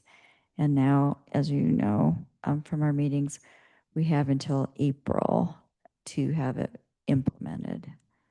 So that'll be part of our codes and updates. Then I attended the Mountain Rail Coalition, and it was very timely. I thanked County Manager Rears and Jamie for giving us the information they gave us in the work session the day before on the Ronaldsville study, because it was really great just to go through and see what we're working on. And then I also patted ourselves on the back because in that meeting, the other jurisdiction interested in rail stops had not done very much. They're not moving forward, and they're like, wow, you guys are moving forward. And I said, yeah, thanks to all the collaboration. So I did want to share that that was really great to share and worded in such that it's proposed or planned or suggested. So nothing definite. But that was really great. And they want to come and do a tour because a lot of people have never been to the East Portal. So we might have a meeting here sometime. And then NOCO Partners, we had a meeting on the new Colorado Outdoor Strategies, which is, a statewide initiative, and also on the CoTrax, which is the go-to app for mapping, things that could be added to the mapping.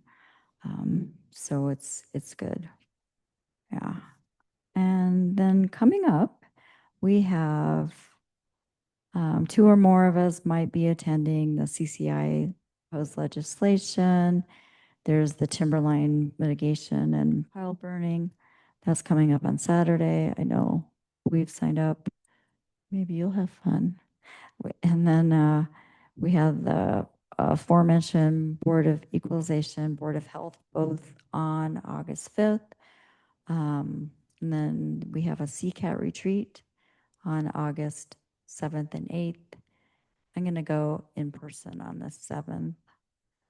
I think that's it. Do you have anything else that's coming up? Yeah, I didn't mention it. It's on my list, but since you already mentioned it. Well, I didn't share the dates. Do you want to share the Oh. dates and the locations? Yeah, so we have next Monday is the first one at the observatory, 6:30 to 7:30-ish, and we will have cookies. I'll get some cookies. And then the next one is on August 16th, which is a Saturday, 3 o'clock to 4 o'clock roughly at the community center.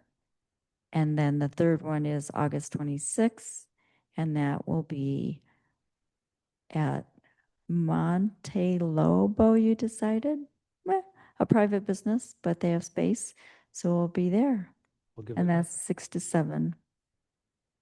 And that's 131 Main Street. Yeah, Yes. okay. Anything else to add? So there is topics for each one. So the one in Rollinsville is on the Rollinsville infrastructure study. The one in, on August 16th is on the county budget. And then the one in Central City at Monte Lobo is on the communication survey result and quality of life. And that's just to have a starting point, but they're really come and chat and bring whatever you want to talk about to us. And we will do our very best to respond. Anyway, anything else? Okay, long day. All right, well, if there's no other business, we will adjourn at 1:43.